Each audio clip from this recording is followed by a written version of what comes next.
Okay, think we are live.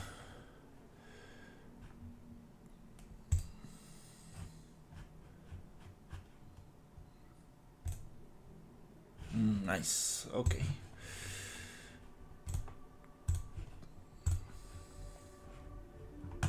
Sweet.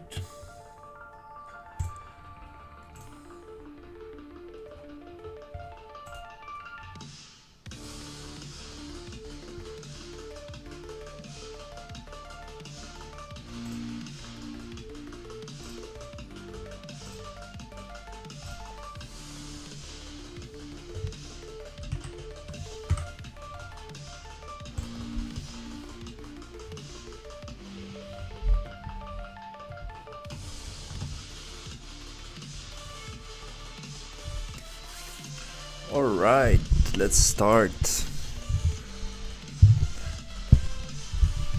Nothing better than waking up early in the morning, trying to get back into my schedule.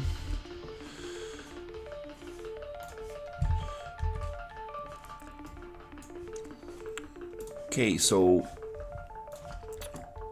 I fixed this material that it was the emissive from the eyes was too strong, so it was kind of like messing some other parts of the model very strangely. So we got that fixed. Then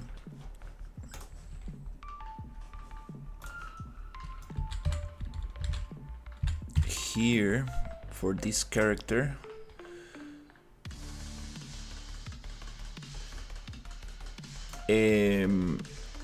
visual effects impacts, we can change this to be some kind of like slime instead of blood for this bug character. And I also found something very interesting yesterday that I wanted to change. Right here. There you go. The animation montage for when the character cannot reach the player. We have this waving animation, and I'm not a big fan of that, so I'm gonna change that for something different. For now, I'm just gonna clear those animations. So we have the weapon type unarmed, we have the weapon type melee, which I'm okay, melee maybe, that's when it's actually welding a weapon. We have the shotgun, also clear that stuff. Sniper, clear that stuff. Rifle, clear. Can't reach. A two component melee. Okay, so that's like sword and shield. This animation is kind of messed up big time. Like, what the hell is going on with these fingers? And just kind of like the arms and stuff. Yeah, this animation, big no. So we are not gonna use that. Clear. Pistol, also don't want that. Nice. I really wanted to clear that out.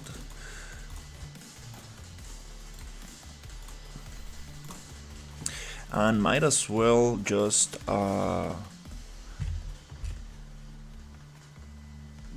BT sub 3 can't reach target. CHT.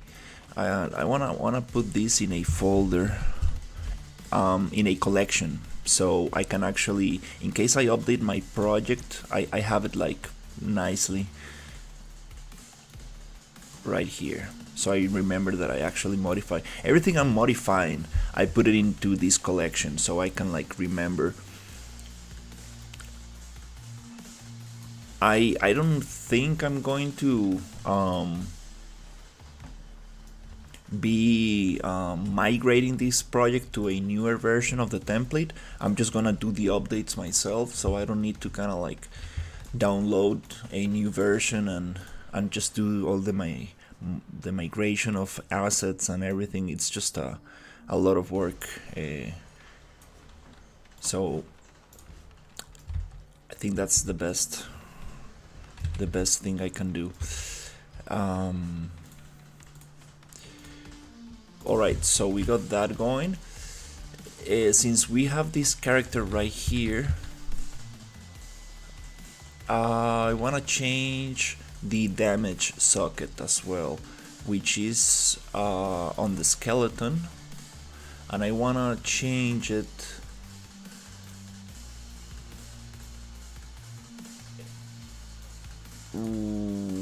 where is it? I think we don't. Oh, it doesn't even have it.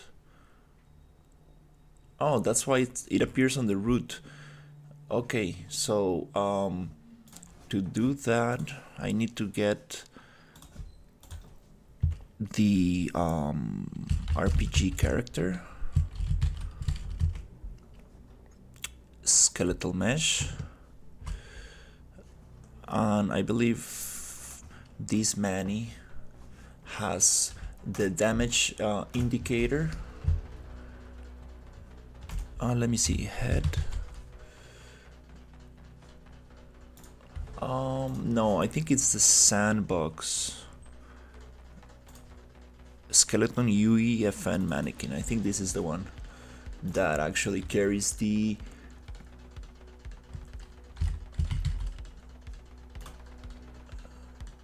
sockets I need.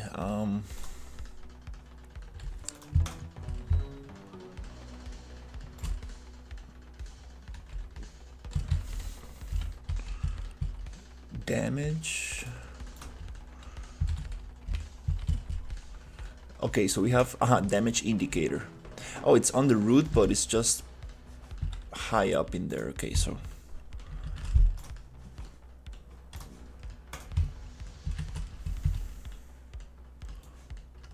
not like that. There you go. Damage indicator. What else we need? Big damage. It goes to spine 1. Right there. We can pull it up. Not the bone, but the socket. Yep, that's good. Right in the head.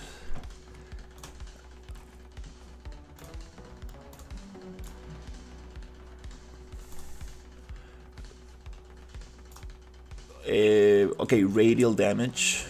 This goes to hand L. I don't think this is to. I don't think this is for receiving damage. This is for doing damage. So kind of like trying to understand this.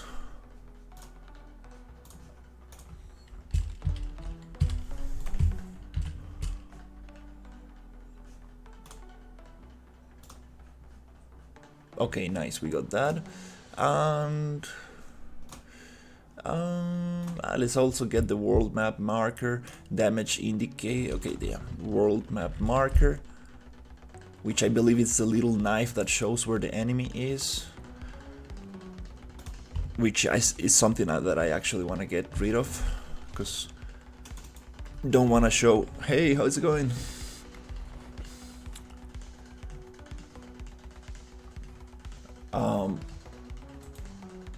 Something that is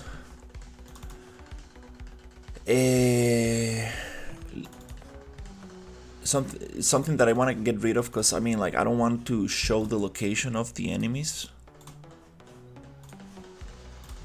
all the time. It's kind of strange.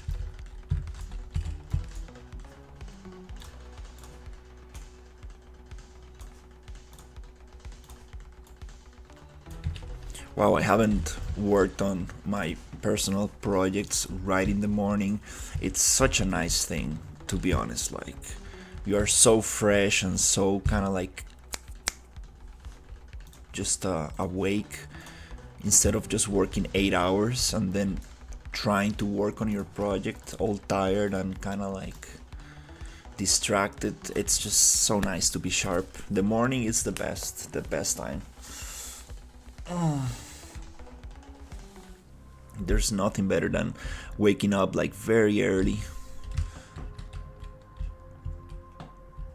and just sitting and working on your stuff. Okay, this guy has the damage indicator, very nice. Ugh.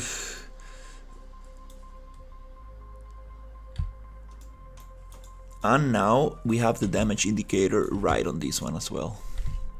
Sweet, that's very cool. They're dropping blood as a decal. I don't want them to bleed red. I want them to bleed some kind of like green slime or something. So let me see if I can find some good stuff. This is the main project, Sci Wars. This one has like all the assets I'm kind of like planning to use.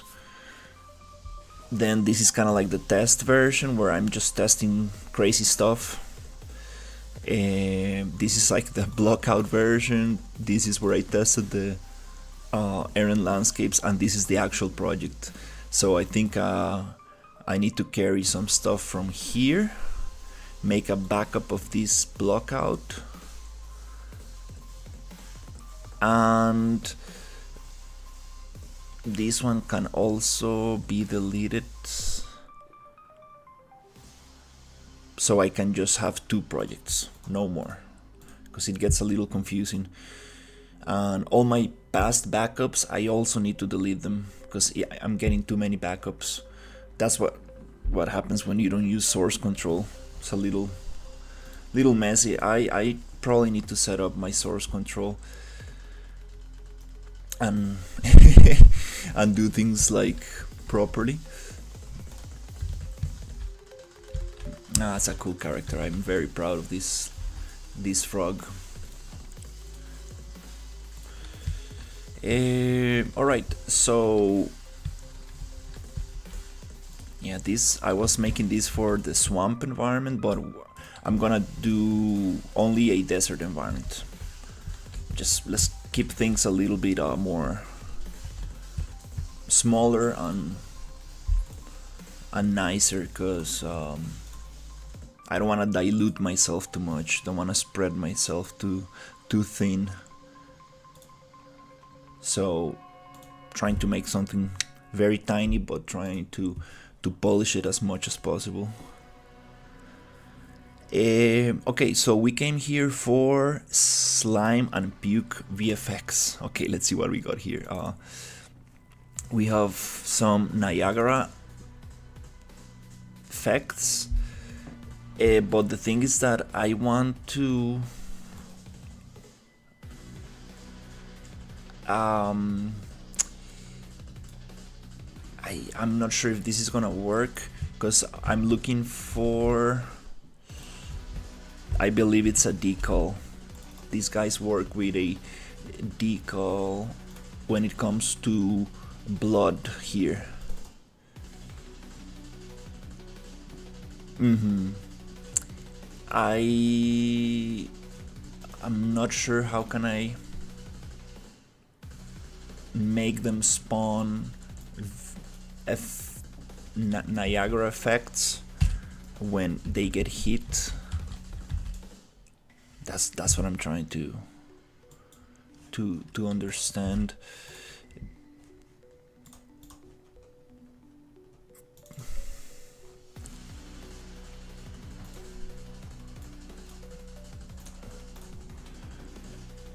The documentation is very good. Like, it's a little scary, to be honest, at the beginning. Like, it's a little crazy, but the more documentation you have, it's the best.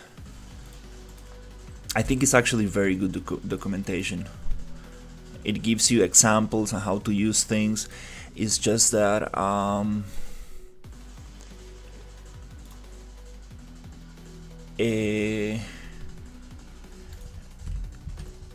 it does require a lot of patience to go through. Anim notifies. Okay, so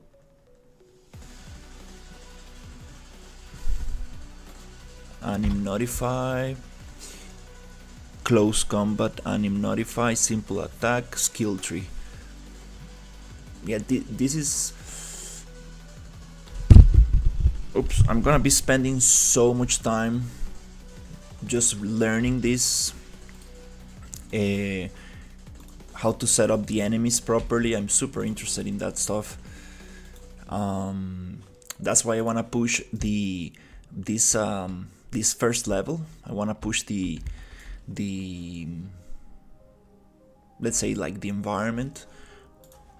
Wanna finish it as soon as possible, and then just polish the enemies, the resource management, the weapons, and just making it very nice. Also sound, I'm very interested in working in sound. I love the shininess of these characters. Wow, this artist is amazing. I forgot the name of this artist. Kinda need to make a folder with the name of the artist so I can give him a shout out. I saw these characters a long time ago, and I was like, oh my god, this is amazing. I wanna get those characters, and finally I got them, and I'm gonna use them in a project that deserves to have some cool characters like that. Alright, what are we trying to do? We are trying to use this blood decal.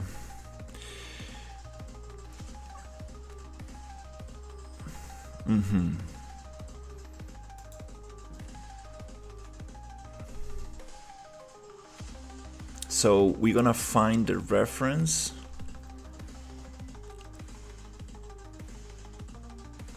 Find the reference for this. Where is it?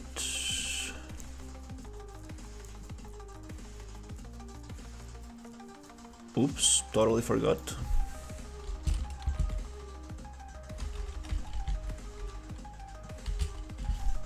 Reference viewer, and we're gonna see where this comes from. Okay, yep, the material, textures, decal, we got the main component,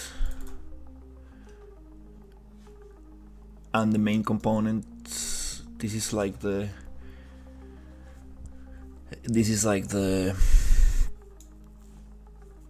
main component.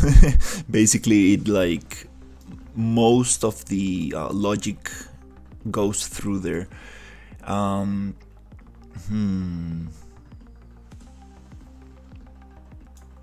Yeah, I'm not sure I will be able to figure this out. But one thing we could do is make a copy and call this kind of like green blood and just change the color for now. But I do want to spawn some cool Niagara effects with this. Getting a little distracted.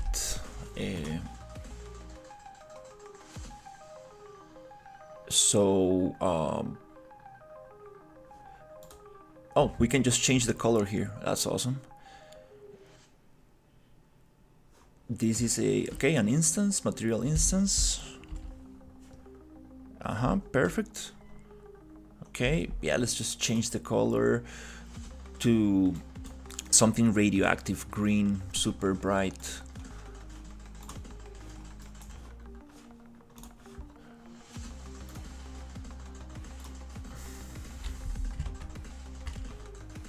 Just for now. Okay, we don't need the skeleton for now. No. Blood decal, green blood decal. This one, it's gonna be a green. So green blood decal. We're gonna find it. I'm gonna find my crab creature. BP main component, green blood decal as well. Oops, that's not the green.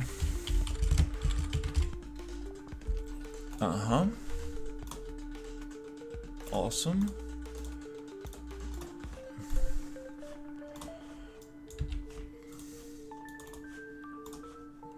Alright, so now if I hit these enemies, they should spill some green stuff. Wow. I'm not sure why it gets so laggy at the beginning. I do have an issue here where I have two skyboxes.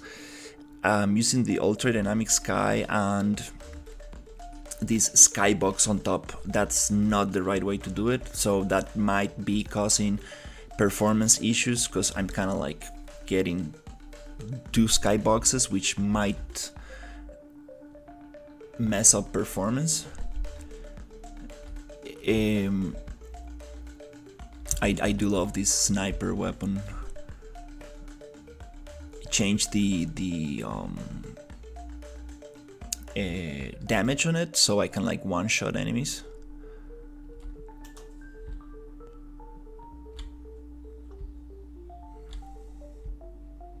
Yeah, I want to get like this super cool kind of like Star Wars scope, very kind of like glitchy and like messy. I think my whole UI, I want to make it like that. Kind of like inspired in like a 80s anime, like Ghost in the Shell kind of like aesthetic. I was thinking about experimenting with like anime like filters, like you know, like cell shaded stuff, but that's just I mean, it would be awesome. Like, imagine like a game that looks like an 80s anime. There's a very good example for free in the Fab Store that I was playing with, but that just requires a lot of understanding of like materials and shading and stuff. It does require a lot of understanding, and that's kind of like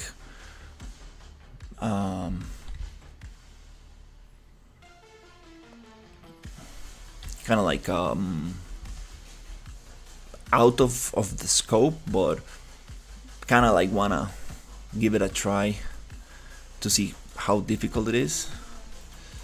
I'm getting red decals.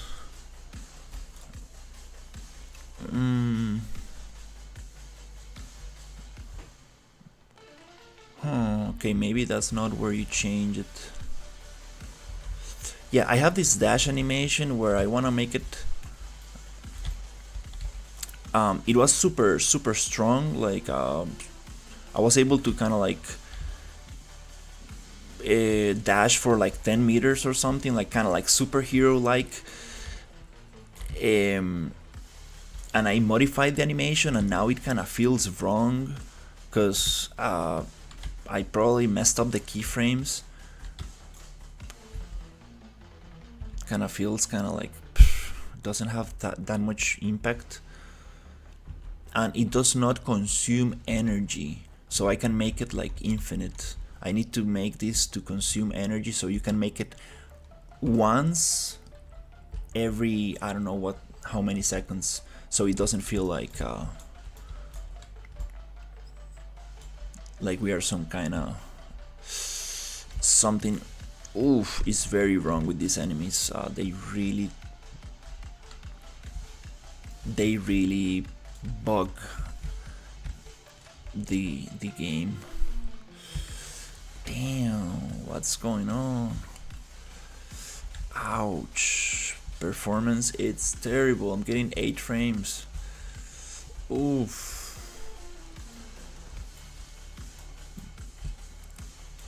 Oh my god. What's going on? Oof. Okay, yeah, we got some issues. And the dash animation, I think it would be nice to add like a jetpack, so it kind of like comes from the jetpack, not just like, I don't want to make the character kind of like have superpowers or anything.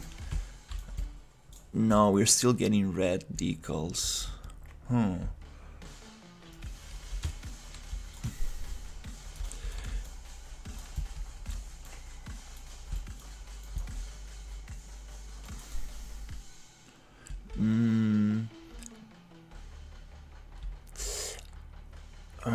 Not sure what's wrong with the characters. It might have to do with the retargeting, because performance, it's very bad right now. Do I have anything opened that I can close?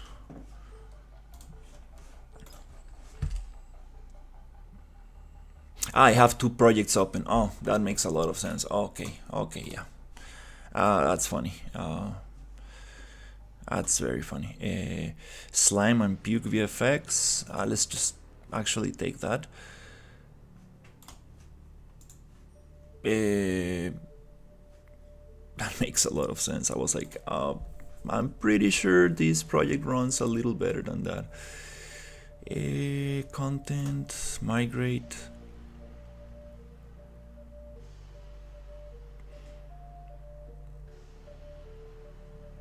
Yeah, I think today is the day where I'm gonna push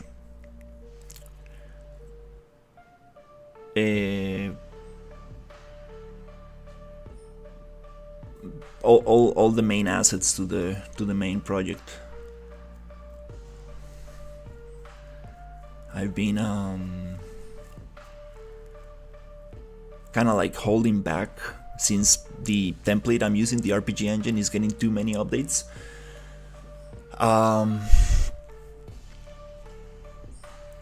I've been not trying to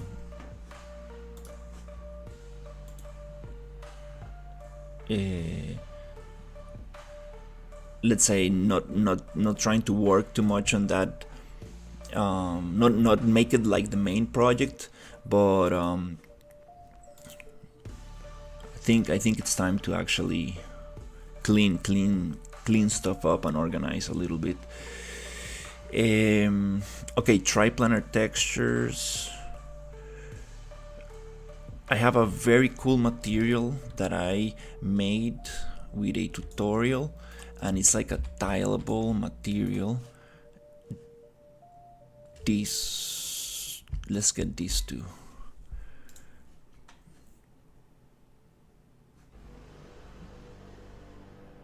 This is a very, very cool material.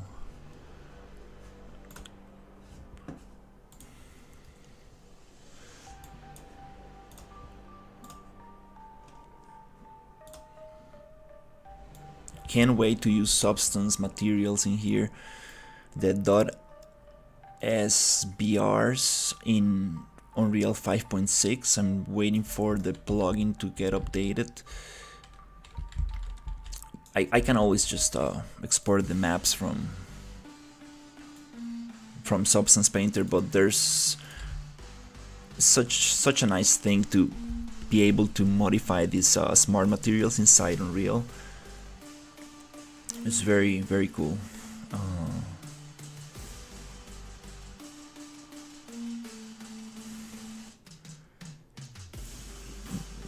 Do we need anything else?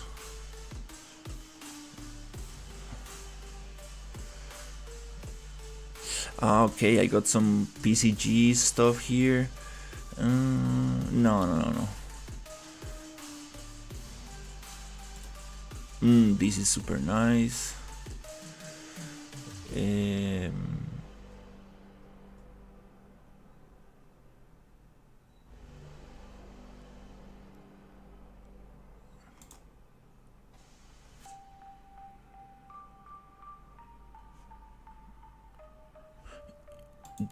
What are those? I think this is the Infiltrator demo. Oof, that's nice. That's very nice.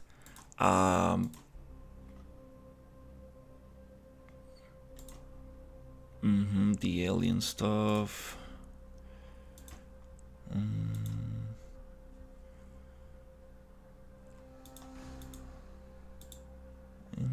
Yeah, I think.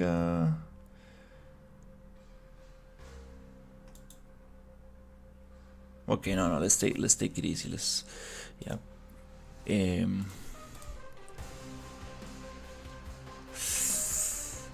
All right. Well, let's get the biomass and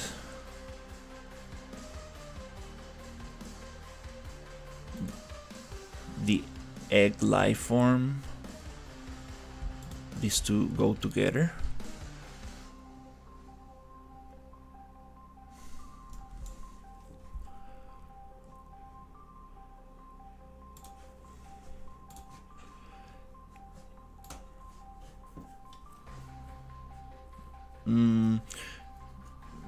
Should I get the infiltrator them as well?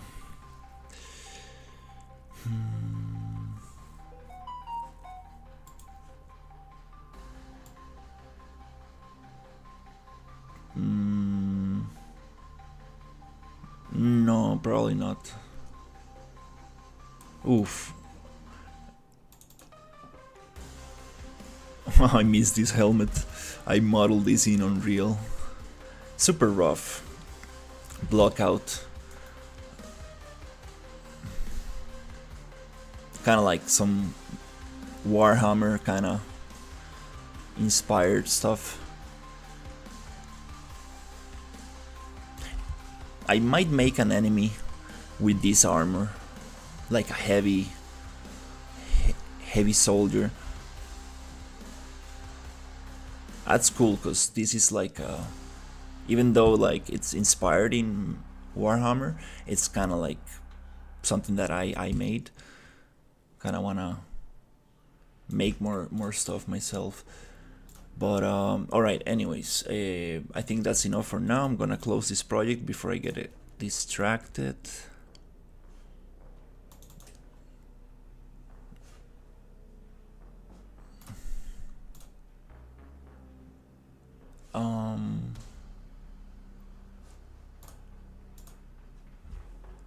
I'm pretty sure.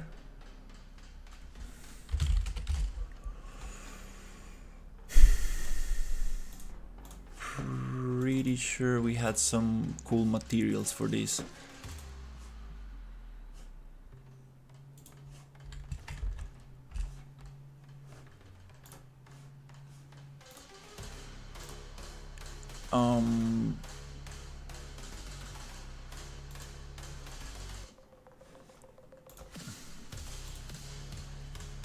It's even called marine helmet.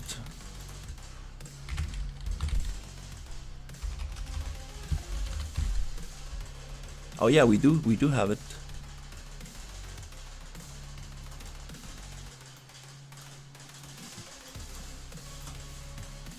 Oh, that's not the one.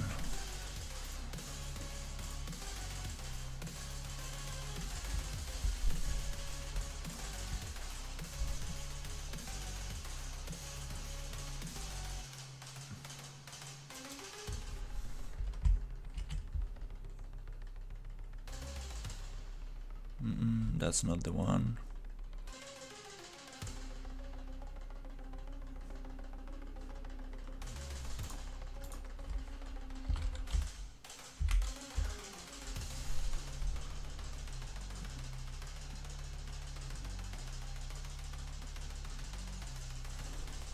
Okay, this one is called UV.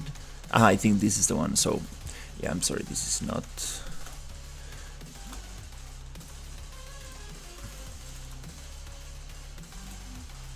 I think that's the one. Cool.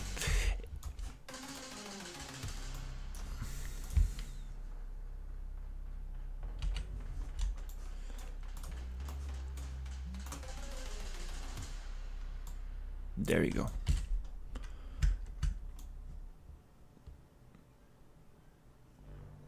That's too saturated, to be honest. Super saturated.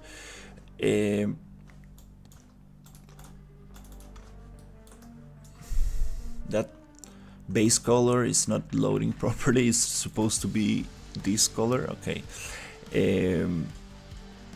Saturation 0.75, 0.85, 0.9.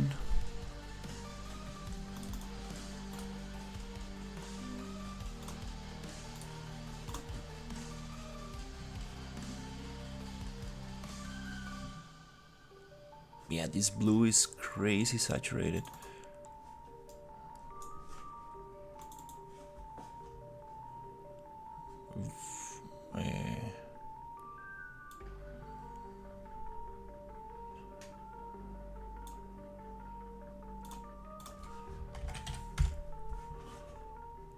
That's too pale, but let's see. Actually, it doesn't look that bad.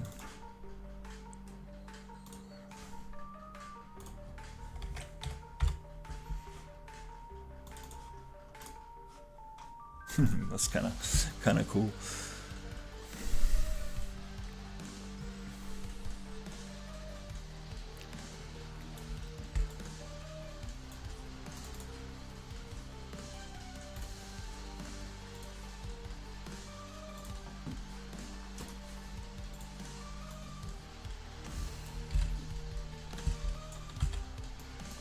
It is too pale for sure.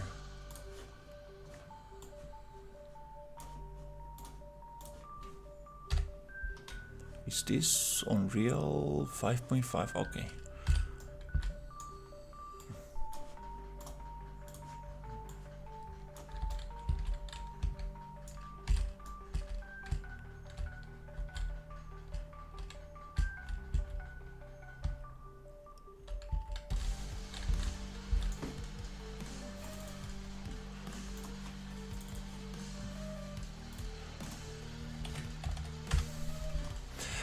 Now I remember why I don't open this project, because I do get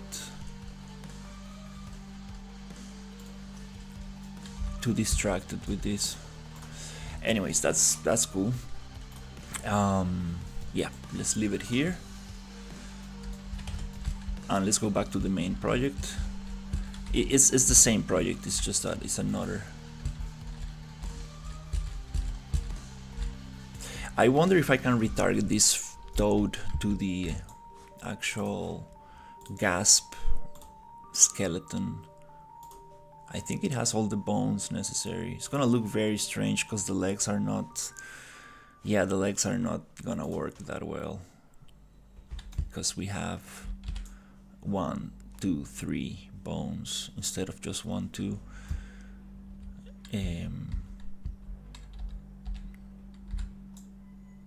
I will need to make this whole thing the foot, I think, and still it might look very strange.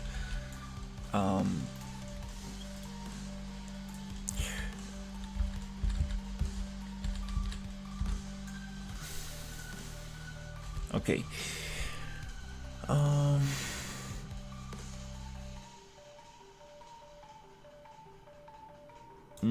Creatures, I have some very cool characters here.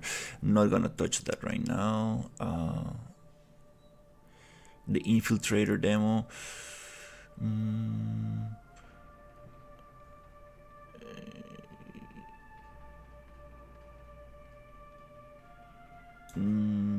No. Sci Fi robot, what is this? Oh, yeah, I have this other character.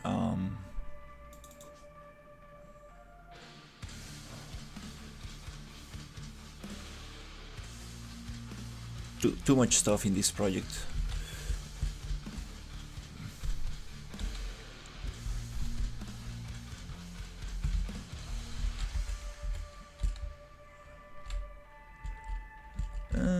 Kinda funky, to be honest. I do like the head, but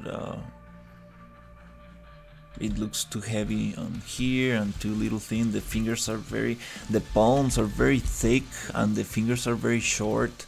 The proportions are very strange, to be honest. It doesn't feel like it actually holds But we can definitely take this guy and give it a nice modify. Hola, hola, Sebastian. So yeah, let's go back to the main project, Sci-Fi Valley. Yeah, I'm just going through some assets that I have here in this project, but I think we got enough for now. We should go back to the main project.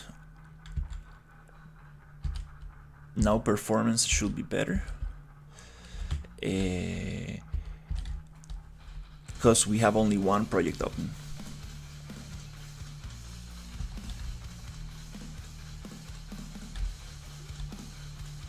Actually, let's see how many frames per second are we getting.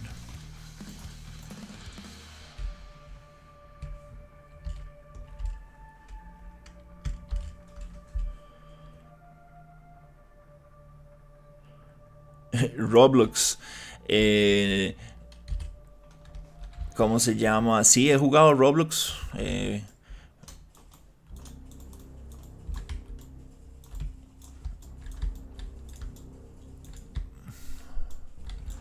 Interesante, ¿eh? Como sacan diferentes juegos, minijuegos para Roblox. Okay.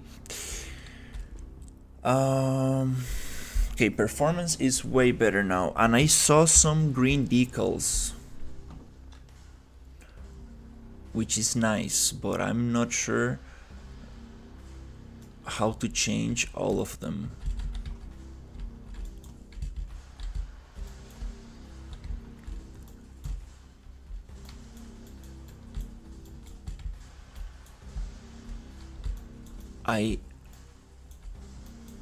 I'm super sure I saw some green decals. I'm trying to make the blood look green on the bugs.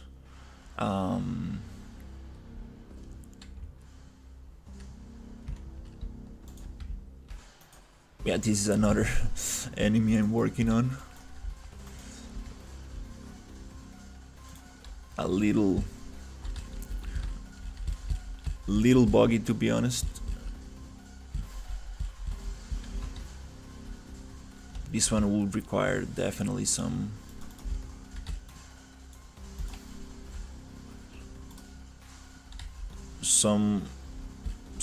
work. Oof, okay.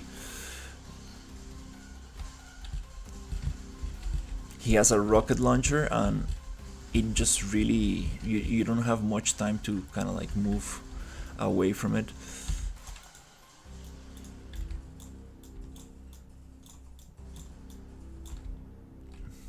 I wanna make it explode into like pieces when it dies, but kind of hard to.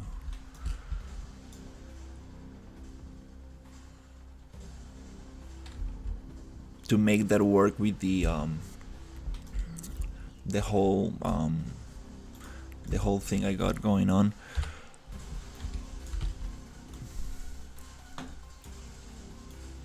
I'm gonna make this nav mesh a little smaller so he cannot get out of here. Just kind of like this, because he's looking for the patrol and he's going here and he gets stuck in the corner.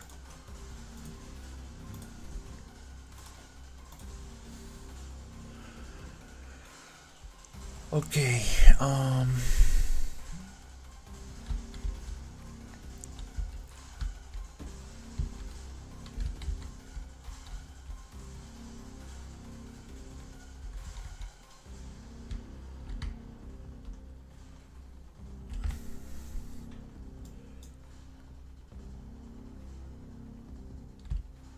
it takes like 15 seconds and then it goes back to normal.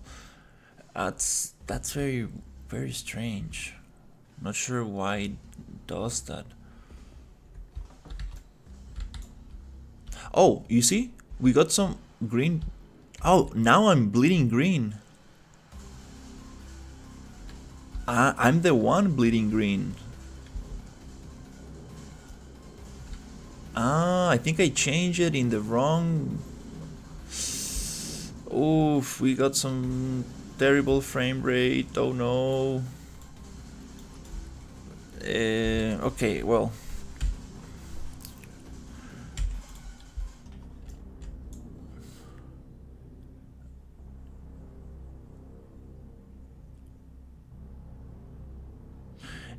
I appreciate it.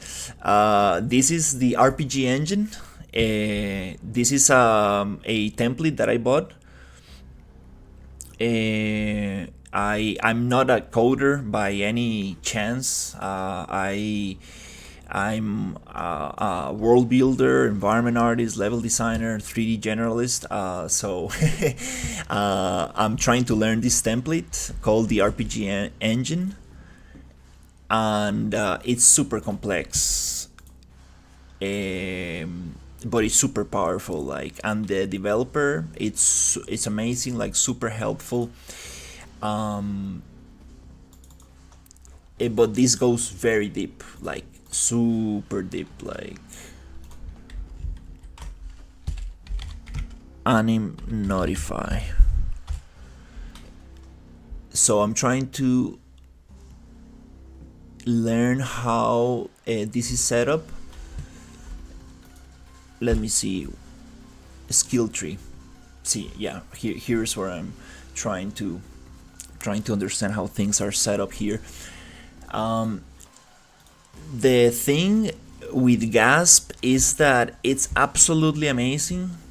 It is super awesome, like, I'm not gonna lie, but it's complex. It's very complex. Like, I mean, like, I'm a 3D generalist. Like, I went to university to do 3D animation, and I would love to understand how Gasp works. I mean, it is super awesome. I'm sorry for the frame rate. It's just I'm not sure. I think it's because we have two skyboxes that I'm getting this frame rate, or maybe I'm just going too hard with the detail on the environment. But yeah, it's just very nice. I really wanna understand how this is set up, and create animations, like finisher animations and stuff. I'm not like I said, like, I'm a generalist. Like, I know the basics. Like, I have this book, the animation survival kit and stuff, and I took like 4 or 5 animation classes, and I just haven't like spent enough time to actually get good at it. But I would love to learn animation for Unreal Engine. Like, it's something that not many people do, and it's something that it's so nice. Like, so nice when you get like good animations instead of like very stiff ladder climbing. You get something like Stellar Blade, where like the character actually plays with the thing, and it just really makes things super sweet. So yeah, that's the goal. Yeah, I got some savings, and I got my contract ended a couple of days ago, so I think I'm gonna take some. Yeah, it's on Fab. I mean, this is the best template on Fab. Absolutely no discussion. Like, this is number one, and it's number one not because the template is absolutely amazing. It's number one because the developer has spent more than 8 years learning Unreal Engine, and he keeps adding to the thing. He's working on a building system, and it's just crazy. Like I I've been learning this thing for like a couple of months, and in these 2 months, I asked him, "Hey, can you like add parkour on everything?" And he added it. We were getting this bug where if you don't mantle over 90-degree objects, you get this kind of like camera flip, and he fixed it in like one day. Then I asked him like, "Hey, can we get swimming?" And he got swimming like in 2 days. And then we were like, "Hey, can you do climbing?" And he's like, "I'm working on it."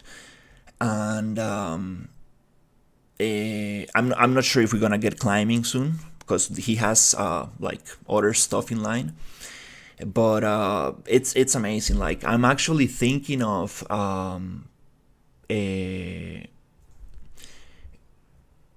paying this developer. He's called Weber. Weber Systems is his username in the Fab Store, and yeah, I mean, it's kind of crazy. Like I think that I can really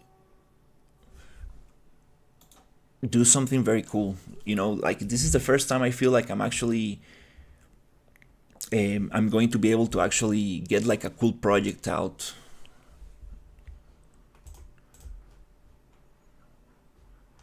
Let's play something different. Let's see.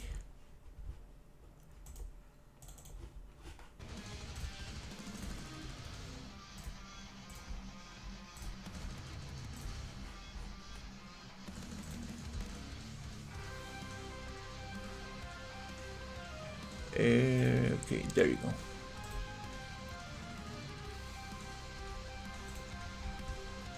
All right, so yeah, the goal right now is to finish this level and try to really work on the AI. I want to learn everything about the AI enemies and like set them up super nicely. But so far, like this is the most advanced combat system that I ever like touched. Like it even feels better than other indie games that I worked for with like bigger teams. So it's just very impressive.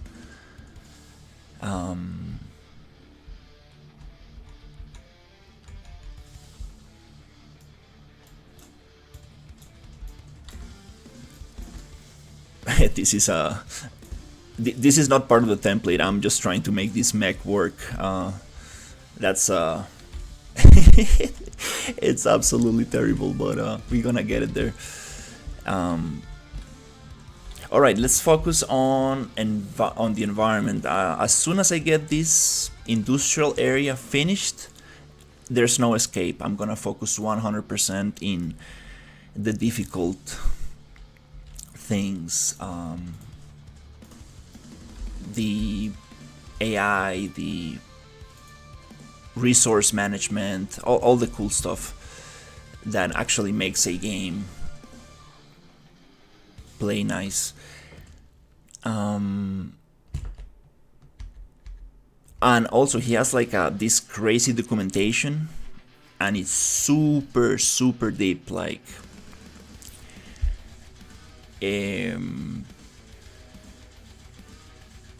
actually I feel very bad every time I ask a question because it's already here, but I'm not able to kind of like, I still don't have the skills to understand like exactly what I need to do. But yeah, I've been learning a lot just following his template and seeing how he set up things.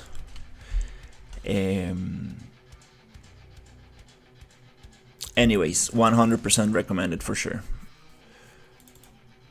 And I'm not sponsored. I'm just like absolutely happy with this thing. Okay, let's see. This is the BP main component, and I'm trying to make the blood look green.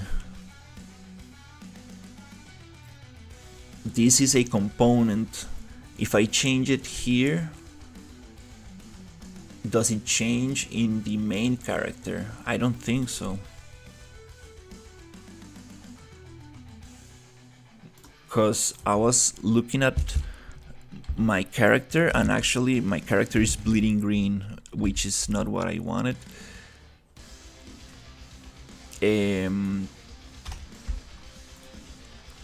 BPRPG character.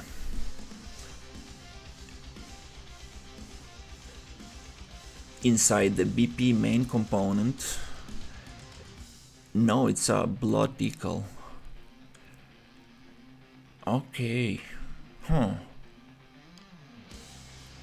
that's very strange.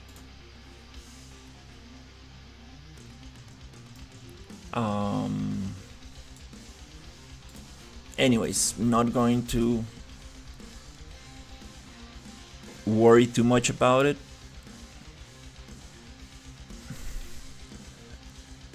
Let's see, does it make me bleed green?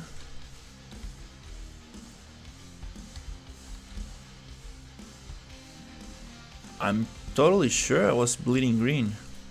Yep, right there, I'm bleeding green. And the enemies are bleeding red. Okay, no clue why that happens.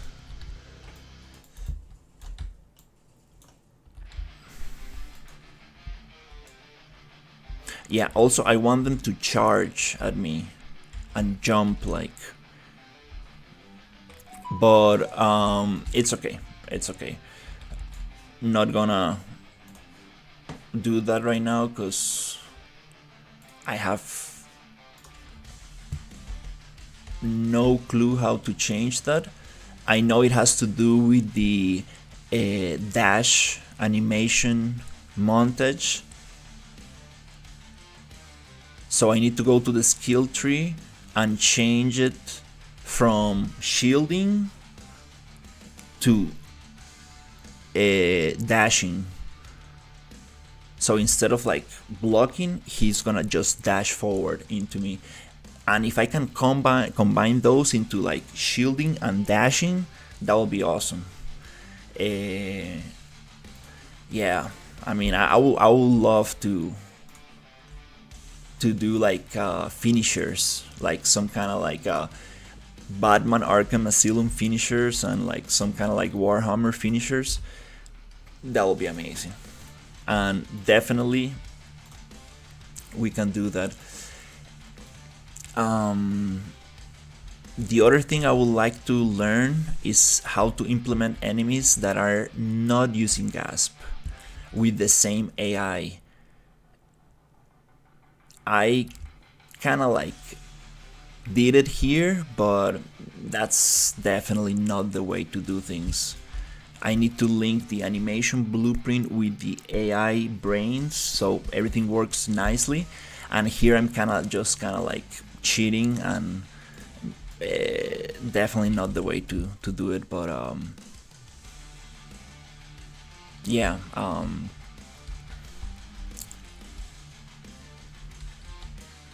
let's go step by step and try to learn what we got, and then we can go and do some more crazy stuff.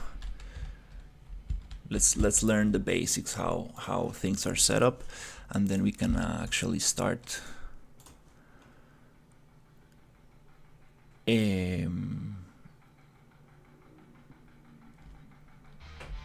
adding like drones and stuff, like non-humanoid characters. That's what I like. Yeah, so I'm the one bleeding green. That's super funny.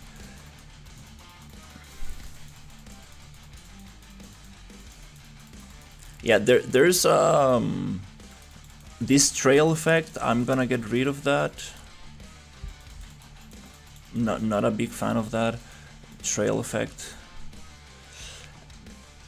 Yeah, these are retargeted characters, so this blocking animation definitely does not work very well on this guy.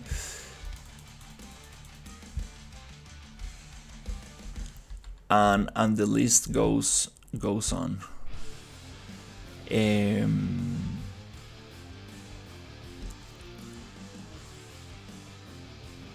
All right, let's actually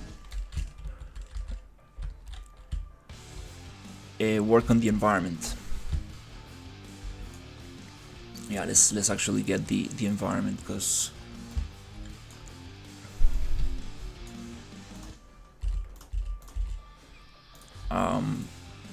I spent 2 days trying to make that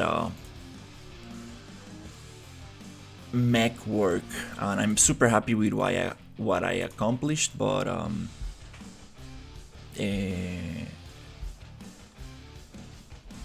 there are smarter ways to accomplish these things.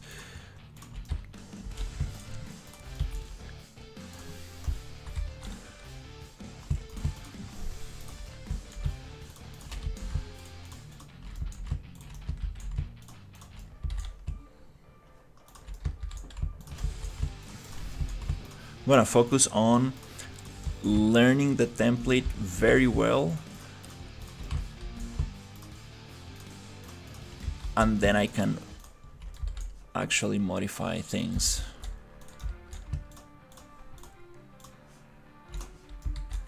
And he, like, the cool thing about Weber is that he uses like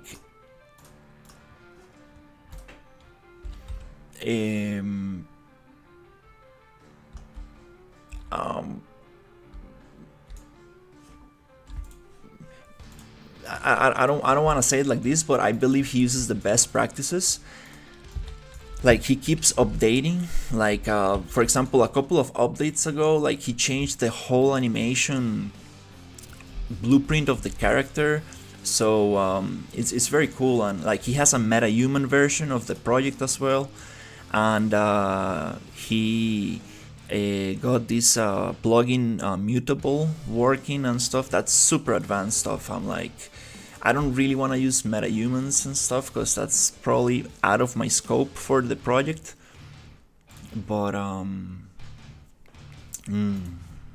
that's very interesting. Like, the new meta-humans that, like, you can adjust the clothing, like, to the body and stuff. That's just very impressive. That's just very, very impressive.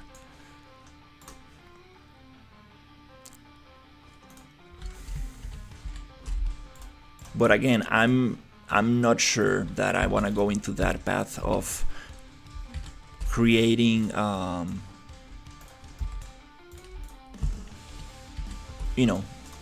custom items that actually change the visuals of the character. I'm not sure about that. Like a full body skin, yeah, we can deal with that. But each individual item, that's probably too much for me. I would love to do that, but definitely it's gonna take a lot of work.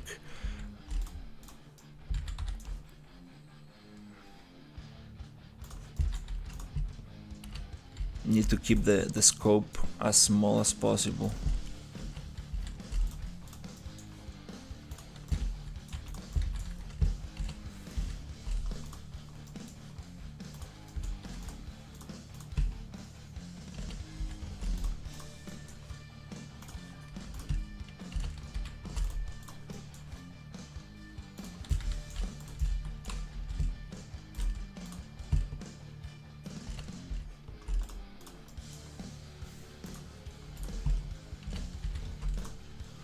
Okay, here I'm just duplicating and changing the static mesh, which is not the best thing to do. Like, you should be able to, like, use instances of the same mesh as much as possible, but this thing that I'm doing now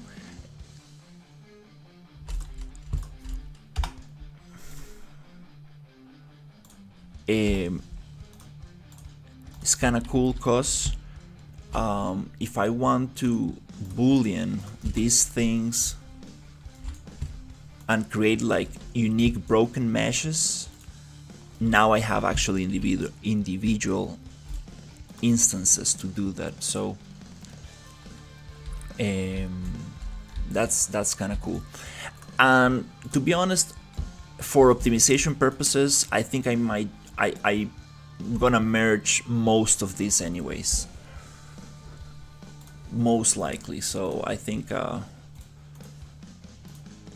that's probably the way to go. There's this union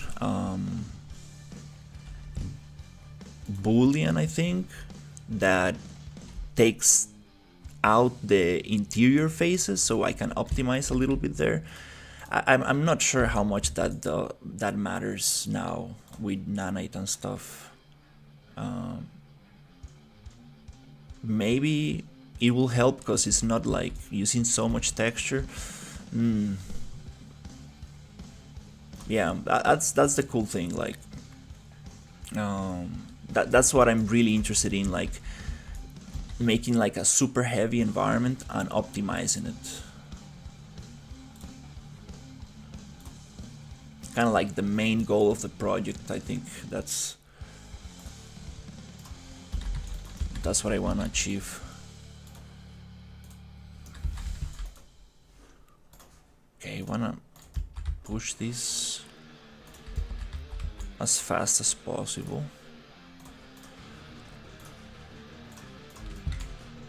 Yeah, I'm gonna go super rough.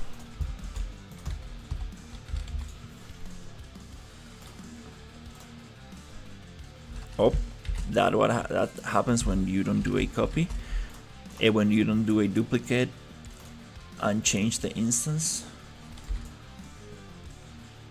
Because all of these walls were created with the same cube, which is kind of nice if you're using a triplanar material. That was the original kind of plan, but then I was like, it will be nice to actually do some booleans and destroy some stuff.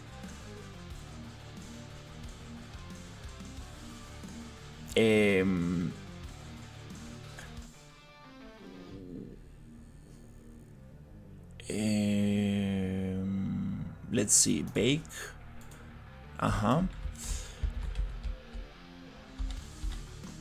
Yeah, I love these textures. Super awesome.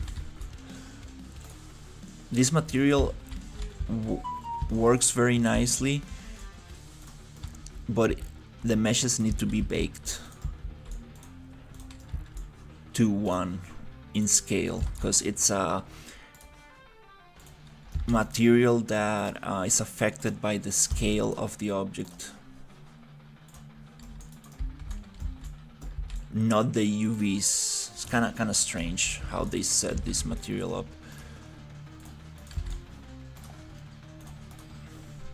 Also, it's affected by the UVs.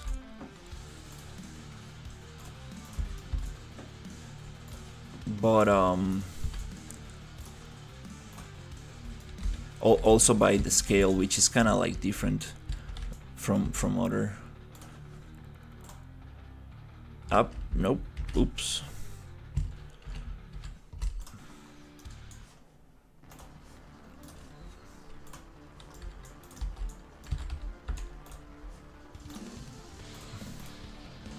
Okay, let's get this one.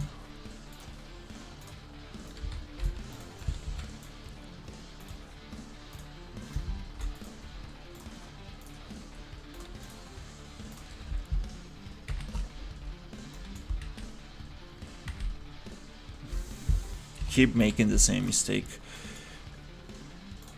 Yeah, I learned this the hard way actually. Like, I was doing this block out for an indie studio, and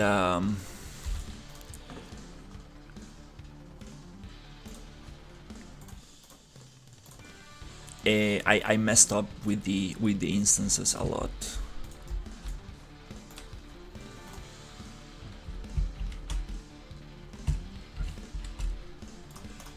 They actually wanted me to have as little static meshes as possible.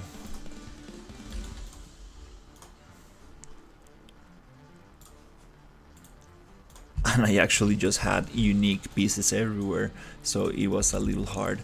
But I learned a lot since that time. Also, I learned a lot about modularity, which is I'm super happy about that. I really like building modular block out pieces.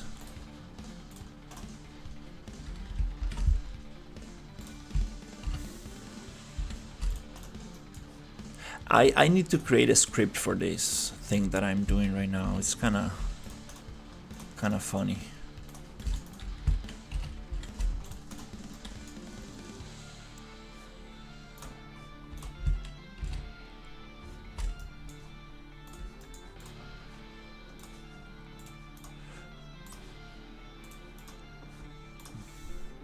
I just got an email about from Dash, and they were like, "Oh, we got this modular pipe and cable thing," and I'm like, "Oof, that's super awesome." Kinda wanna give it a try. I tried Dash before, but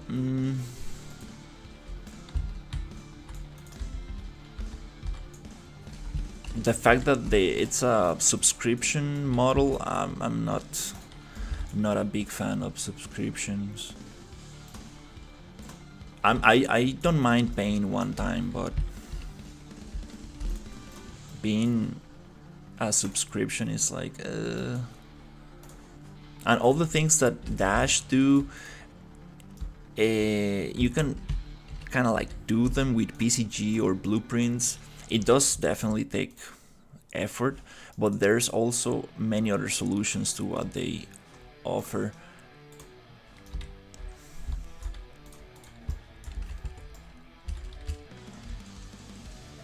Still not a bad tool, for sure. Just need to get used to it.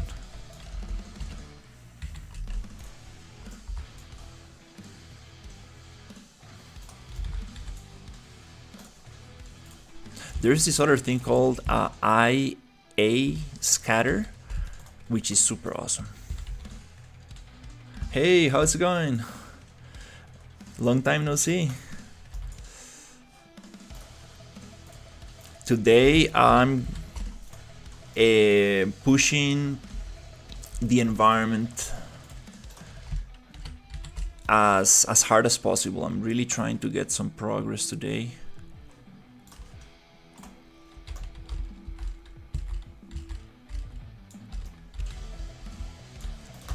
And see how far can I take it.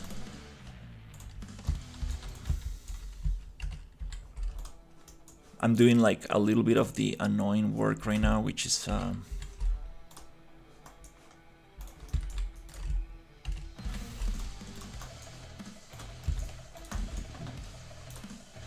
getting these walls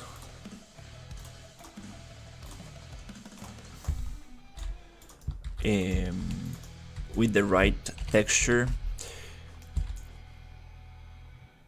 density.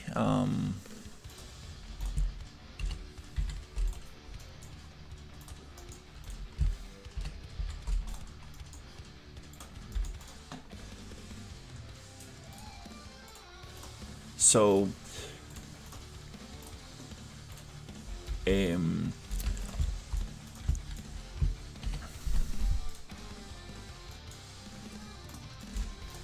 kind of need to do a duplicate of each mesh and bake it.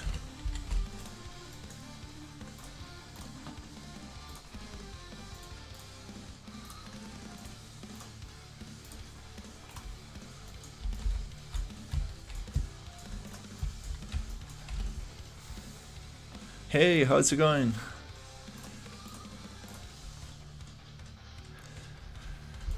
Good morning.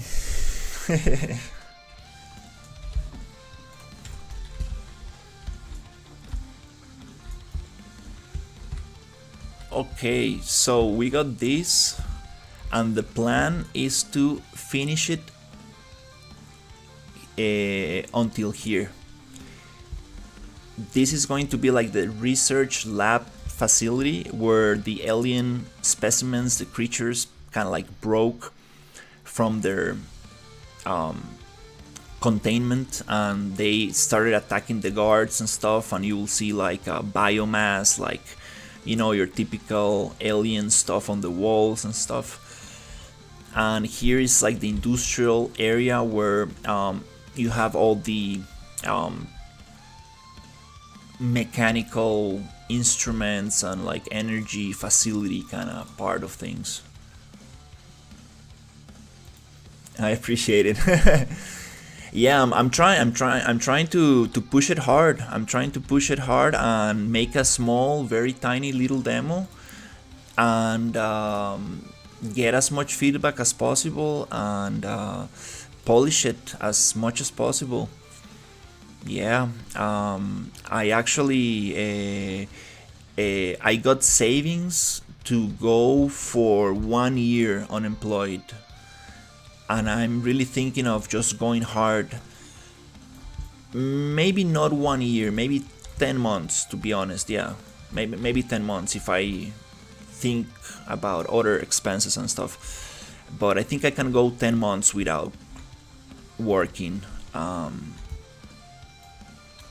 And I think that I should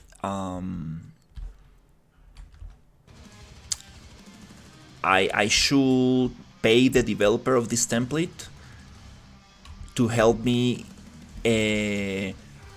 get all the mechanics that I want as polished as possible, especially the enemy AI and stuff.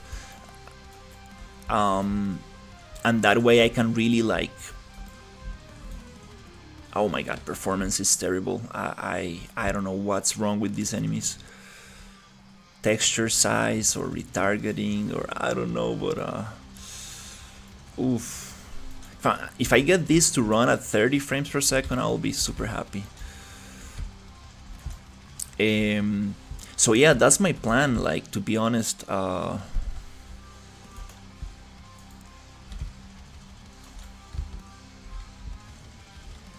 I might get a call back from the publicity agency I usually work for.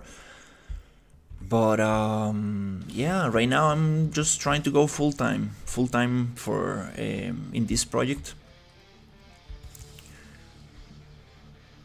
Like, I'm 31. I'm like, if I don't do this now, I won't have any other chance in the future. Kind of like, it's now or never kind of situation.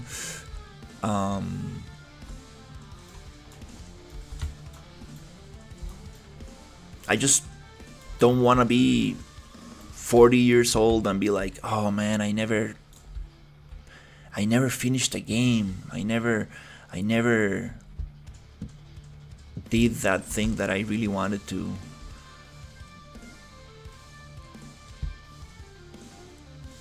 Yeah, so I think it's time to do it. Oh my god. I'm not sure why the performance dropped so bad. Like, I added the ultra dynamic sky. I added a skybox. But besides that, I'm not sure why I'm getting these frame drops.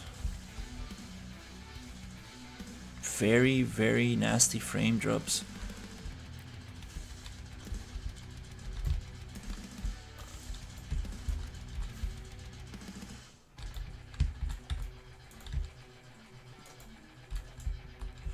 I love this area here. It's too bright. Yeah, it's too bright, way too bright. Wanna make it darker. Yeah, lighting, it's gonna be amazing.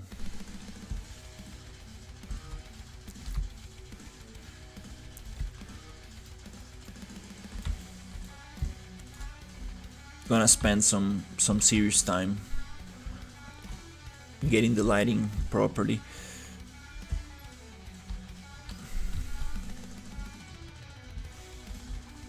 That feels out of place, to be honest, this thing right here. Like, who placed this control panel here? Like, come on, dude.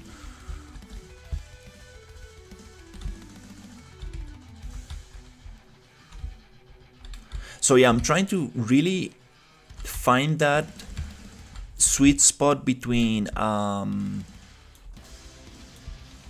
a progress and a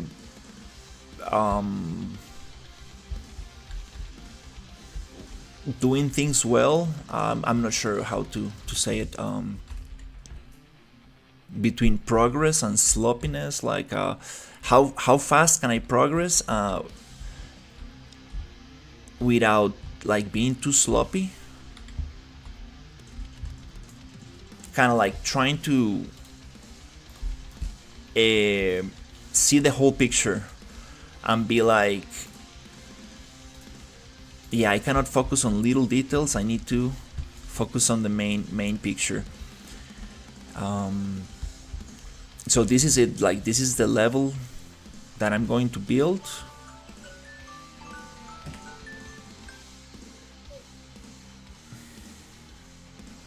And I want to polish it and see if I can make it run. Release a demo, get as much feedback as possible, and really fix everything that I get in the feedback. Like, if I show this to my cousin friends, like my cousin gamer friends, and they approve this, that will be very, very impressive. Because I got some friends that are very tough when it comes to games. Like this guy, this friend of my cousin, he returned the Forever Winter. Like, he asked for a refund on Steam, and I was like, dude, what the hell, man? Like, the Forever Winter is like one of my favorite games. Are you crazy?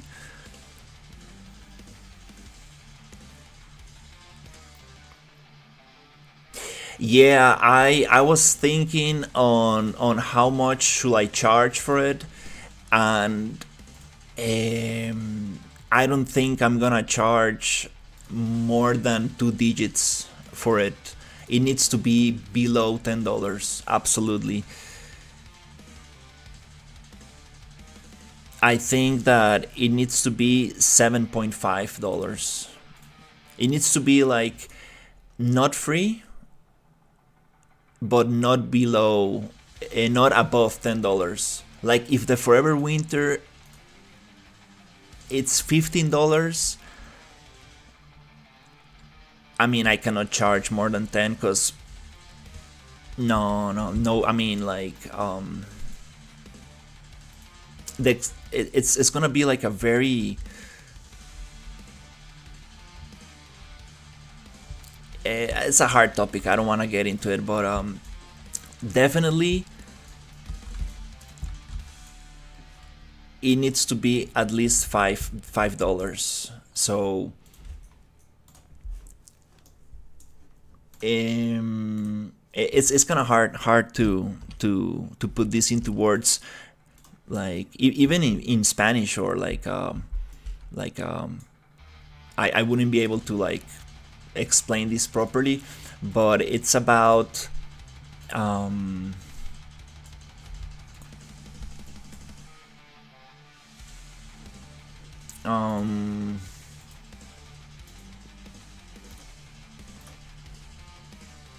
it's like a social test kind of thing. That's why it needs to. That's why I need to charge for it. Because just the fact that somebody actually pays $5 for it and downloads the game, that says a lot. Like, and the other problem about this project is that might be heavy on the hard drive. I'm trying to make it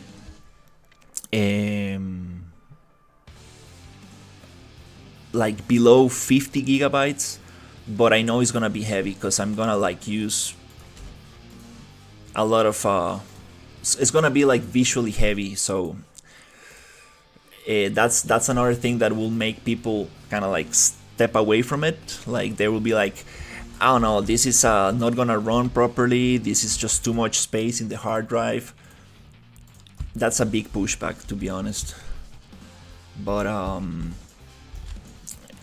that's kind of like what I want to do. Like I want to like make like a very beautiful game.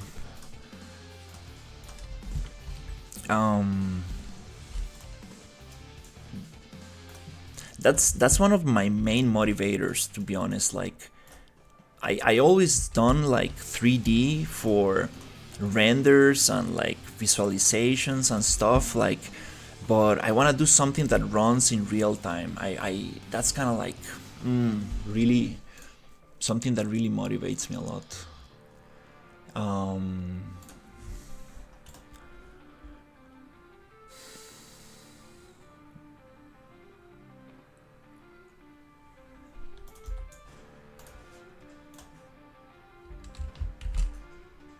Yeah. Uh, Now the goal is to finish this first level. Get the AI to work as good as possible. Get the performance and polish and just make this area work as good as possible. And I want to see if I can get at least 1 hour of gameplay. That will be the dream. Like if I manage to actually get 45 minutes to 1 hour of gameplay that is like very engaging and like interesting, like I think that's gonna be very awesome. Like it's gonna like be the fuel for the project. It's gonna be like, oh nice, okay, so this works, now I can expand the project. It's like the vertical slice. It's like a lot of people talk about this. It's like get something small working, and that gives you the confidence to like make something bigger.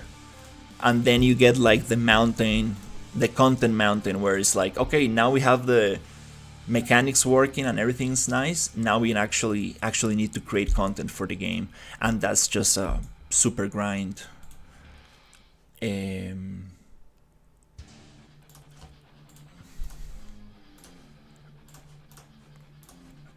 But yeah. Super happy. I just feel very privileged to be able to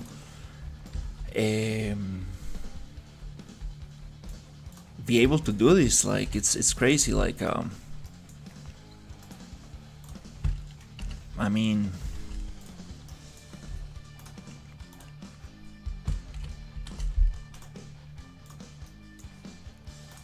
it's kind of,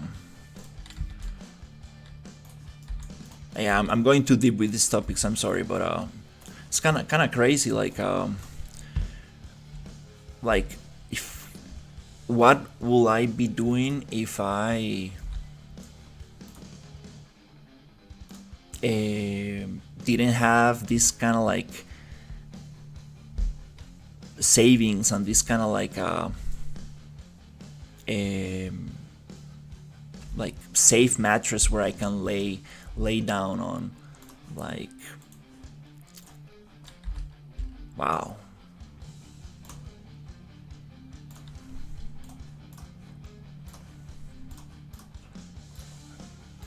So yeah, it's time to be very, very grateful and take advantage of it. Take advantage of.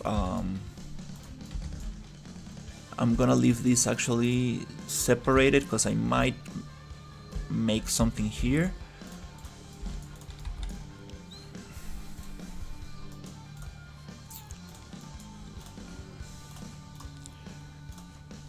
So yeah, that's the goal. That's the plan.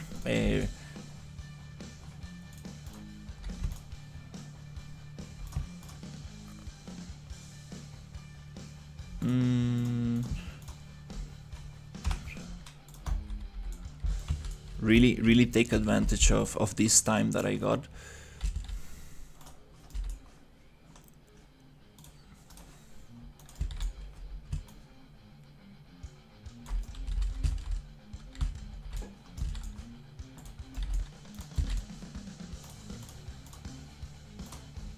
All right, so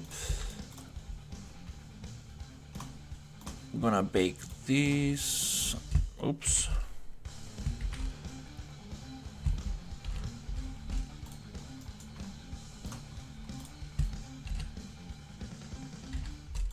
I'm gonna bake that here.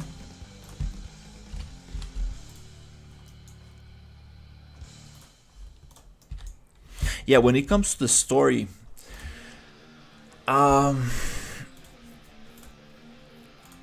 thinking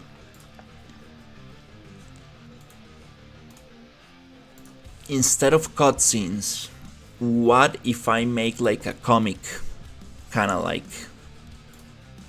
telling the story?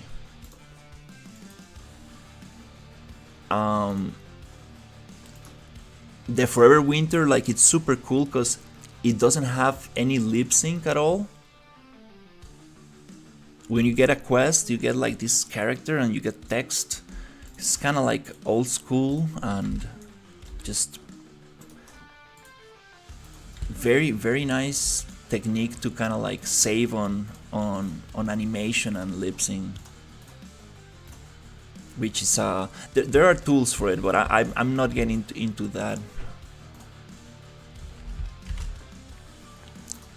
So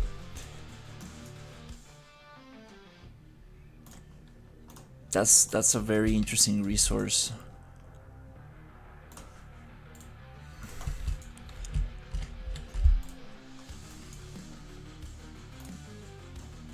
Another aspect.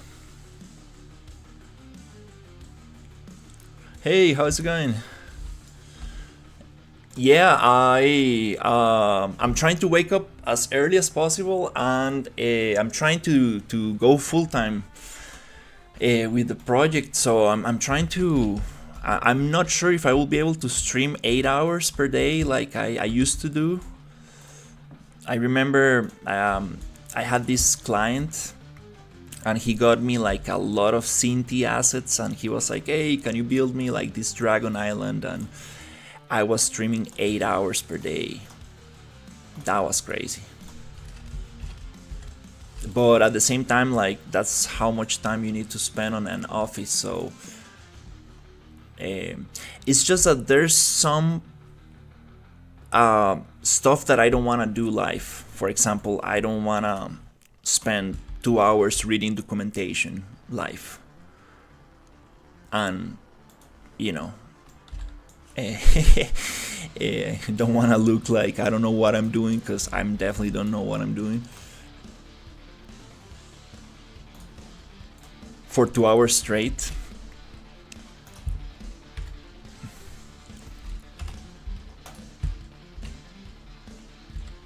But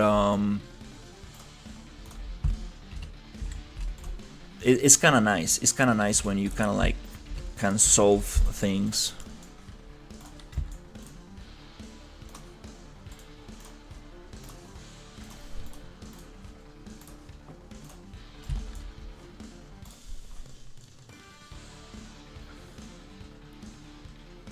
No, it's not extended. I'm officially unemployed.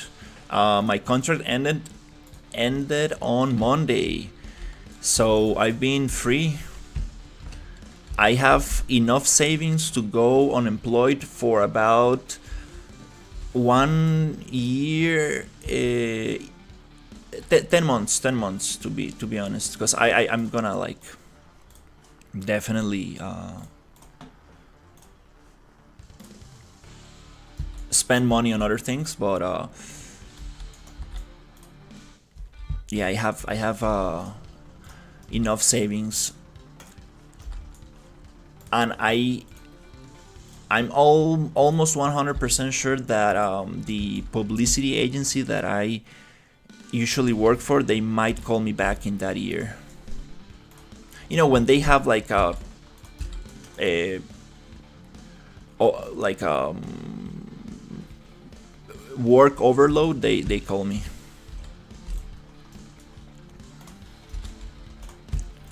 But to be honest, I'm super happy to just be unemployed right now. I'm just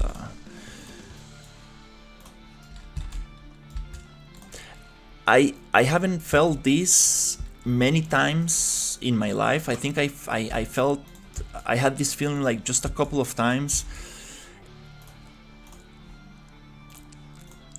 One time was when I was a child, like very young, like I don't know, maybe 8 or 9. I remember during this summer vacation, I got very, very obsessed with Legos, and I used to wake up uh, every day to build Legos, and you get like into this trance of like you go to bed and you think about what you want to build, you wake up and you do it, you go to bed and you think about it, and it's like this cycle of like just creative cycle, and it's like it's super awesome. Like it's like a state of flow that I've never felt before, and I felt it again when I got into this Dragon Island project.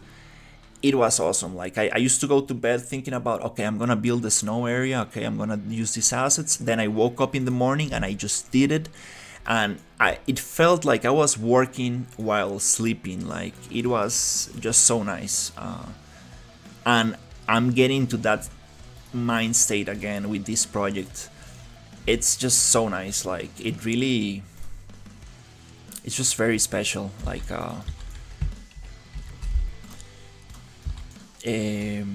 so now I'm going to go full time with my project. Um, I want to be very honest. Like I'm just I'm very privileged. Like in the sense that I come from a stable family, and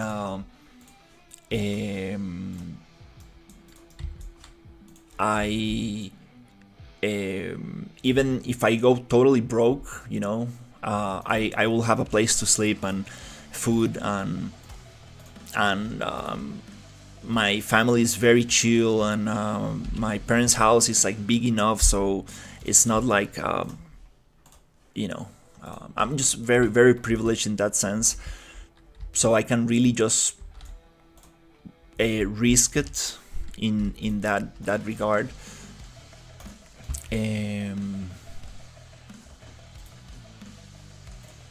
But also I'm super happy because I do have savings, my own savings, so I basically don't need to ask my parents for money for the next 10 months. I can be very, very comfortable.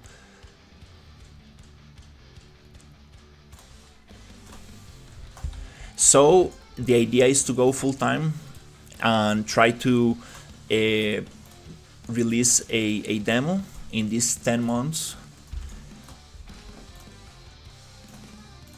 and get as much feedback as possible. Implement the feedback, and yeah, try to make like a small, very cool game. And Um,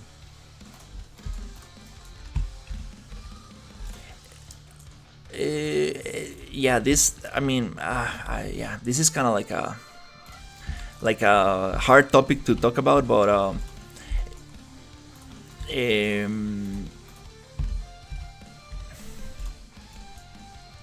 mm, yeah, let's just say it. Like, everybody wants to, to make money, and like, um, everybody wants their game to like be super amazing, and like, you know have all this cloud.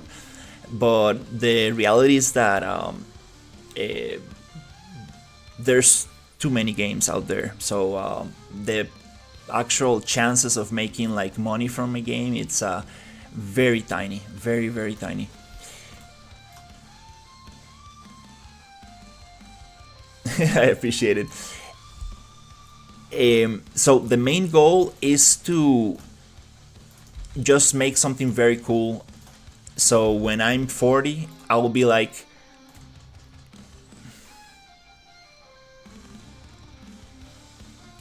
we got disconnected. I think I need to change the Wi-Fi to the cable. I think I got my two computers wrong. So yeah, the main goal is to give it a try. I wanna like reach 40 and be like, yes, okay, I made a game. Super happy about it. Instead of being like, well, I never tried it. Like, kind of like take that doubt out.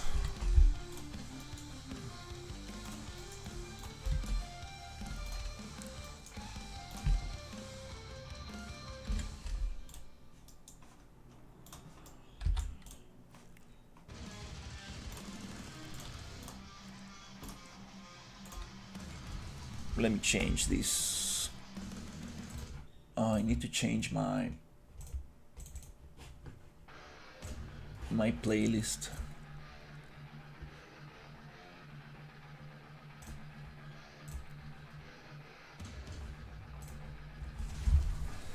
Yeah, for some reason OBS stops playing music like super weirdly.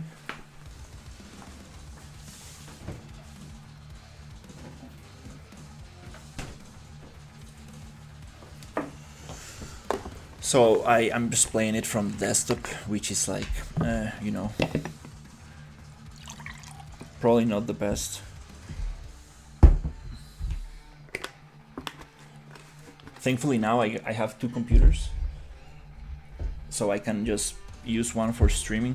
I changed my OBS settings, so I think the quality must be a little better.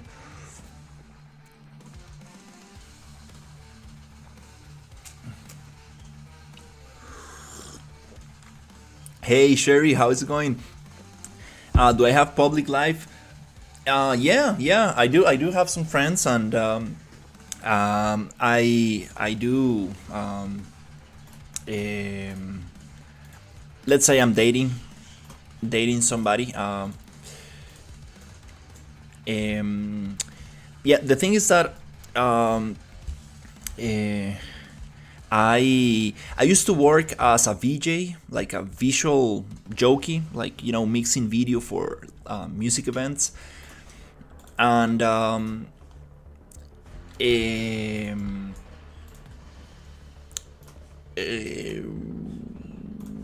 how to say that, how to say this, you know how parties are, right? Like, it's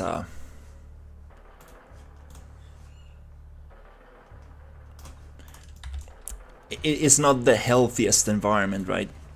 So I kind of like changed my ways, and like just became very very chill, to be honest. Don't like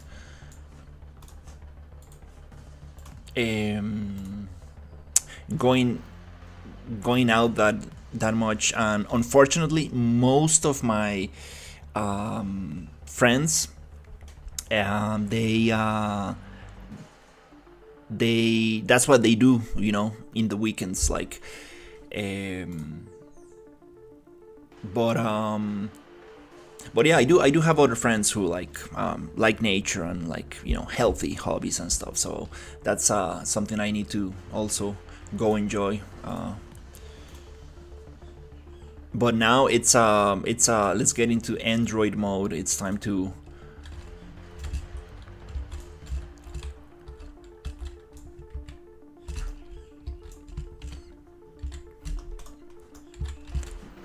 go crazy with Unreal. You have friends that are not Unreal? Yeah, I do have a couple of friends. Um, uh, okay, wait. That's why I don't like to reuse these meshes, because I baked rotation and scale, so I need to do this.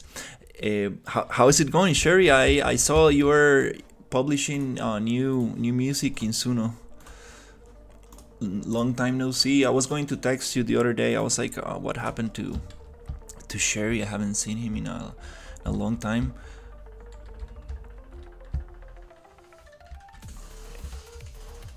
All right, we got the walls. Now we can actually do something cool with it.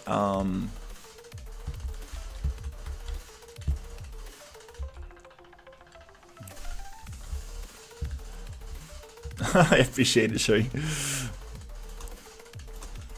Yeah, I actually bought a new camera, like one of those cameras that like follow you and stuff, like very, very cool camera.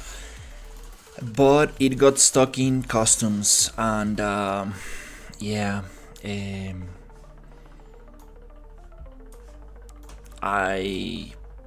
I'm not sure when I'm gonna get it, and I'm going to change my studio, so I'm gonna have like a super nice room, where hopefully I will have like a nice background, like with like my geek stuff, like Bionicles and like Pokemon cards and whatever.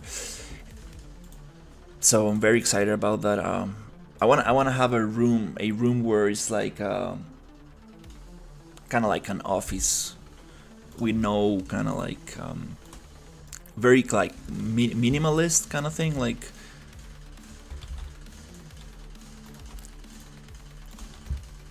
because now I'm in a room that is like filled with like art stuff from my sister and stuff, and it doesn't really matter because I'm focusing on the computer, but it's so nice to be like in a like empty room. Yeah, thankfully we fixed that thing. That's a funny story. Like actually during one stream I was I got flooded, like the water heater, just the pipe just disconnected, and I got water in the room, and I was like, what the hell is this? And it was late at night, so if I were sleeping, we probably had like some very bad stuff, because I had my electricity, like the UPS from the computer in the floor, and it wouldn't be very bad. But it was thanks to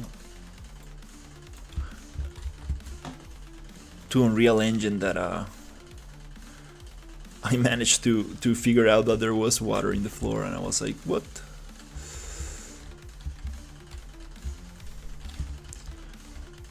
Alright, here I'm going to go super rough. I'm just gonna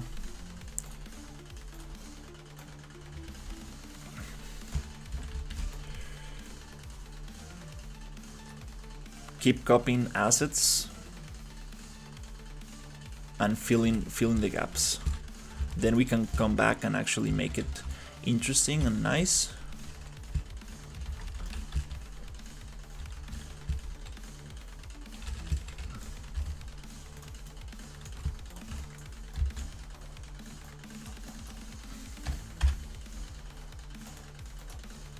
And then I would really like to, instead of making all the rooms linear, I would like to actually add more verticality and some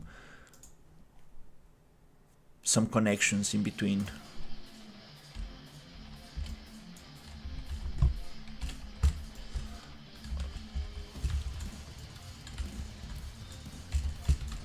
Oof, the sun is right in my eyes.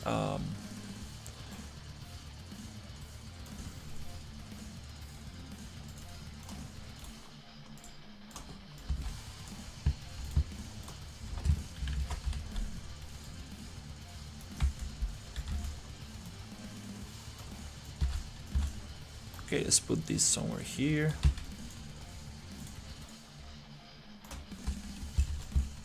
All right.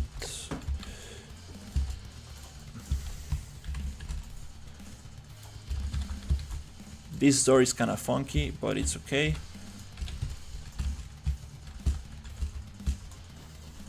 Yeah, the problem with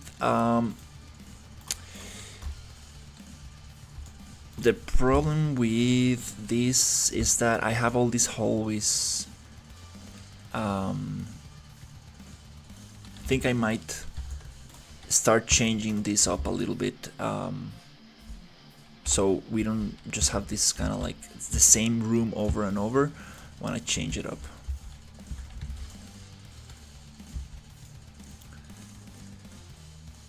Is it normal that the RPG engine flattens UE4 models?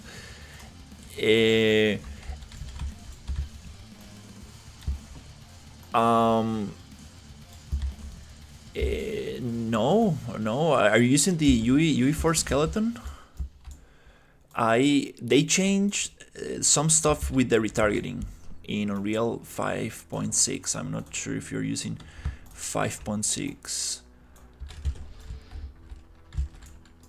But yeah, I can show you how to retarget. I never made the tutorial, but I need to do it just to show you. It's a little easier now.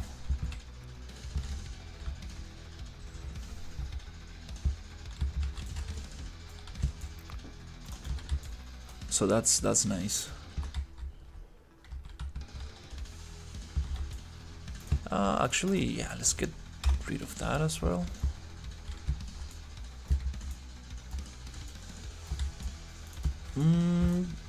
Maybe we can make this room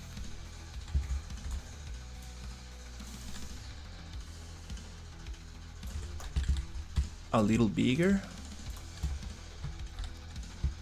just to change it up a little.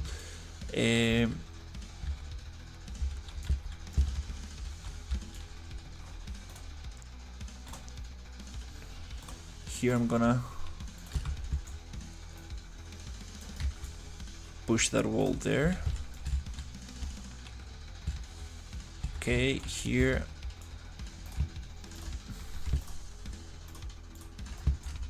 let's get these cables.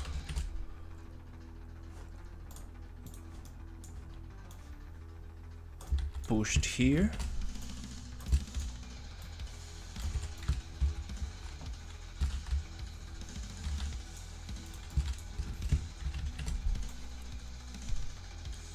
The bug existed prior to 5.6. Yeah, you need to send me a screenshot because I need to see. There's also this thing that it happens with the retargeter. This is something I need to ask. This is I'm not sure if it's a bug or a setting that we need to change, but it's kind of funny. Like it happens only with soft skin characters. Let's say characters that have like muscles and soft deformations. So if the camera goes far away from the character, it breaks like that.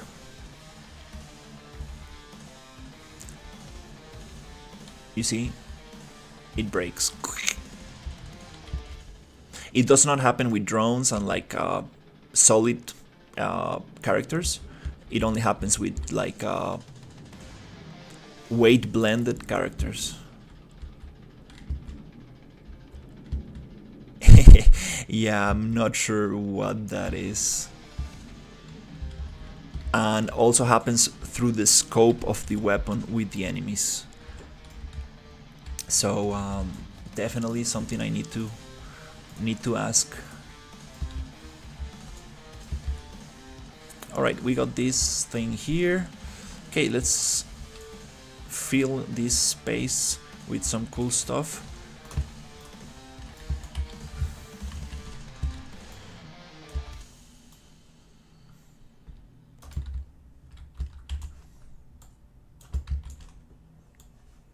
Maybe now that I got this kind of like prefabs, I can push this a little bit faster.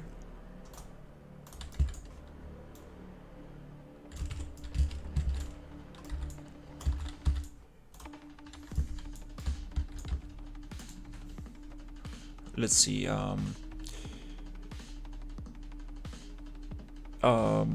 Group unlock.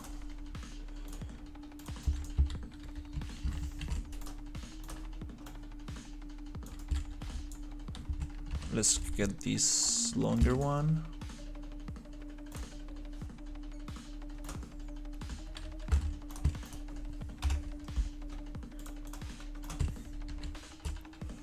Oops.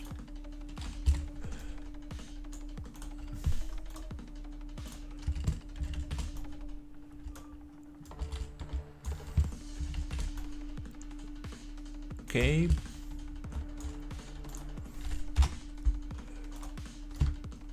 Yeah, so the RPG engine is getting a build system. So that's gonna be super awesome.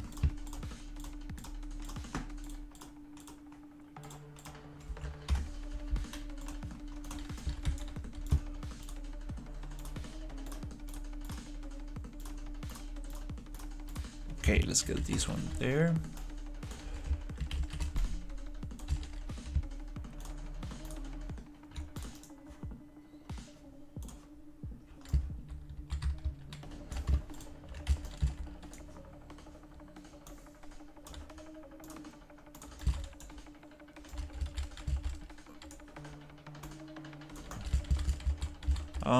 A little bit more. Nice.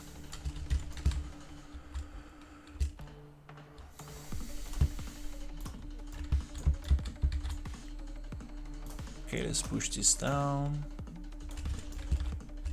That feels too repetitive. I don't want that there.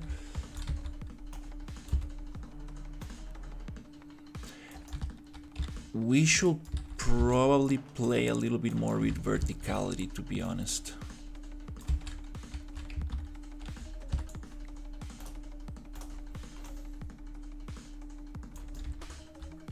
That's a nice fit. Bloop, right there. These ones, we need to change that up.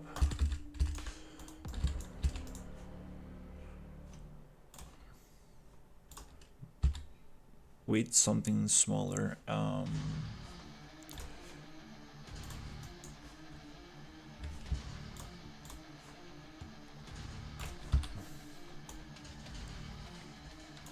Nice.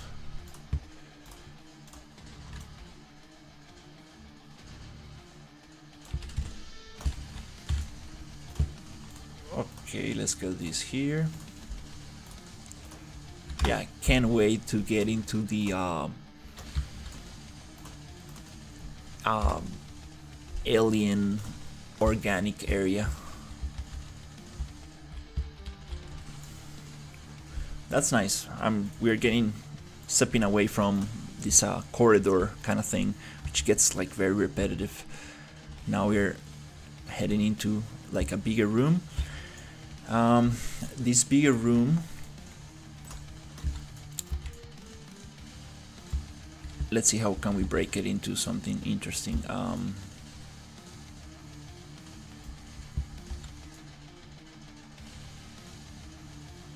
We need something here in the center, something very big. I think this is the prop. Nice.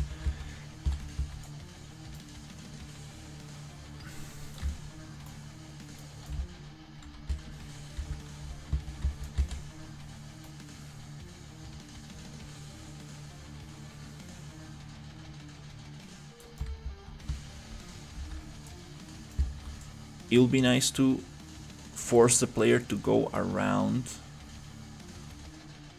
So we need to block here. But with something different. Not a wall. We can try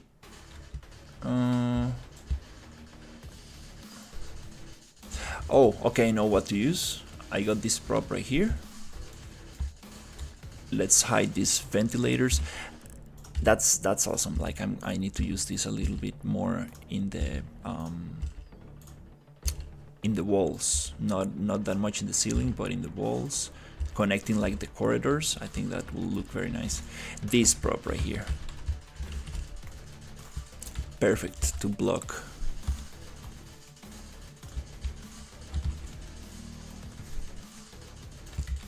Right here.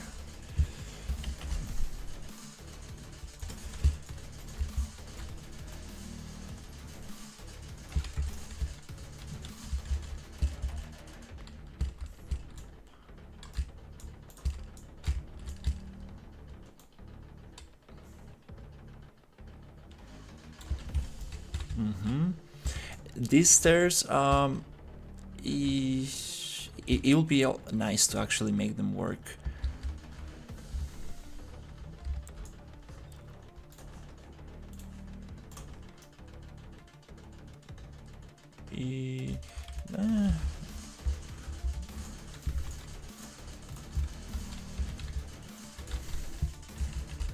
Okay, I want to use some different props because I've been using the same props over and over.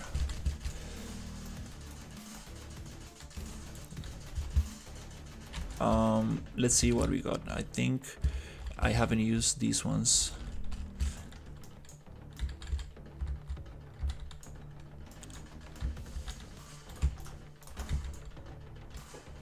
The most used Megascan asset ever.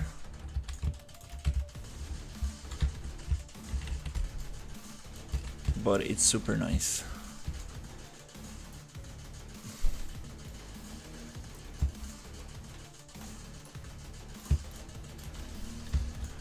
Just need to fix the rotation.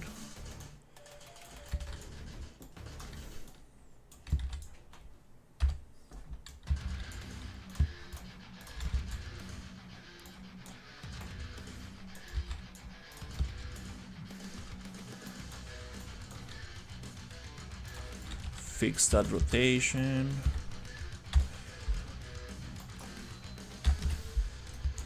This one doesn't want to drop. Maybe there's some collision blocking.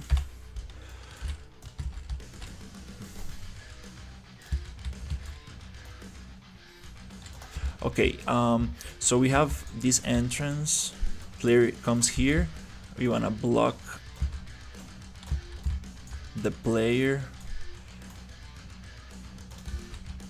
I'm again like making a corridor, but like with props, not with walls. The same thing.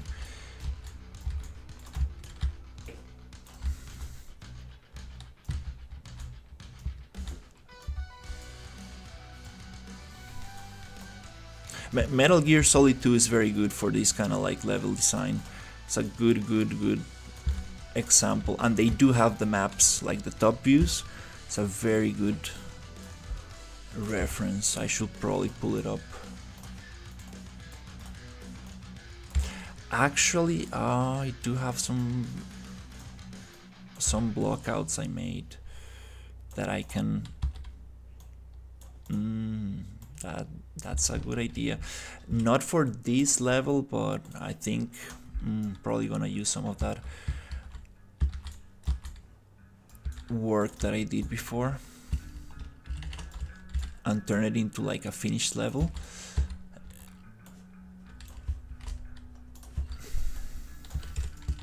Okay, these things in the against the wall, they don't really do much.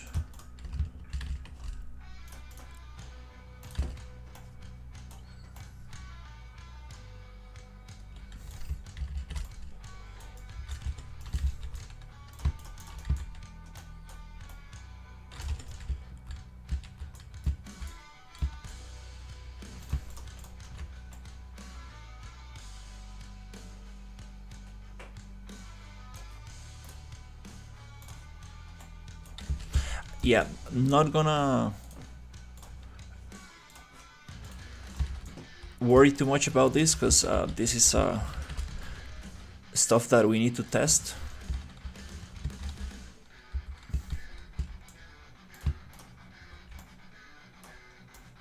Here I'm making like a cover room, and this is gonna be filled with shooting AI.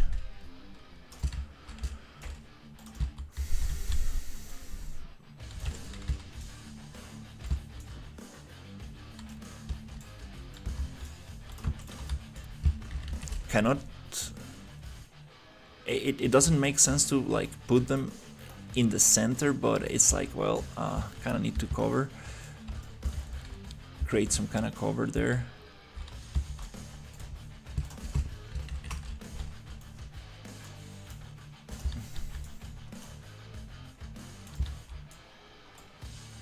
Yeah, that's something that really interests me, like so you make the block out, right? Just cubes. Then you think about like what environment this is gonna be. You make the block out, then you end up with cubes. Then how do you make that block out actually make sense from an environment art perspective? Like, that's the magic. Like, so the place actually feels like it has some kind of logic.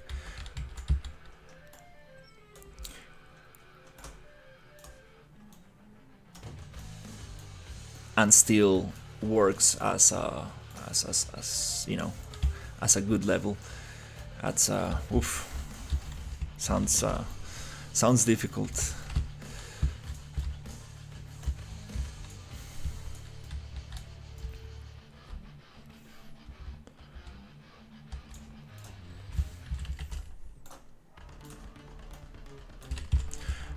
So yeah, I'm going for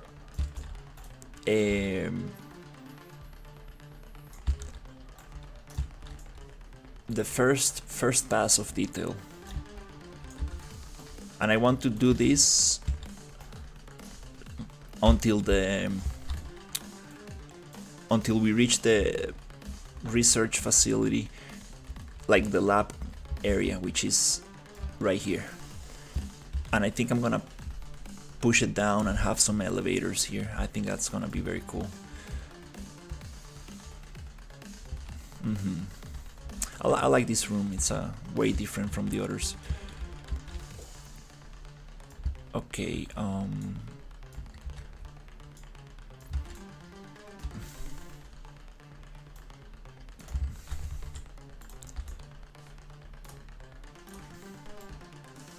okay, again, not gonna be too gentle with this, just trying to get all the props that I want to use in there.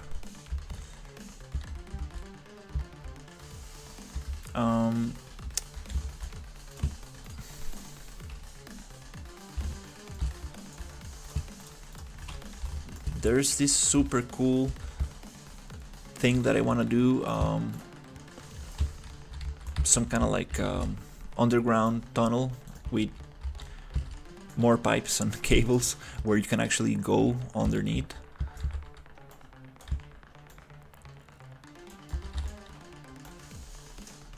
Since we have like a super high ceiling, I think it's gonna work very nice.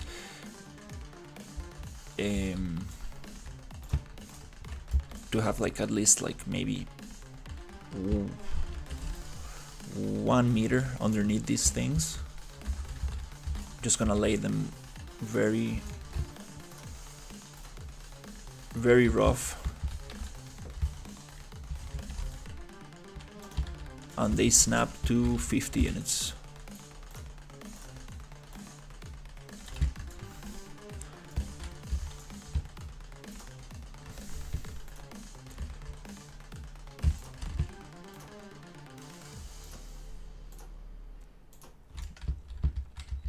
Okay, let's say they go like this around this thing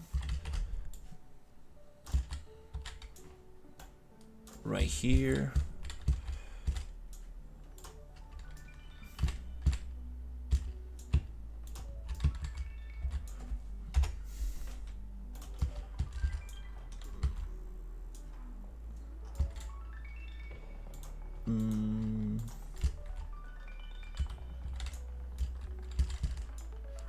It's getting a little bit too shiny. I probably need to close that.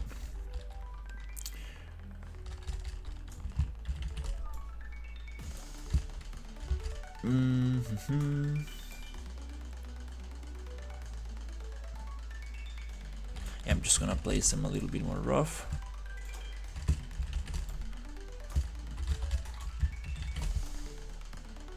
I already have like a door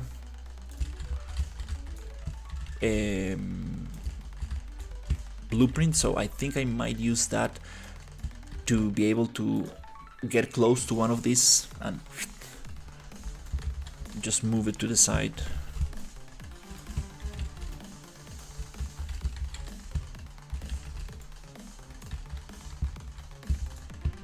That will be very, very nice.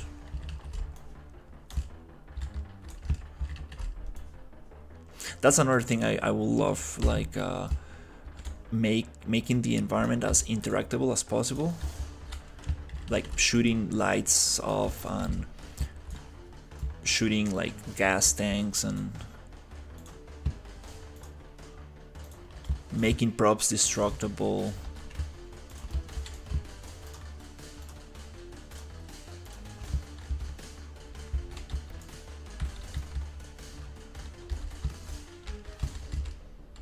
I think that will really, that's what I really enjoyed about Metal Gear Solid 2.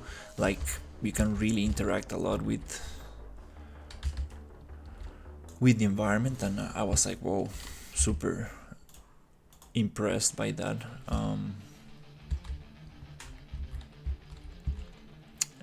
Here we got some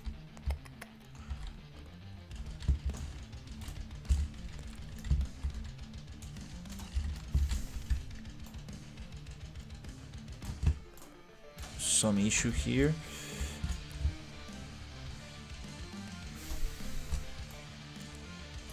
Okay, right there.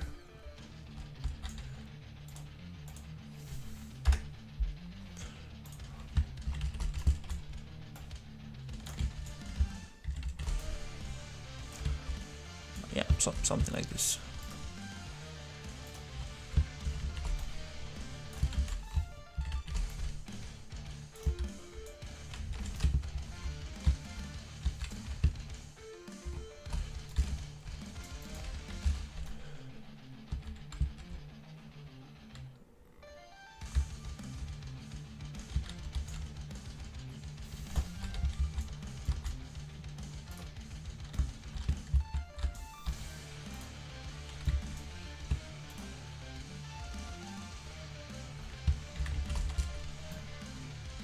Really like this grill.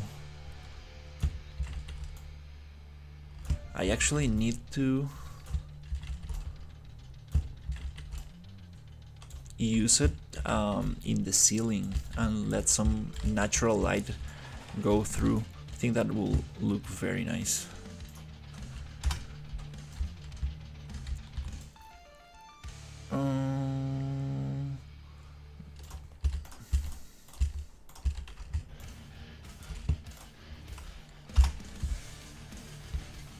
All right, we got this.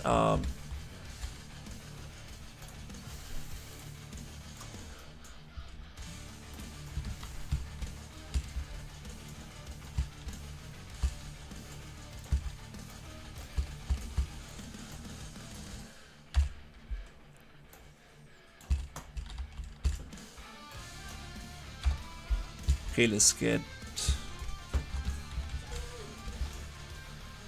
Hey, how you doing? How you doing, doggy? Oh, doggy, doggy. The talking dog.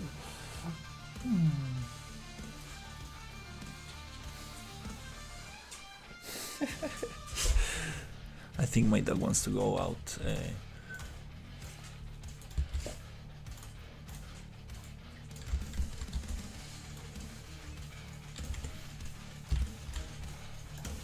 Just gonna open up the door.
Okay, let's see.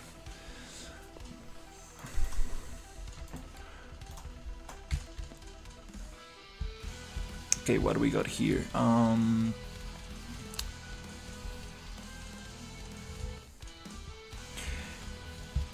Yeah, let's focus only on the primary detail. I mean, primary shapes, like the big blocks.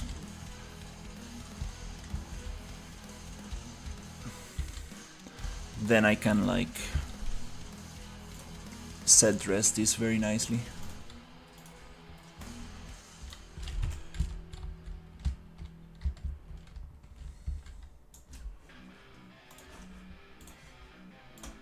Like the functional part.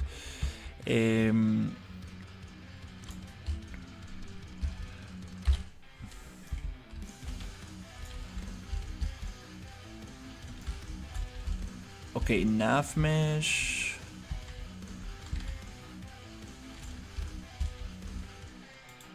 I should probably just have one nav mesh, but I was having some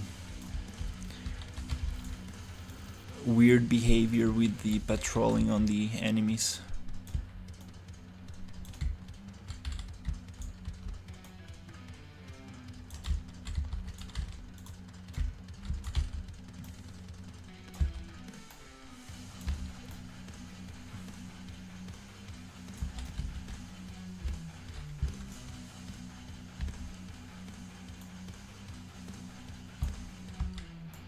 Most likely, I think just one nav mesh. There's this other kind of nav mesh that's it's like I forgot the name of it, but it kind of like spawns on the enemy, so you don't need to actually set these volumes.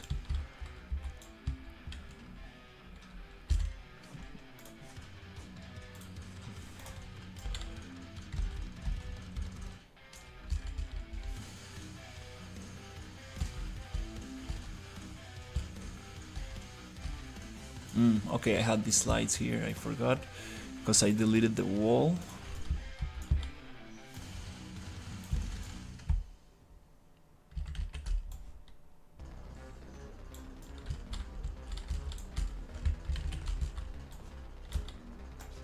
Oh.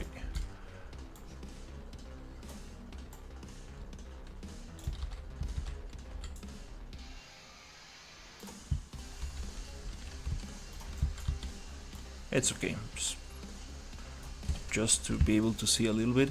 And let's drop some enemies. Also, the enemies, I should have them spawn, not just have them there. That definitely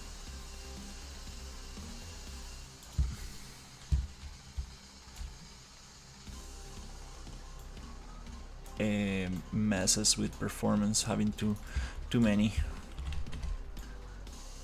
skeletal meshes.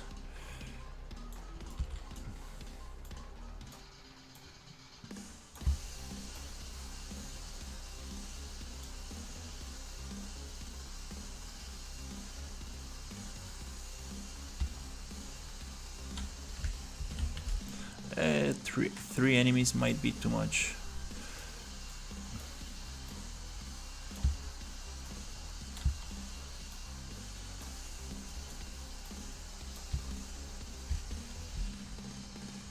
Okay, let's see.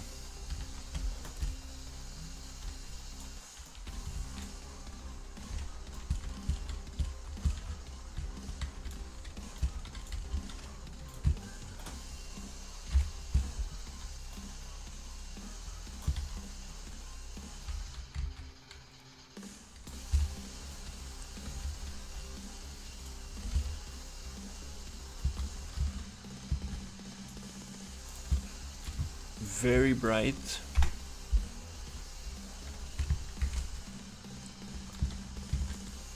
But it's okay. I need to add like the practical lights I have.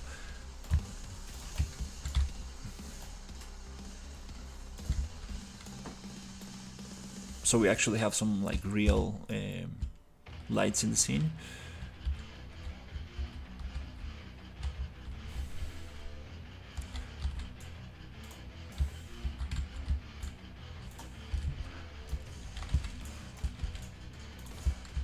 I think I can make the character spawn with a weapon, so I don't need to kind of like pick it up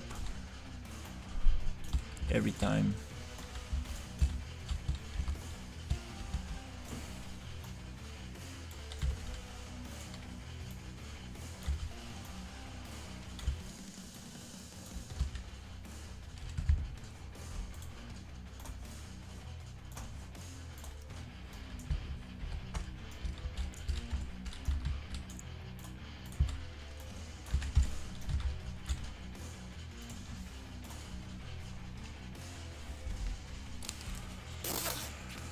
Alright, it's getting a little hotter.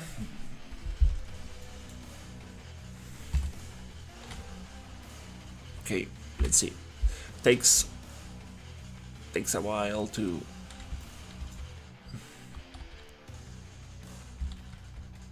load, around 20 seconds or something. Let's go invisible. It's kind of funny. I couldn't make the hair go invisible. Need to figure that out. He's looking the patrol point, like, yeah. Yeah, well, as soon as I get this level finished, I'm gonna really try to nail down the AI.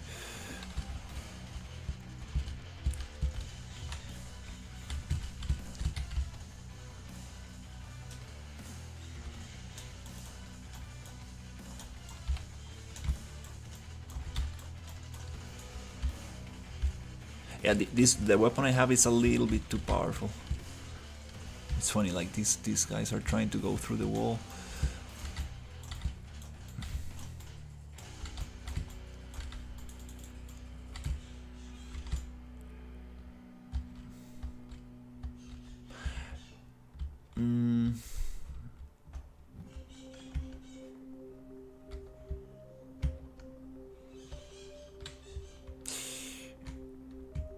Wow, there's there's so many things I want to do with the AI.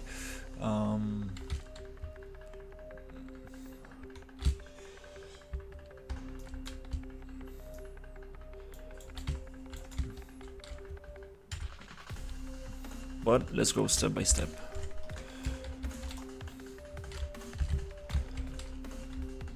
Oh, that's the corner. Right, this is an interesting room.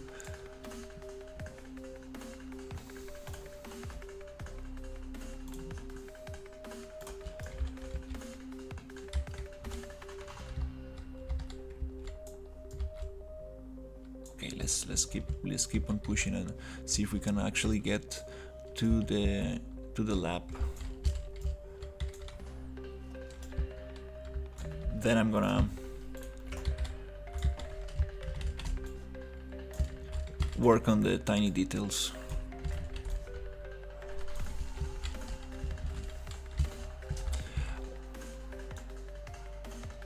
Wait, we do have lights here. Oops.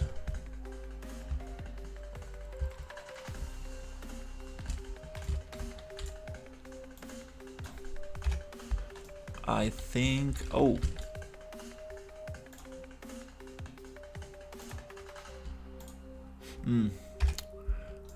I made them 1 in intensity using the light mixer, because I changed the exposure settings and I messed up my lighting.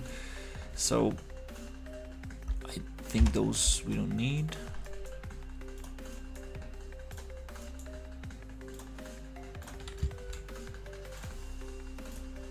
Okay.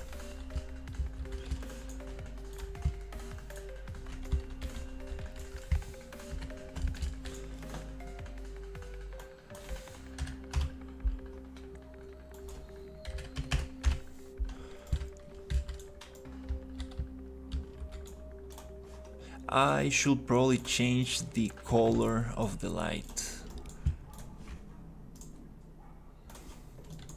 I'm using this warm color, but I think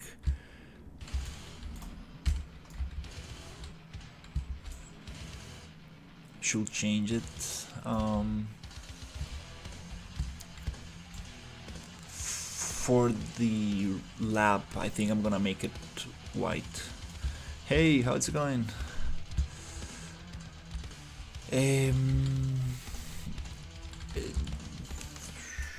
We have this room that goes here, here. These little rooms, I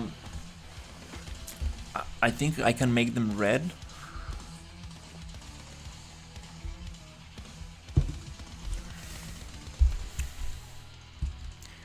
Like I had before.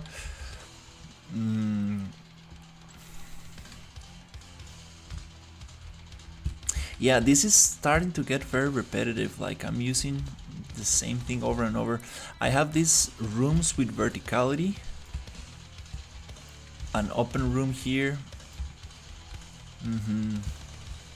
I need to see how can I change that up a little bit. Yeah, let's start making bigger rooms, I think.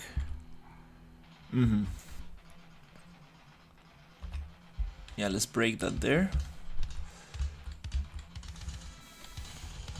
And let's change it change it a little bit.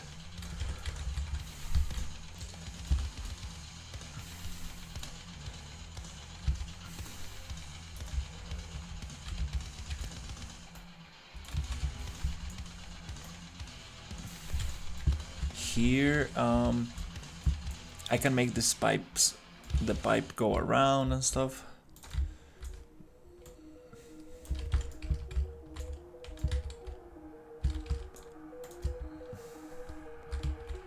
But again, those are details that are not super important right now.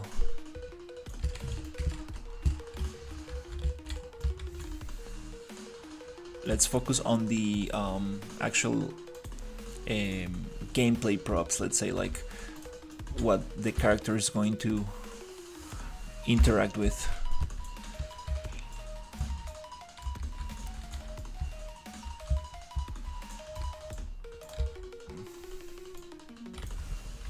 Something like this.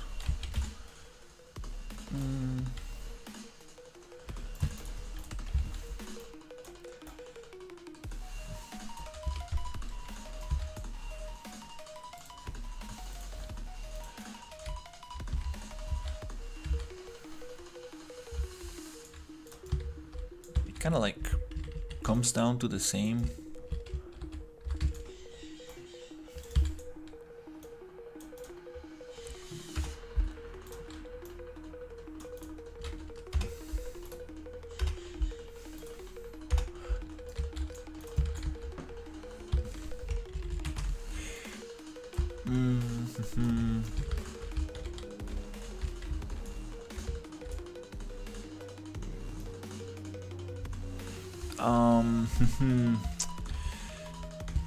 I do have very cool catwalks. We can probably use some of this stuff to change it up.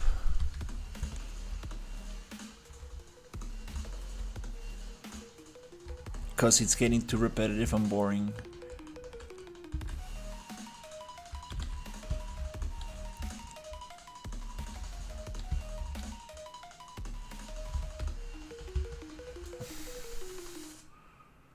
We have these. Yeah, I think here we have a big space where we can actually do that.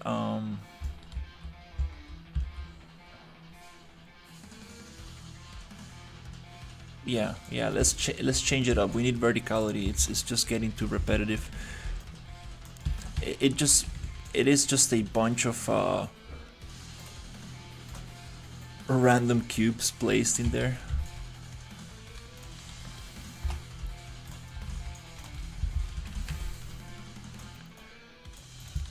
We do need to see some progression in the environment.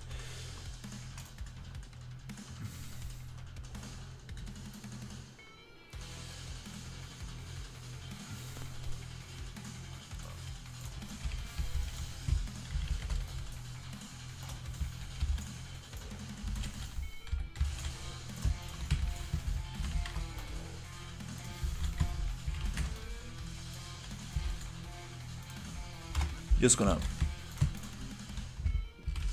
place this as a kind of like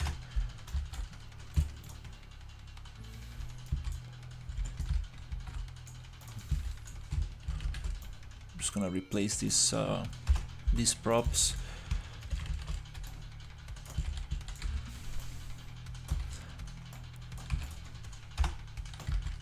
That looks very repetitive and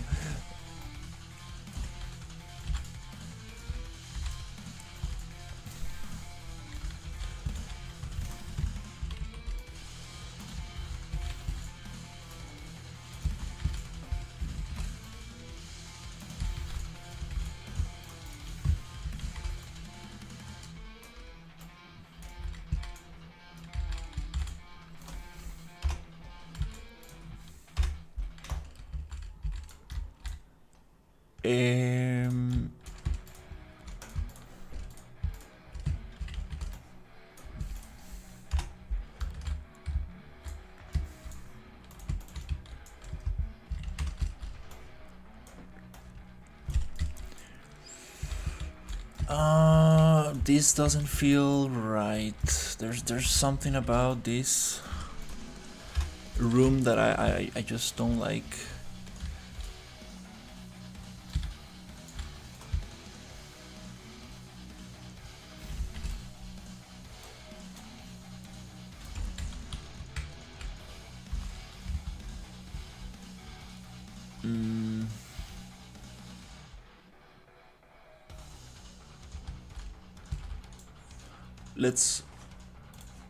Let's leave this one here and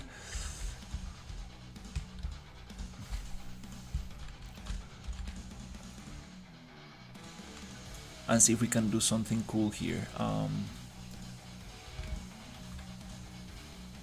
Yeah, bigger rooms. I think that's what I need. Less walls, bigger rooms, because we already have the whole corridor situation going for too long.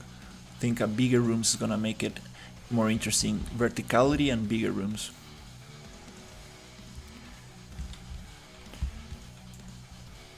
I'm not sure what you mean. Like I'm designing right now. I'm actually thinking about level design. If you mean like if I model my own props, mostly not.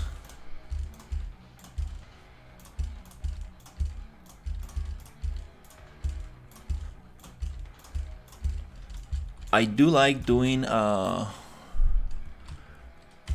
modular blockout assets.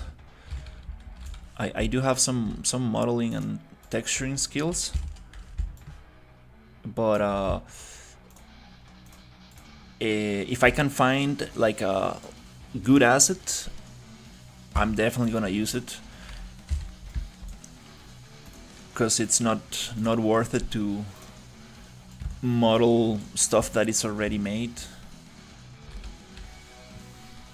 When it comes to characters and stuff like that, I think it is absolutely worth it to have original characters and stuff. But for now, I'm just using what I got. Bella, ¿qué pasó? My dog is like asking for something. You got food. You got the backyard.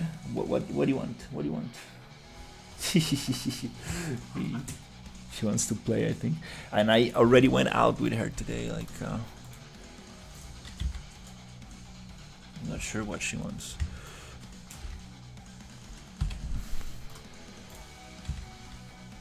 Okay, let's see if I can get all of these together. There you go, outliner on dock. Oh, there you go, catwalk geo, perfect. Select all descendants.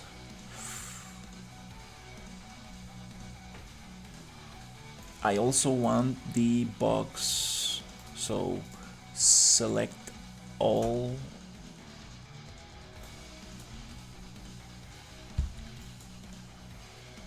Is it gonna grab it?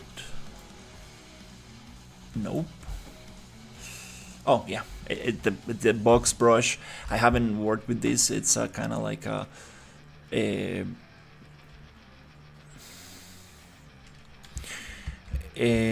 yeah, I've done some stuff. Oh no, I cannot grab it because I'm already using it here. Oh my god.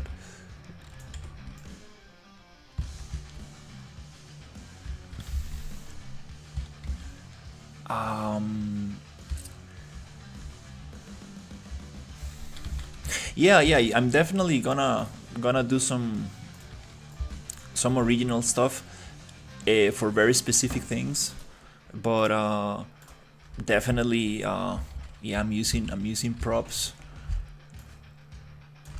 that I've gathered, because they're super high quality, and it's also like if you look it from like a 3D artist perspective kind of thing, you're actually kind of like supporting other artists and actually using their stuff, which you can also modify a lot. So that's another point. Okay, we need to do a tricky operation here. We need to go into wireframe. We have 2 skyboxes. That's not good.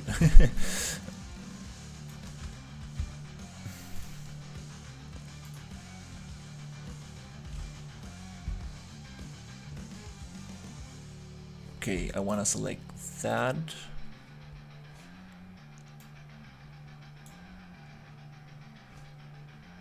Make it a group.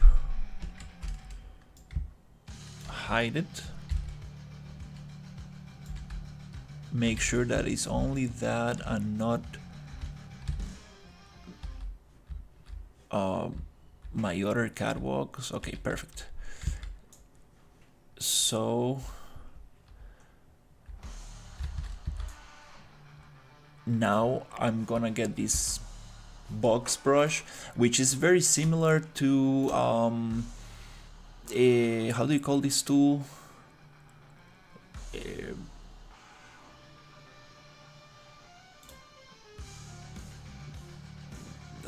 In the modeling tools, that it's just like a grid, box grid. I think it's called cube grid. Very similar, but I think this is an older version of this tool.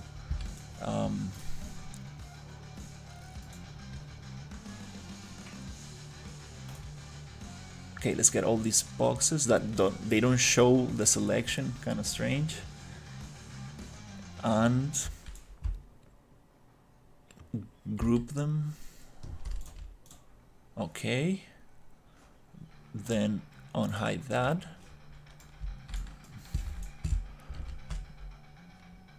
So we're gonna get group 1, group 2,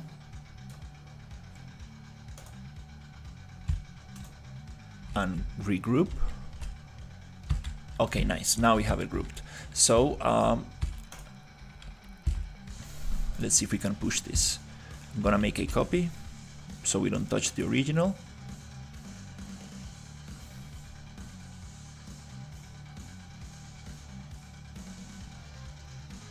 That's a big piece of geometry. There you go, nice. I do want the walls, because without the walls this really doesn't work that well.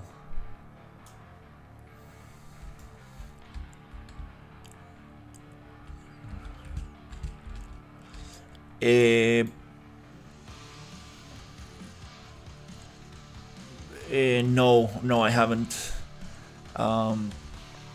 I haven't asked Weber about it. I've been asking a lot of other questions, but we need to get to that. Definitely, that's something that I want to figure out, because actually when you look at enemies through a scope, through like a gun scope, they actually stop retargeting, so they go into T-pose. It's very, very funny, and it has to do with the camera distance.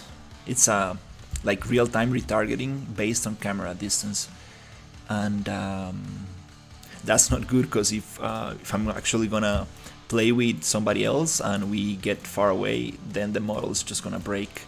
That's gonna be very strange.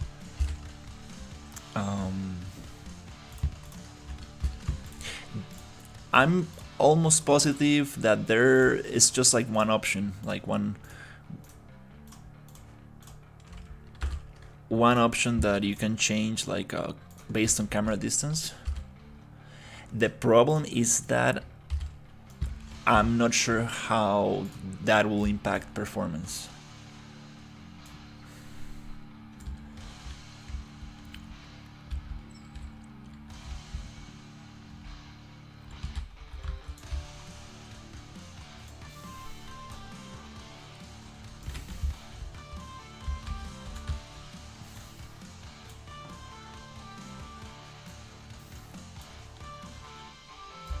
Okay, let's see if we can actually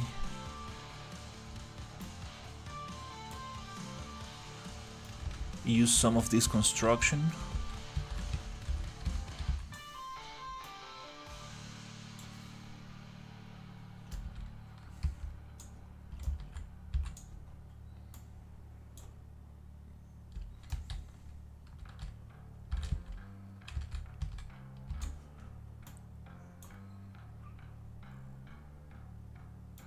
Since it's a big group, it gets very laggy, and there's a little technique I found.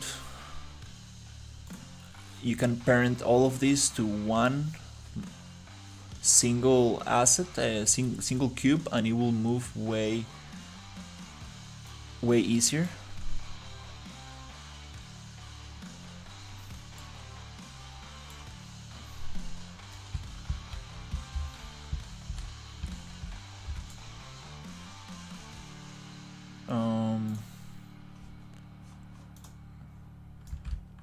Yeah, I think I'm gonna try to do that. Let's see.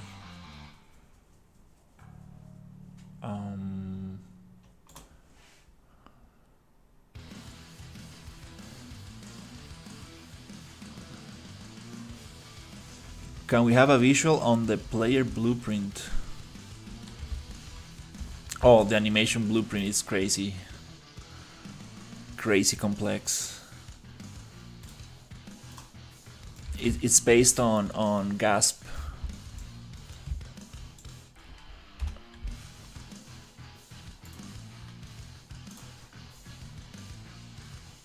Uh, 100 by 100 by 100.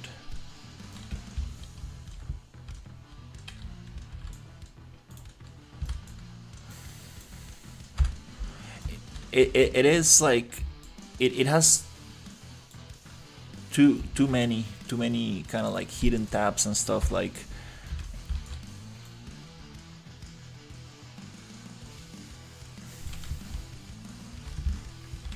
So I mean I won't be able to show it.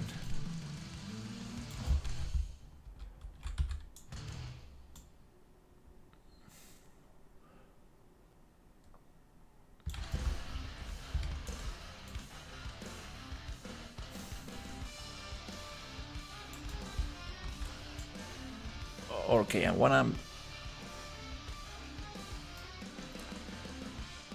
try to match this point right in the corner.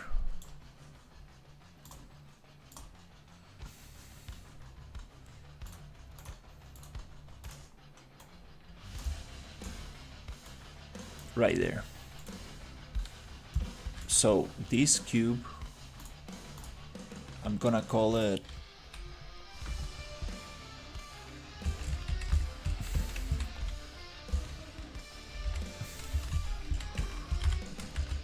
pivot.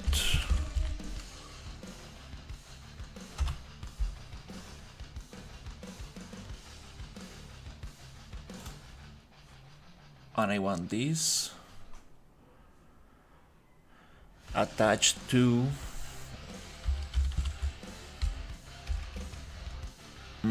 okay.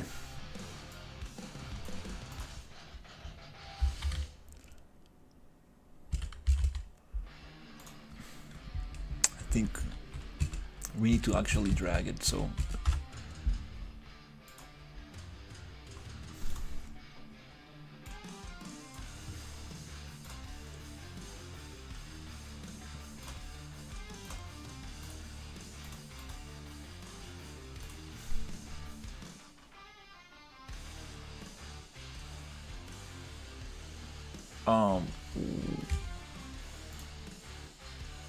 oh, okay, let's push it. It's already out. Huh.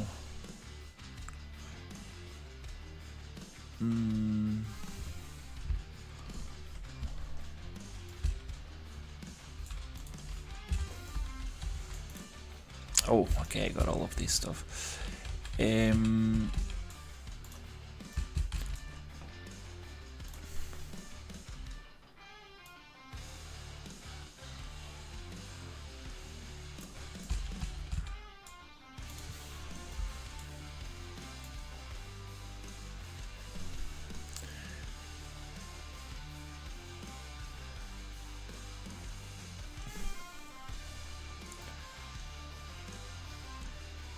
No,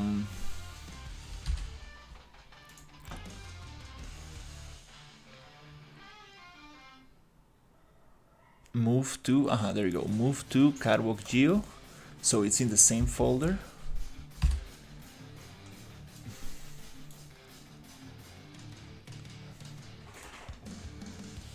Now I should be able to select this.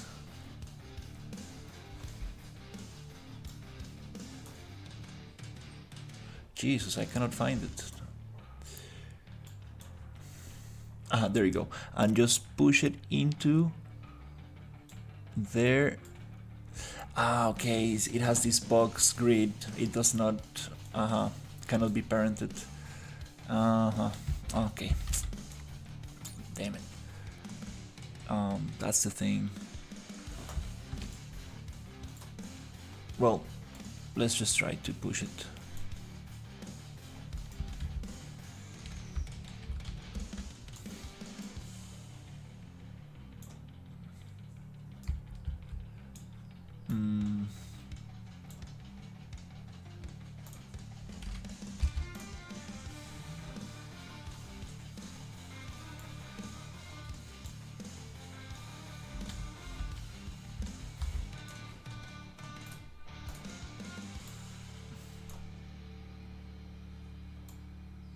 That's the problem with moving like very big groups.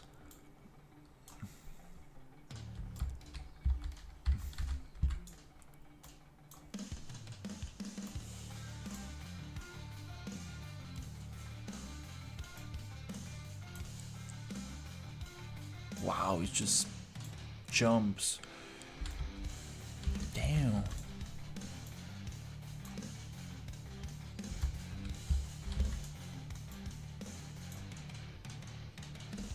It's gonna be super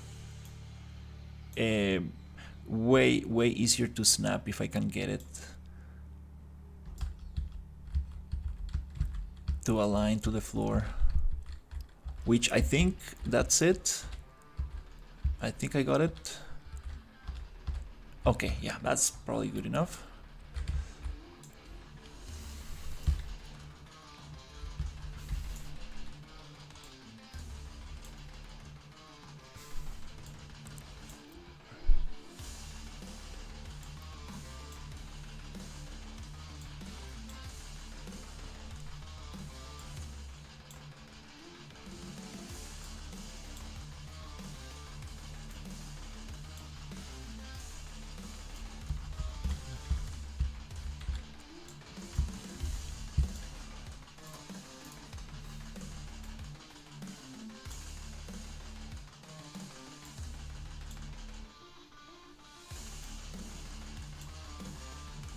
Yeah, aligning this will be impossible.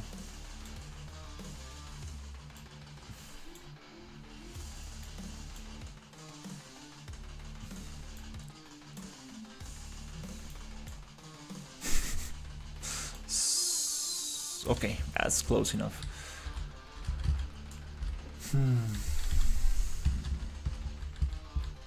Missing 2 points.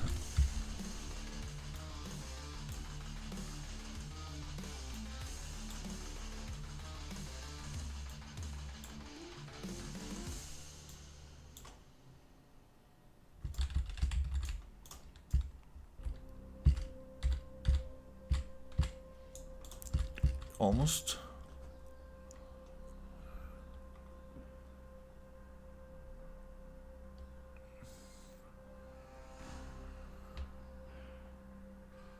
Can't focus that much since you didn't share the screen with PC version. The screen with PC version.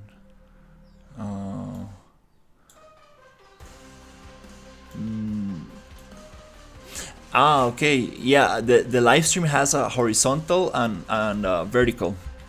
I do both.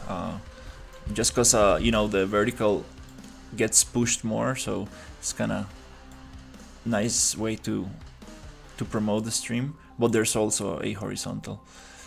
Do you prefer MetaHuman or CC for an iClone?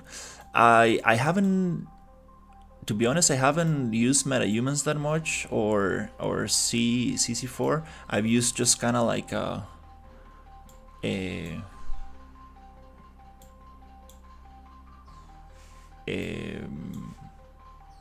let's say like normal characters. I might get into MetaHumans now that this actually the template that I'm using, the RPG engine supports MetaHumans, but I'm not sure.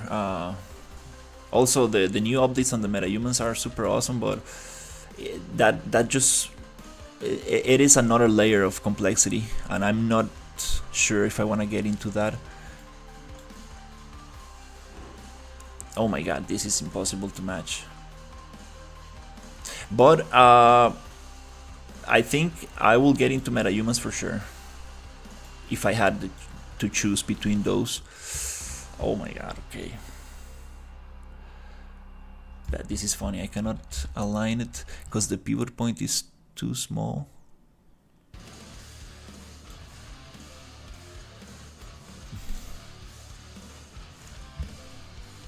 Damn.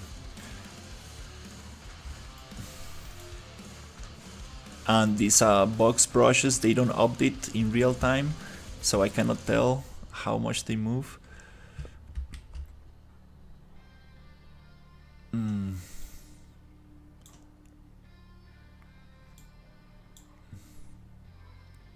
Oh my god. No, I think, well...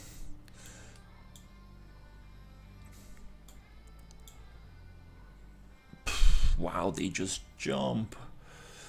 Jesus. Maybe there's one way to. Let's see if there's a way to bake this into a.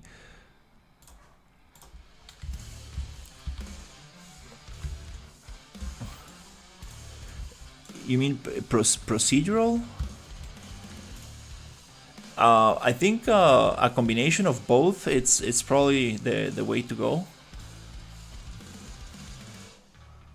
There's nothing like hand placement.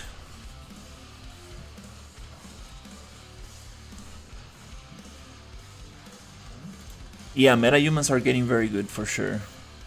Now you can customize the body. There's better tools to facial animate, for facial animation, and just it's getting very, very good.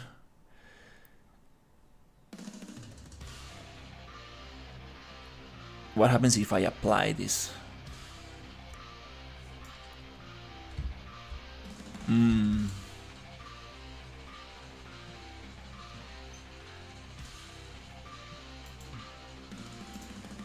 It's okay.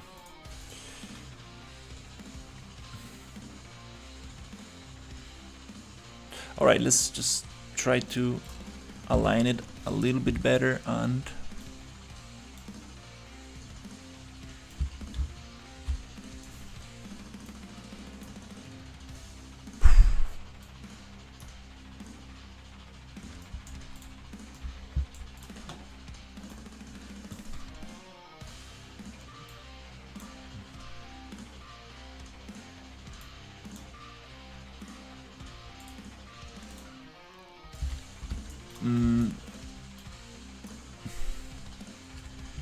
Jesus.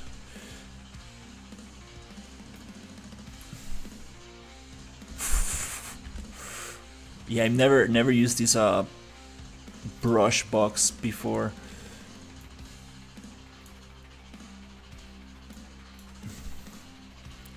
But I do need it because if not, the catwalks don't make sense.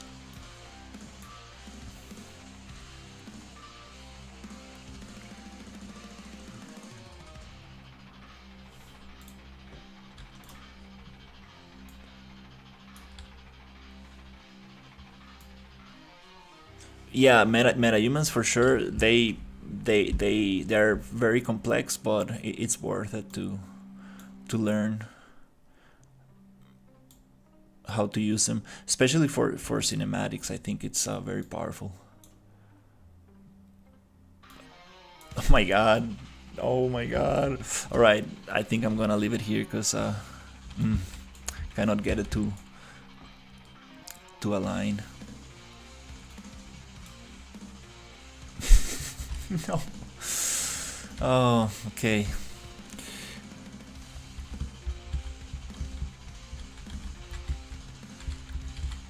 There's another thing that I can do, like push it from the very close to the pivot point.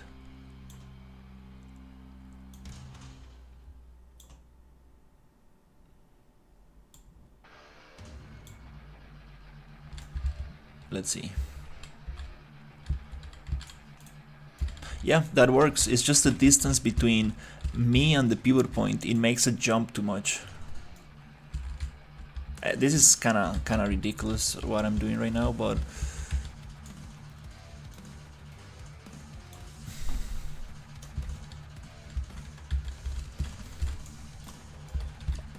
okay, I'm kind of happy with this.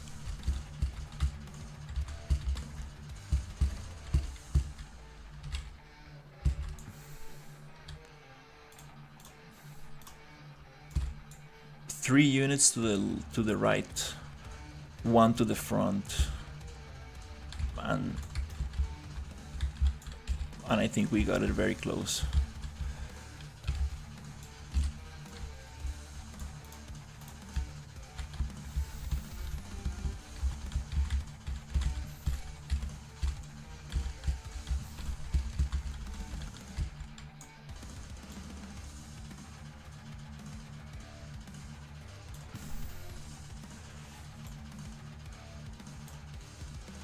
Okay.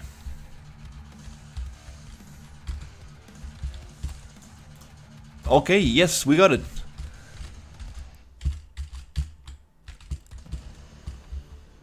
Yep.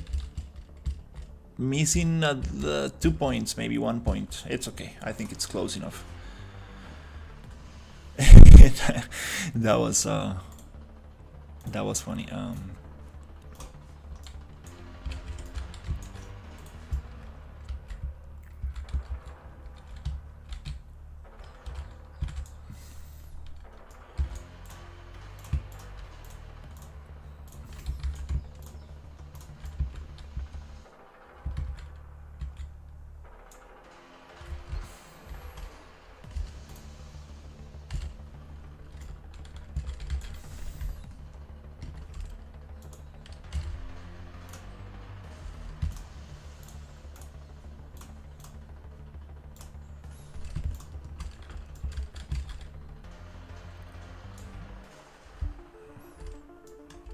Oh, we're actually getting rid of those walls. We're gonna make a group.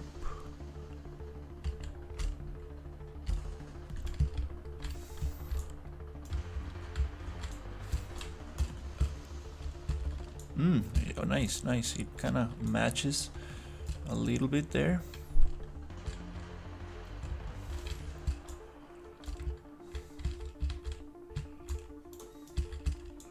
We probably don't need that one.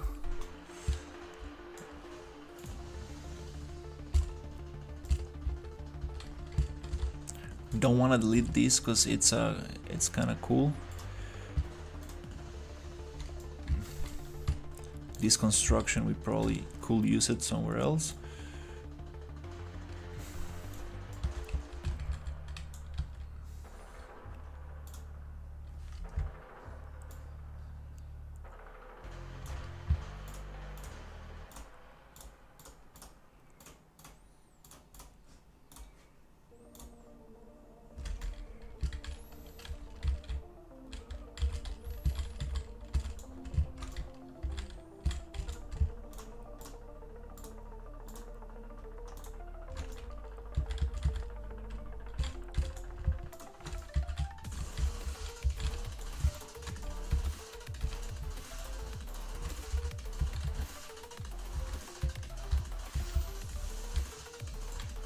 Okay, I think I got what I need.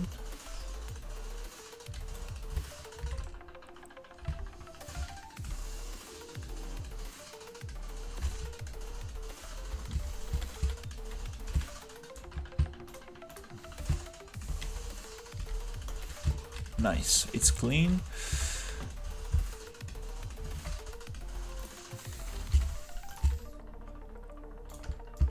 Now this construction and this we can probably regroup, push out.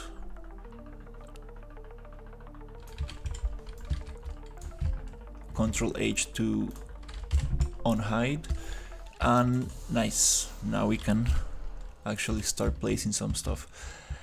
Okay, I forgot these walls.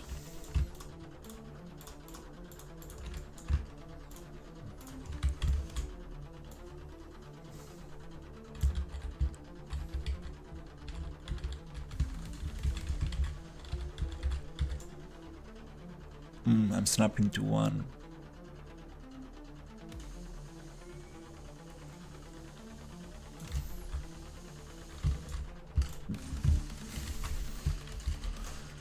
Okay.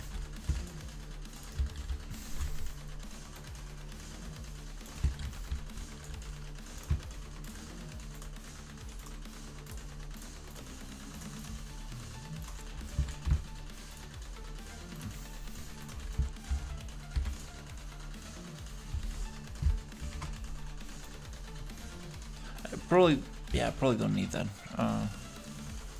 But this is a nav mesh. Okay.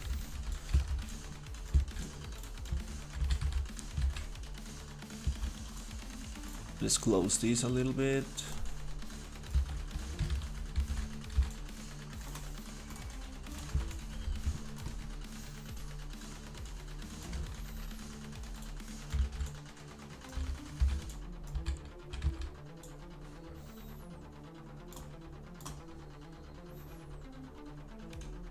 gonna push it 100 units here.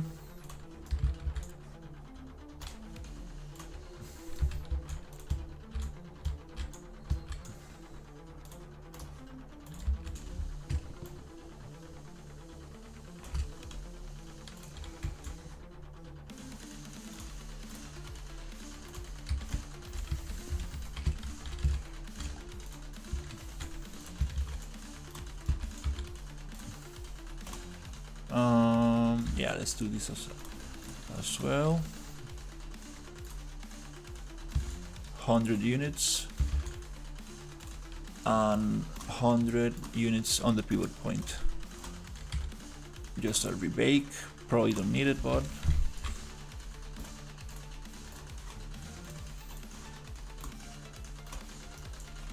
okay, cool. Now we made some space.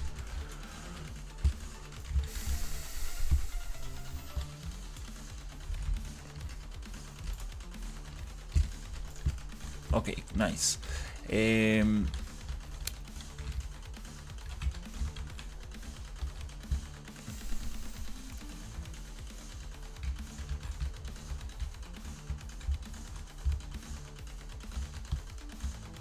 Where do we have access? Let's see. Okay, here.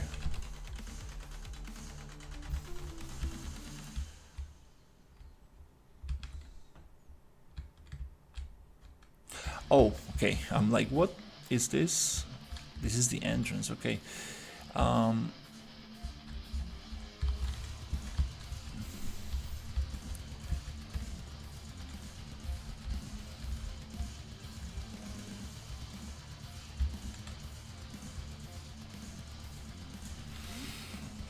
Let's say this is the ground floor.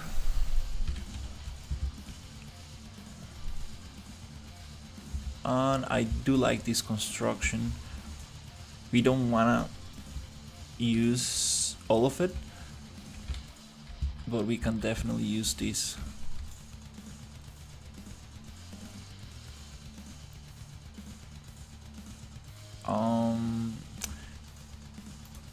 Okay, let's group, unlock, get the box brushes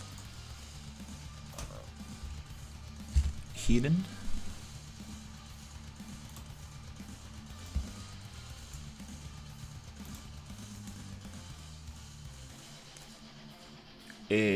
Lock the group. Now we can see actually what's happening.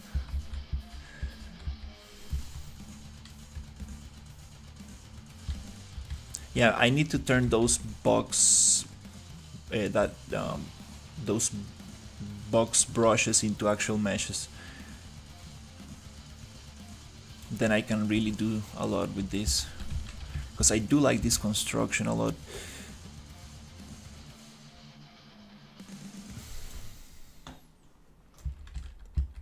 Let's see if we can actually make it touch the floor.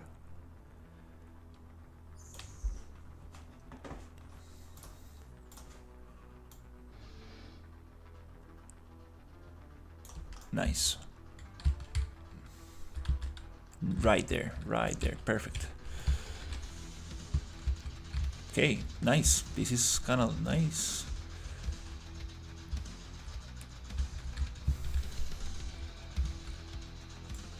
It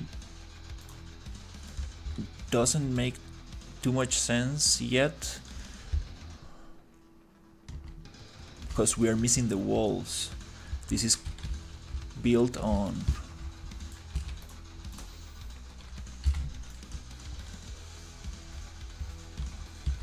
what? No way. Did oh my god, I think they no I think they moved I got them offset by a little bit, I think.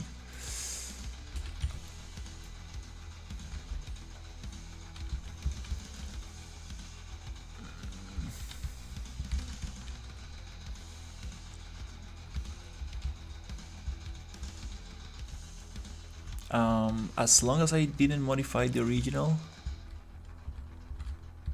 I think the original is fine. Nice.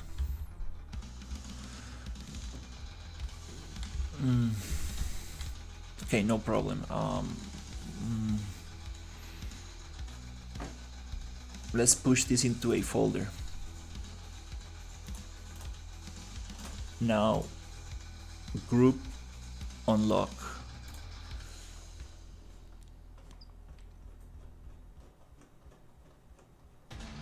Now let me get all the boxes and try to realign.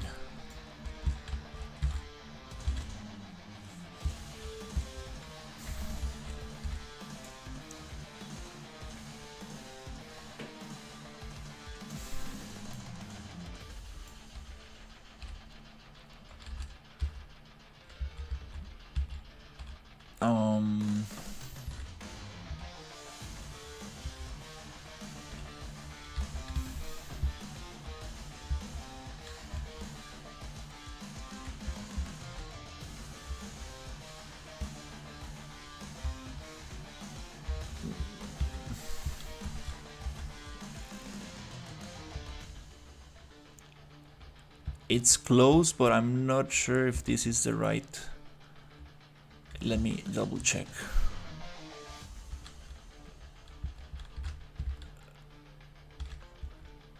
Okay.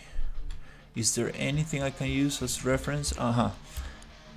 So we have 1, 2, 3, 4, 5, 6 from that window.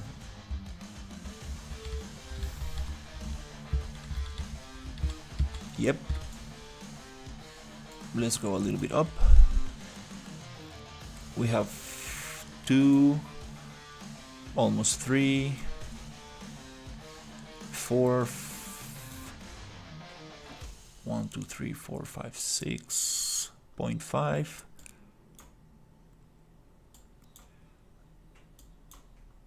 There you go. 3, 6. There you go. That's how it is. Oof, these box brushes. Oh my god.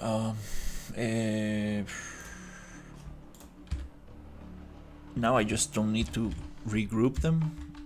It's a good reference.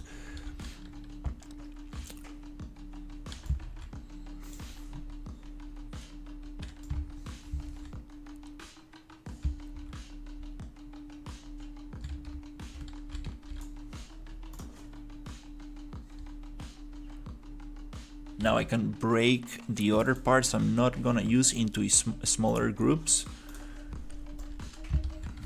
and start actually making something cool from this. So we need to make an opening. Yeah, we can probably start getting some of that off.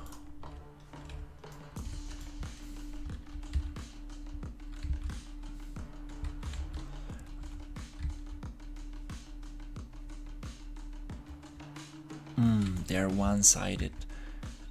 Yeah, these box brushes are super tricky.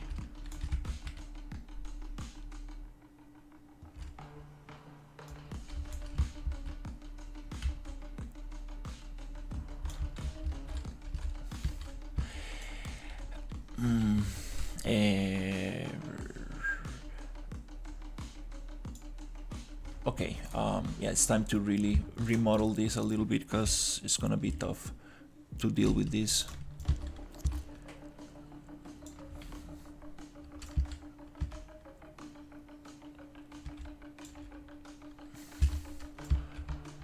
I do have a nice kind of like, yeah,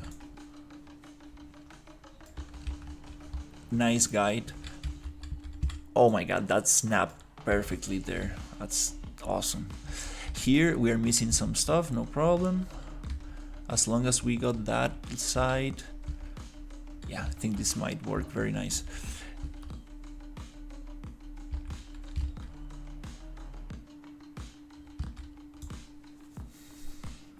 Now I can probably think about if I want to push it to this side, but I think it kind of feels right where it is. Yeah, let's just go with it.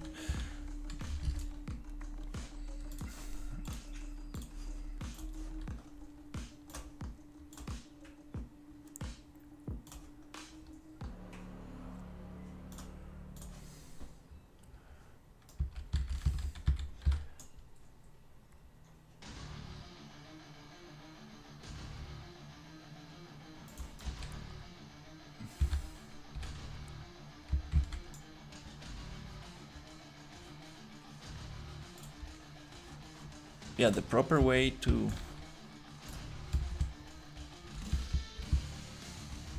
make sure that we get this in the right point is to put the pivot point right in the corner. Now we copy this pivot point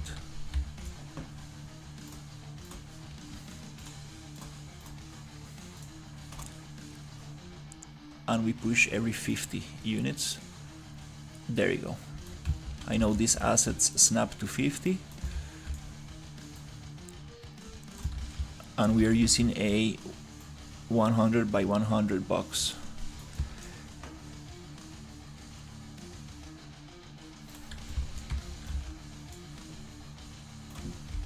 Just gotta get this height, which is this, plus 100.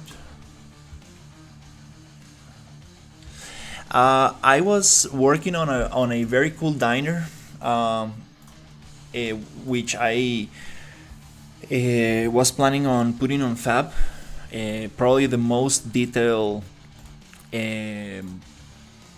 environment I've made from scratch, let's say. But then I got into some client work, and then I got into other projects and kind of like left the project there. It's about 75% done, let's say, because it's like a diner with the kitchen, like the entrance, bathroom, a little office. It's like crazy complex. Let me see if I can show you. This project I really wanna finish it. It's something that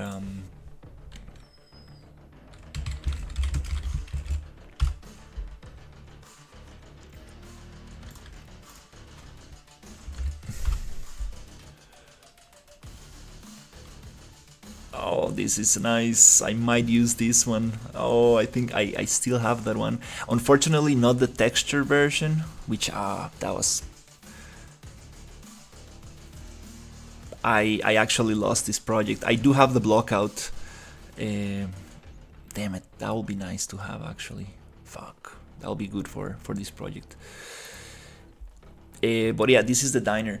This jukebox right here, I spent 2 months making that jukebox like crazy. Like that's the most detailed prop I ever made. It's a Wordlitzer. I got some very good reference pictures, and like you can go inside of it, you can look it from behind. It has like even the metallic stamp that says Wordlitzer, and crazy detailed stuff. Like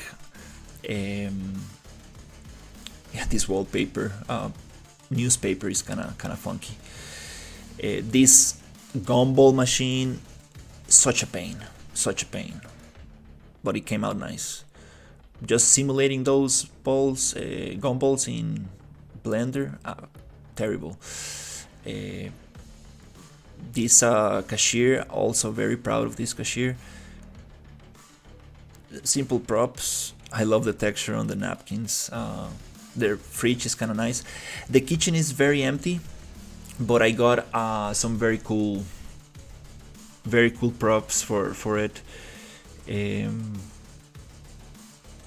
That I haven't put in the scene. The bathroom came out very nice. I really like the bathroom. It needs some decals just to make it a little dirty, but not too much. Yeah, this was all modeled. This chair, it was painful. The lamp, the lock, these succulents didn't came out so nice. But yeah, the jukebox, oof, this is the hero asset right here. This jukebox, super proud of it. The kitchen is very rough, but yeah. This probably will be the most... Hey Patrick, how's it going? This will be probably my most detailed environment I ever made. But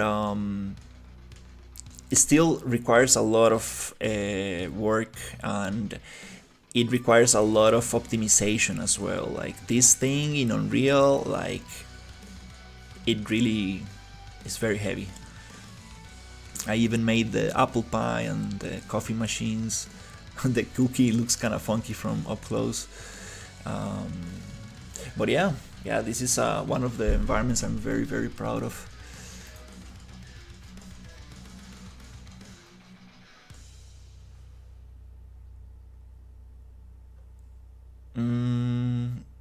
Yeah, I got some other stuff. I kind of need to work on my art station. I haven't. This car looks super funky compared to the ones that we make in the office. Absolutely. Yeah, it's just another level, because we actually get the proper models to do this. But anyways, I shouldn't be showing that stuff.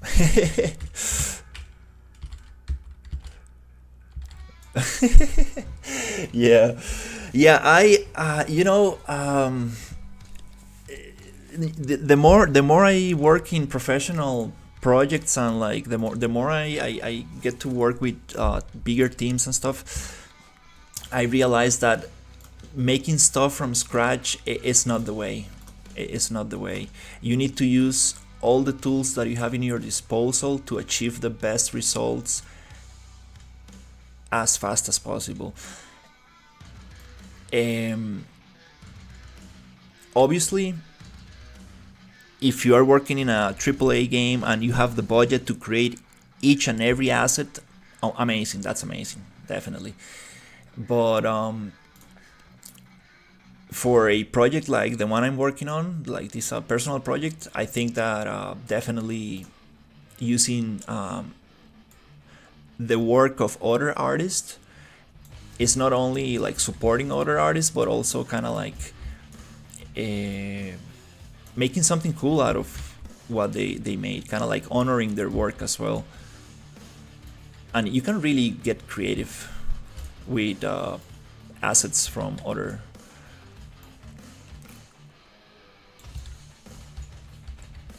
artists. Just the process of kit bashing is like, it's an art of itself. It's like building Legos. Like, absolutely, it is a whole skill of itself. And you can also modify assets a lot. If you have like some 3D skills, you can go and retexture and just modify them a lot.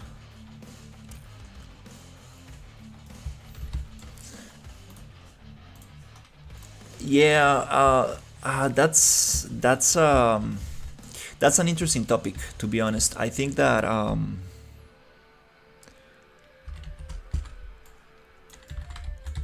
I think that you don't want to fall into the trap of making everything from scratch. I'm not sure. I'm just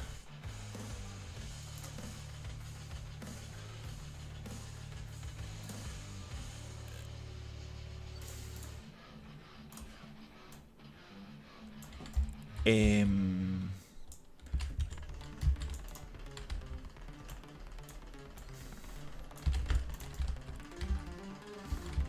I think it's a trap, like where you can like really spend a lot of time. And it really depends, like, like if you're making a portfolio piece, okay, I understand, definitely try to show your skills and do it from scratch. If you are trying to make an original character for your game, absolutely make it from scratch. But don't model a wooden crate. Don't go and model a tire, like a car tire. Don't do things that already exist, like out there, right? Like, especially if you're doing like something realistic, like you have like all the Megascan library and stuff like that. So it doesn't really makes sense to not take advantage of that stuff. Yeah.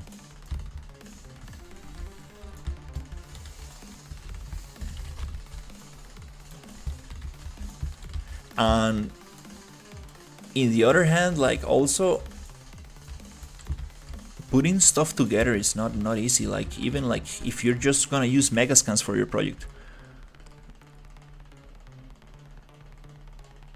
Yeah, definitely. Um,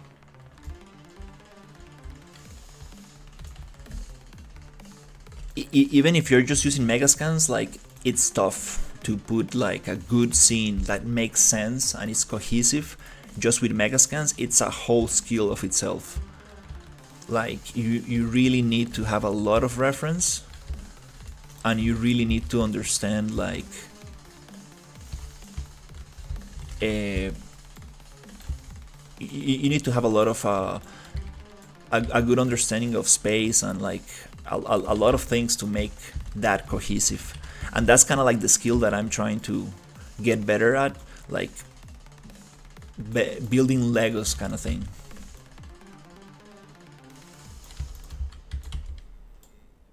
Like creating worlds, and I'm definitely not gonna make it from scratch because it's just gonna take too much time. But if you need a hero prop or stuff like that, definitely, like, it makes a lot of sense to go and just make something very special, or kit bash it, or like, try to make it unique as much as possible.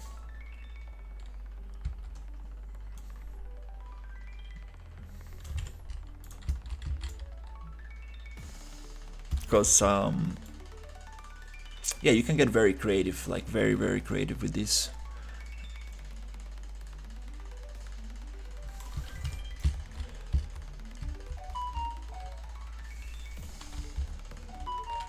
Okay, we're gonna have one wall here.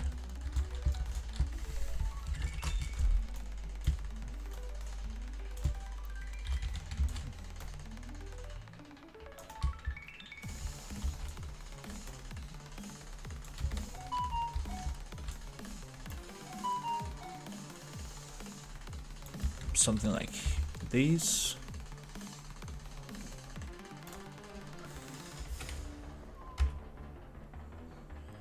Oh, no. Without uniform scale, snap to 0.1. There you go.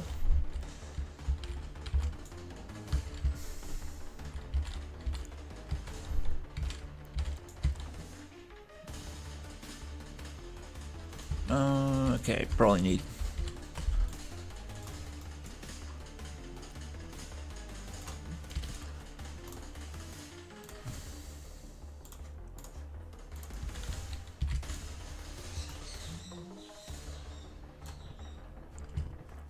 to push it and snap it there. Perfect.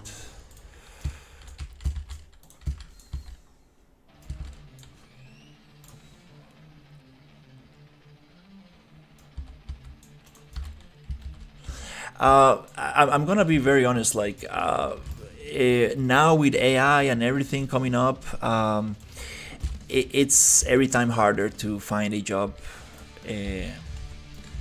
I Yeah, I don't want to discourage anybody from doing it, because it's very cool. Like, I do really enjoy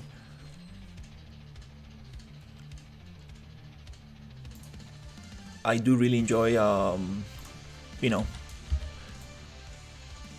being a 3D artist or world builder or whatever, working with like 3D and stuff.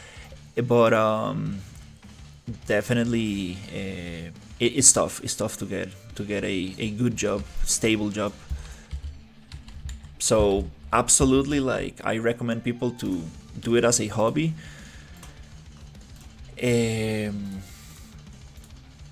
And if you have the possibility to do something else that is more like stable, let's say, definitely go with that. Yeah, I mean, people might hate me for this, but I I've been playing with some image to 3D applications, and I've gotten some crazy models. Yeah.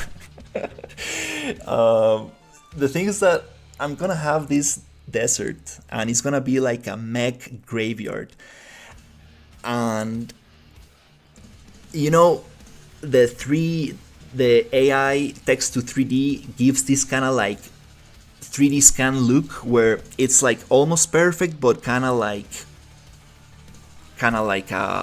I don't know how to say it, like welded, kind of like it has this kind of like texture, rough texture, kind of like not even edges and stuff. So that's aesthetic, that kind of look is perfect for rusted mechs and scrap pieces of metal. It's perfect. So I took these models and I sent them to Maya for a quick reducing in quantity of polygons. I made a quick UV map layout, then send them to Substance and just texture them with procedural materials, smart materials, and you get something very interesting. I was like super impressed. I was like, oh my god. So I actually got some very cool assets that I want to bring into the project. I have them in my other computer, and yeah, I don't want to get distracted working on the desert, but oh my god, that's gonna be awesome. And it's kind of funny because they went through a 3D pipeline process. It's not like I downloaded them and imported them to Unreal. They actually went through some cleanup process. But yeah, super impressed with the results.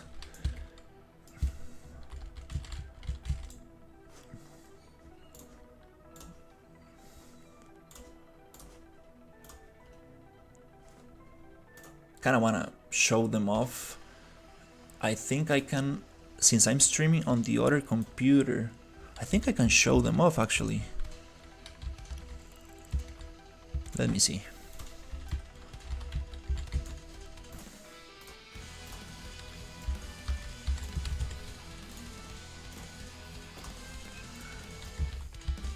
So if I come to OBS and I add a display capture of my own monitor, right there, and then I right click and full screen, transform fit to screen. Okay, now we're seeing my streamer computer on the horizontal stream.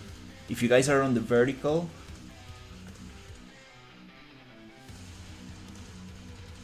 I need to actually do it on the vertical as well. So we go to display capture, right click fit to screen, transform fit, fit to screen. All right, it's somewhere there. Now I can show my desktop. Okay, look at this. This is crazy. Look at these models. It's insane. Like, Jesus Christ. Look at this. Just perfect for a static mesh. No animation, perfect. I couldn't model this, to be honest. It will take me too much time. perfect for the desert. Uh,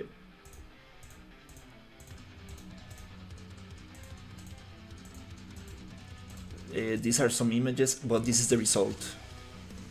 Crazy. I mean, it's super heavy. The density of these models, it's insane. Wow, that's crazy. I really, really like this. Uh,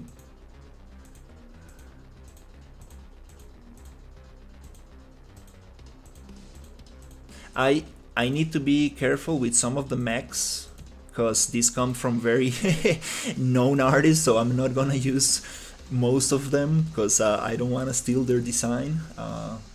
They come from very, very good designers. This was AI generated. You can tell by the thumbs right there that I'm gonna cut off. But also, like, I'm making like this dystopian kind of like sci-fi game that it kind of goes hand in hand, like to have some kind of like AI generated stuff. It's a very controversial topic. I'm not sure.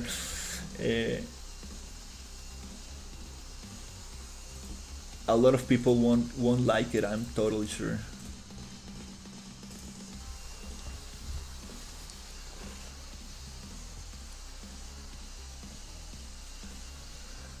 PC version in YouTube. You mean horizontal aspect ratio by PC version? Because I do both streams. Like if you go to my YouTube channel, you should be able to see one that is the PC version, like the horizontal, and then another one that says vertical. So you should be able to see both.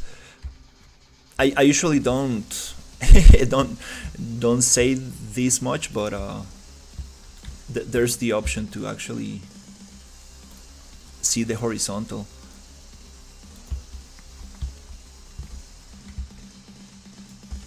I got a lot of people like saying me, like telling me like, dude, you're crazy. How are you streaming on vertical? Like, that's crazy.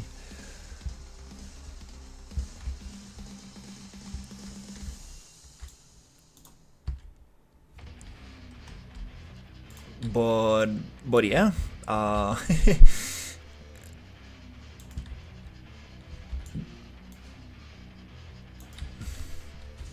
that's the latest news.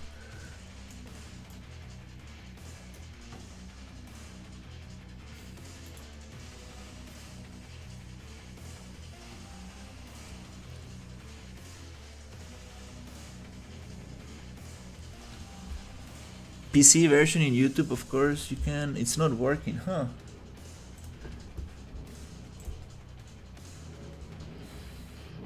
I think I'm live on both. Yeah, I do have some viewers on both.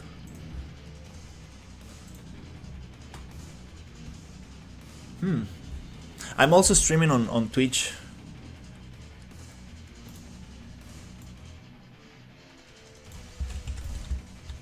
If you like Twitch.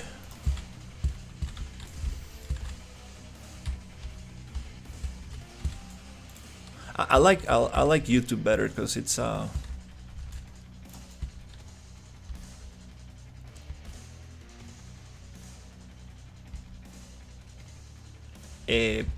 people interact more.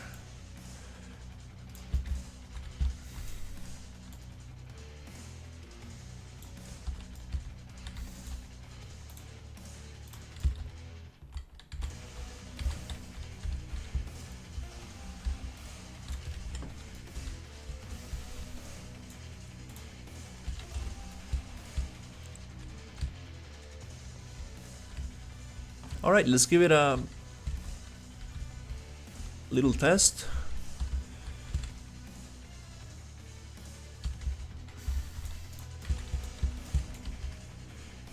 I'm thinking We can probably cut this here.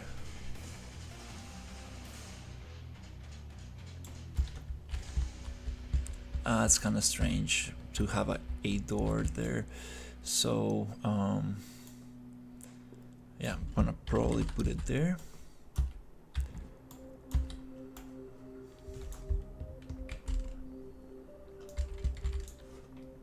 Yeah, I do like YouTube better.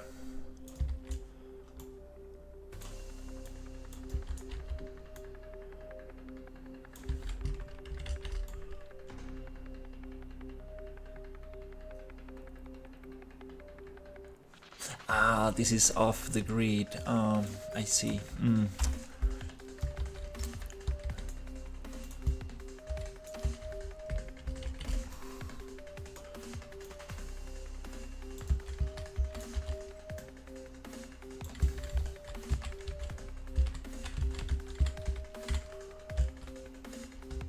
Oh, okay. Oh, yeah.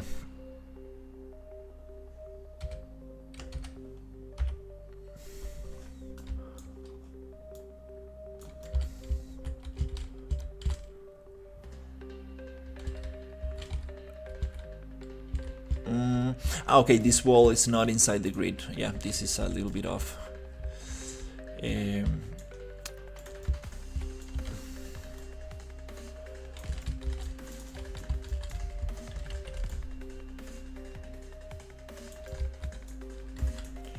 Okay, I think I might just get these meshes from here.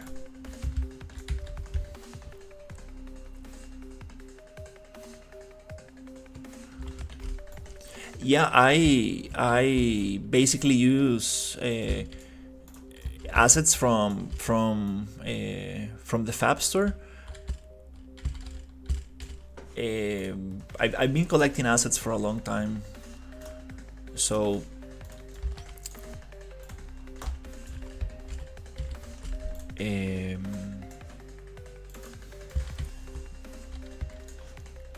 kind of excited to like put them together.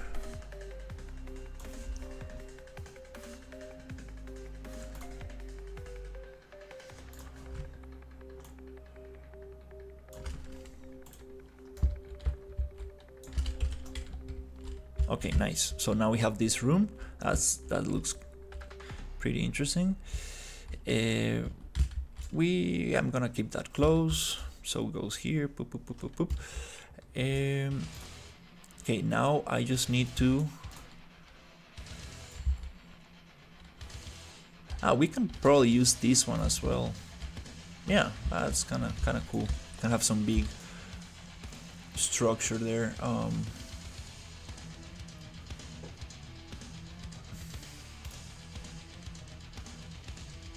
Snap to 100. Perfect. Yep. Super nice.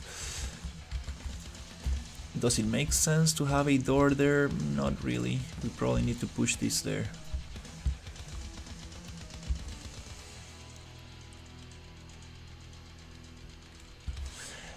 I'm a 3D generalist. I know the basics of modeling, texturing, lighting, but I'm not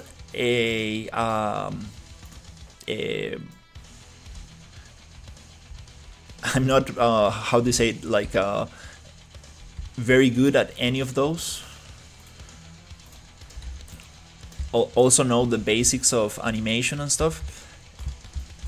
But what I've been focusing on, it's world building. So kind of like building a 3D Lego. That's what I most enjoy.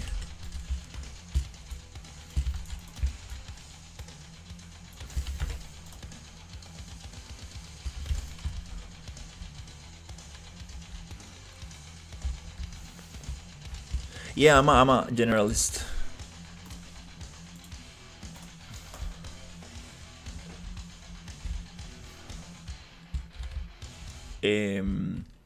Which is very nice, because you know, if I need to model something very specific or modify an asset, I can do it.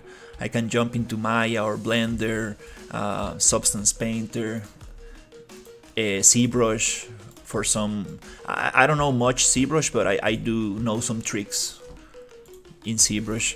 If I need some retopology, I can do some retopology. Super basic rigging, stuff like that.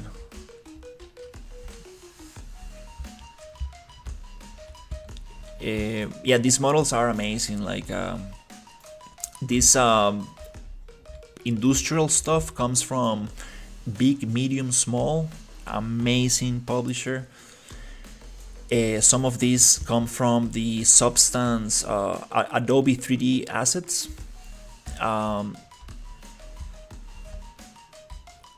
And yeah, these pipes come from Decagon, but I do change some textures and stuff and kind of like mix it up.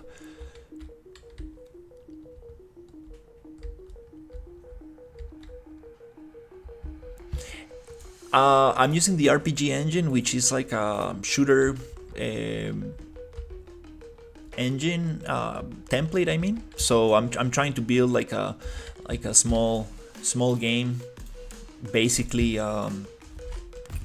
to learn optimization and see how far can I push the visuals and still make something run.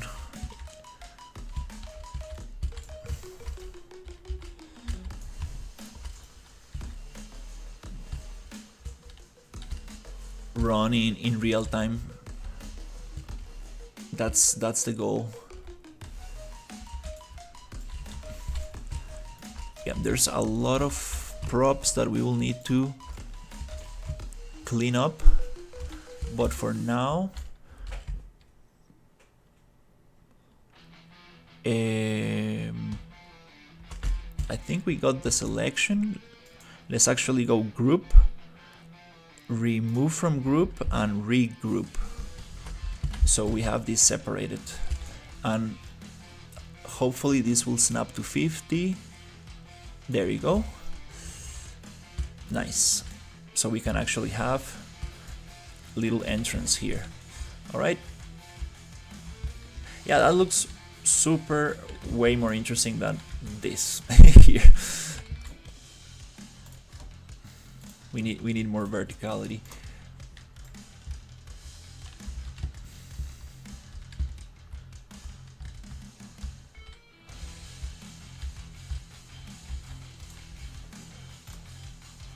Nice, VR. Yeah, I haven't done anything with VR, to be honest. I was helping a friend create an avatar once for VR, but nothing too serious.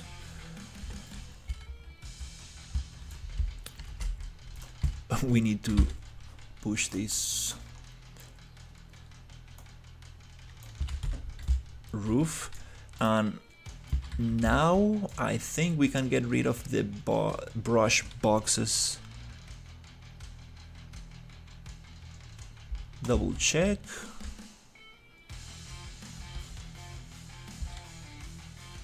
I think we don't need them. Yeah, let's get rid of the box.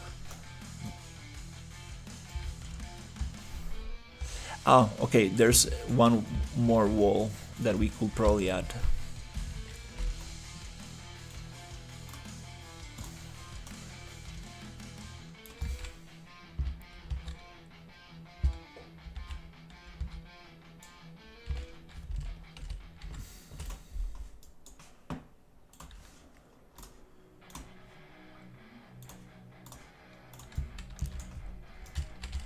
And we should probably snap it somewhere here. Boop. Nice. Okay, yep, I think that's how it's meant to be.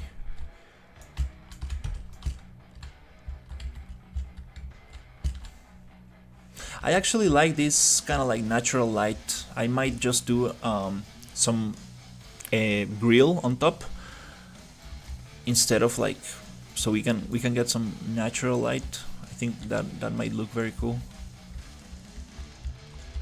So we change it up a little bit from being like like a darker environment into a little bit more lighter, and then we go back to a darker environment.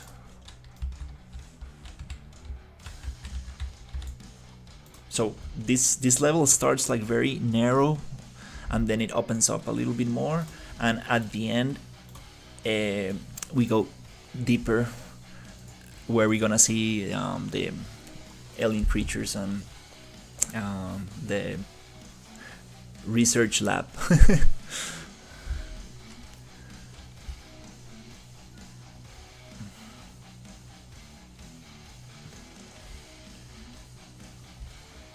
Nice. Have you guys signed the petition for the Stop Killing Games? That's been going viral these days.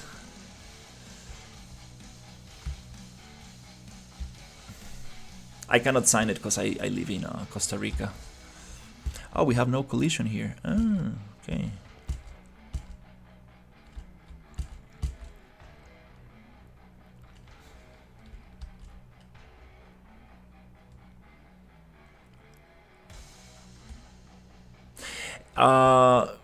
You probably need a degree. Yeah, it really depends, to be honest. It really depends on the country and like the project and on a lot of things. Also, it depends on your experience, because most salaries are negotiable. So you can definitely ask for a higher salary if you have more experience.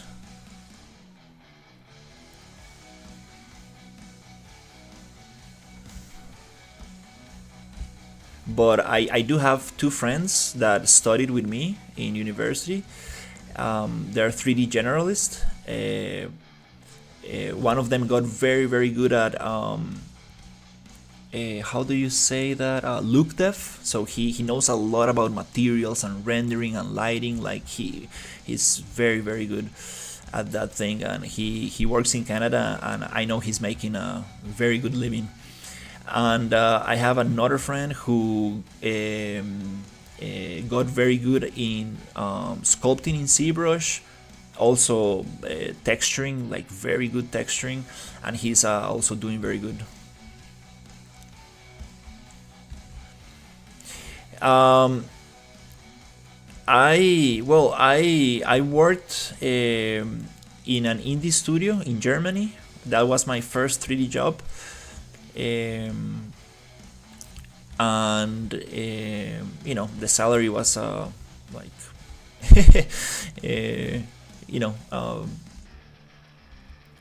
like started level, not too much, but then I got a couple of freelance jobs that I was very happy with.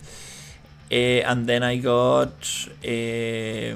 hired by a publicity agency doing renders for 3D vehicles, and I was pretty happy with my salary. But it just really depends, like it really depends on how much you can negotiate, and that depends on your experience. It's kind of like hard to say, but you kind of need to get lucky, to be honest. You definitely need to have some skills, some outstanding portfolio, and you need to be very good at what you're doing. But also there's a lucky factor, let's say. Like, you need to have enough luck to be able to get a very nice job that that will get you experience and will get you better at what you're doing. Yeah. it's very unstable, to be honest.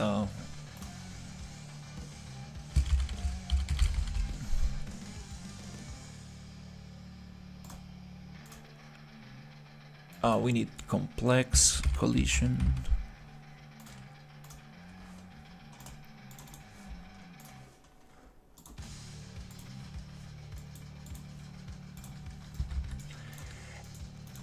Yeah, it's kind of hard to say this, but um,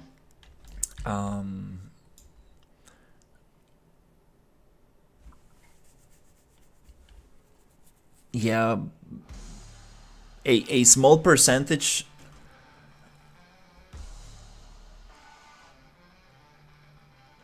Hola, hola, soy de Curriabat. Muchas gracias.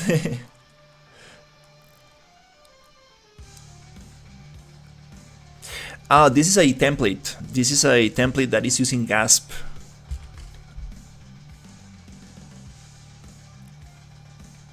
It's called the RPG engine. I'm building this game based on that template because I not a big blueprint guy. I kind of want to focus on the visuals and stuff. Obviously, I will need to like sit down and really figure stuff out, but definitely I didn't make this. This is the Gasp animation sample from Unreal Engine combined with a bunch of other stuff. So it's very very complex.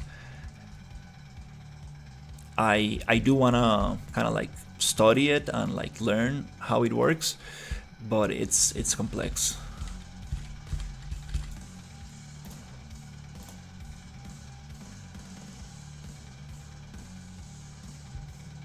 Sudamérica, qué bueno.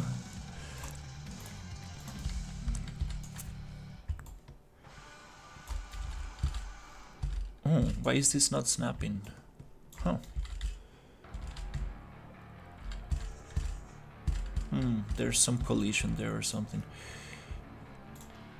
So yeah, I mean, I'm gonna like be very honest. Like, I don't want to discourage anybody from getting into 3D, but it's something that you need to be very passionate about, and you need to have some kind of support. Because again, it's very unstable, right? Like, so it's not the best way of making money, let's say. It's not the most secure way of making money. You can definitely get a very good job and have a lot of fun and enjoy it a lot, but it's not the most secure way.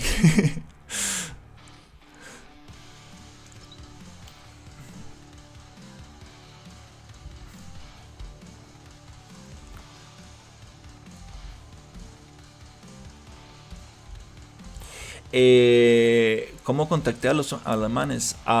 So I got my internship job in Germany by sending an email.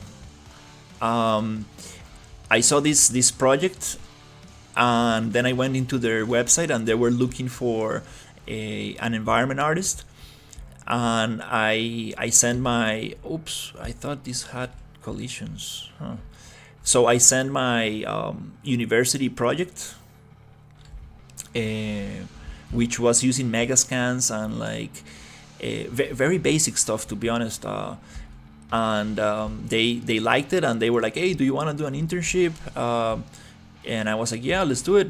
And I went there and I did an internship, and then they hired me for a whole year as a freelancer. So I came back to Costa Rica, and I worked from here. I was doing mainly blockout, so I was kind of like building these kind of like environments based on blocks, and then testing the gameplay, then kind of like doing that. I did some set dressing as well, but mostly blockout.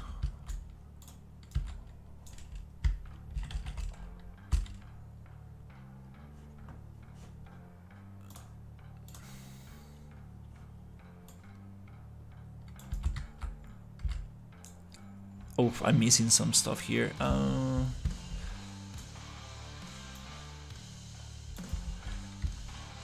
Yeah, I got a full year. That was very nice, and that helped me get my other job. Between that and my publicity agency 3D car rendering job, let's say, I I was doing freelance, which is it's very unstable as well. Like sometimes you get very good clients that actually like I'm very happy with, and sometimes you just get clients that you kind of need to um, um, yeah, clients that like don't have like very clear goals, and you end up overworking yourself because you don't want to like let them down. Or sometimes you just need to be straight up and say like, hey, this is not going anywhere. I think we should not continue forward because I don't want to make you lose time or money. And it's just very uncomfortable. So saying no, it's probably the best thing you can do when you don't feel like the client is gonna work out. It's better just to say no. I appreciate the offer, but I'm not sure if I will be able to accomplish the goal in the time that you're asking for with the what's the word the amount of money that you're offering me, like, because to be honest, some clients, they don't really know how things work, and it's not their fault, right? So most of the time you need to kind of like educate them and stuff.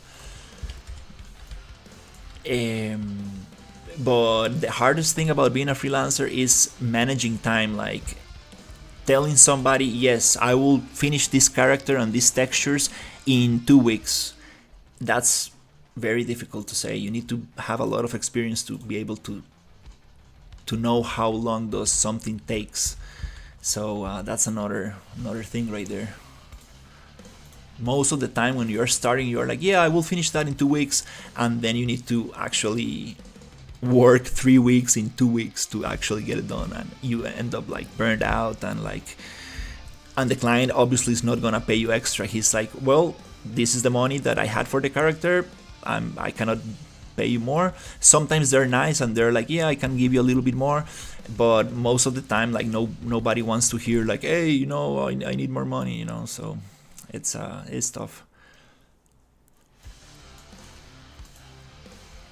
Me suscribo por la buena onda. Tengo que salirme ahora. Haces en vivos seguidos. Sí, I'm making live streams very often now that I'm unemployed. I am working on my own project. I will be streaming more often for sure.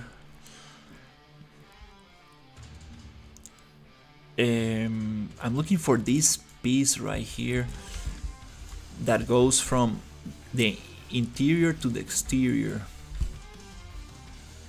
Yeah, sometimes catwalks get very complex. This is the piece I'm looking for. This connection.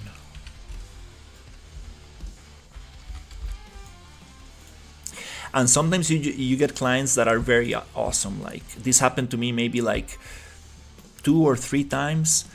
Clients that they just let you work. It's like, dude, I trust you. I know that you know what you're doing, and it's just awesome. Like, but it's very hard to get those clients, to be honest.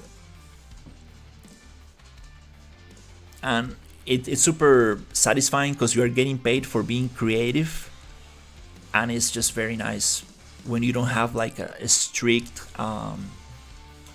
let's say, guidelines on what to do. You just get like some kind of like briefing, like, oh yeah, I need an environment that looks like this and that. I get you some reference pictures, just have fun with it. And yeah, I had those.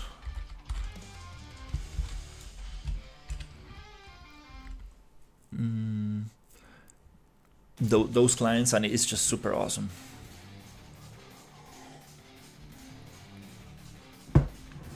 But the best thing is working for an office. That's the best thing. You know that you enter at 8, you leave at 5. Once the shift is over, nobody's gonna call you or bother you. Sometimes you do need to do some extras depending on the project, but most of the time it's just very very nice because it's like a normal job. Like you can actually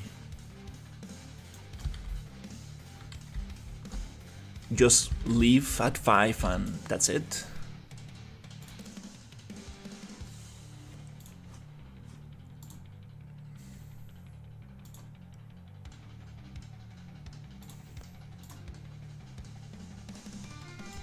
And it kind of makes you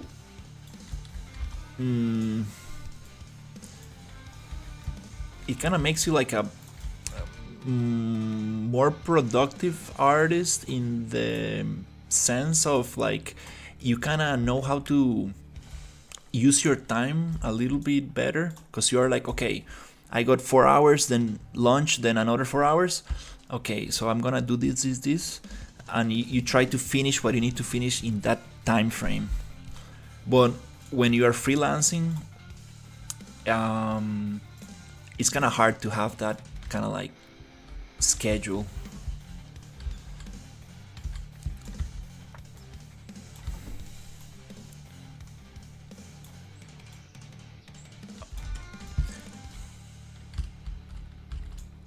Let's see what is going on here. I think we need to flip this on X.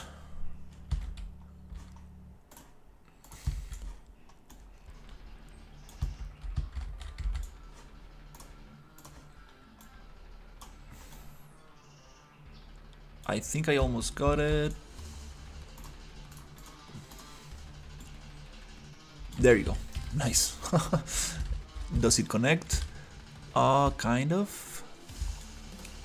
Okay, let's push it a little bit more. There you go. I made the connection. Nice.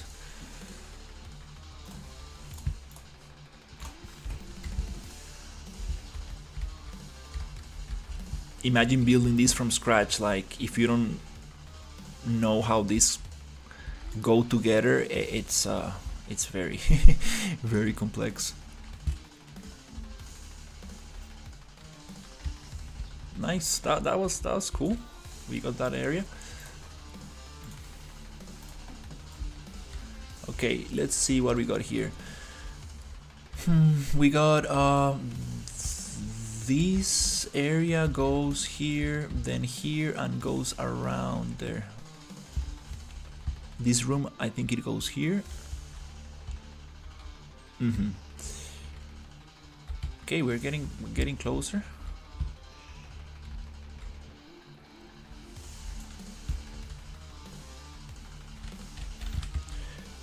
It's 4 hours. It's been 4 hours of live stream. Okay, I think I'm gonna have lunch pretty soon.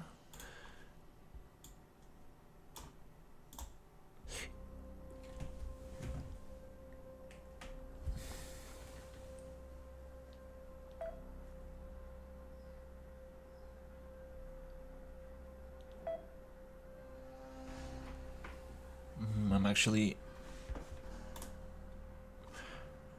waiting for somebody. Spin. I think they will just call.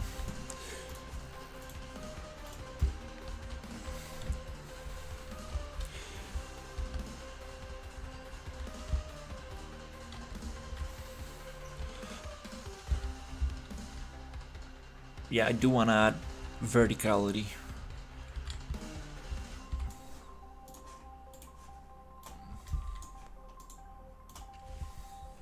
Just to change it a little bit.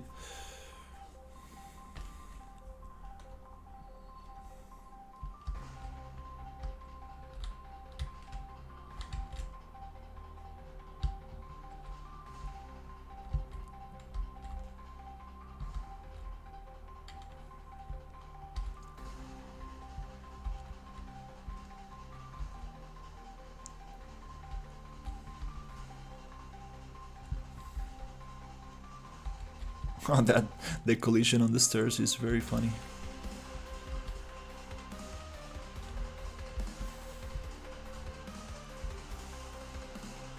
The retargeter getting funky again because the camera went a little bit too far. What's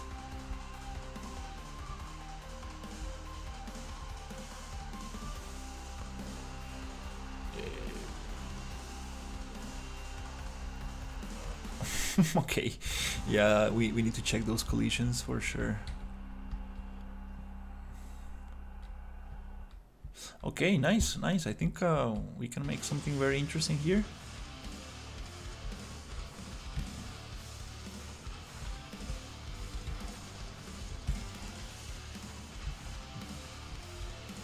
We do need to make this ladder actually workable.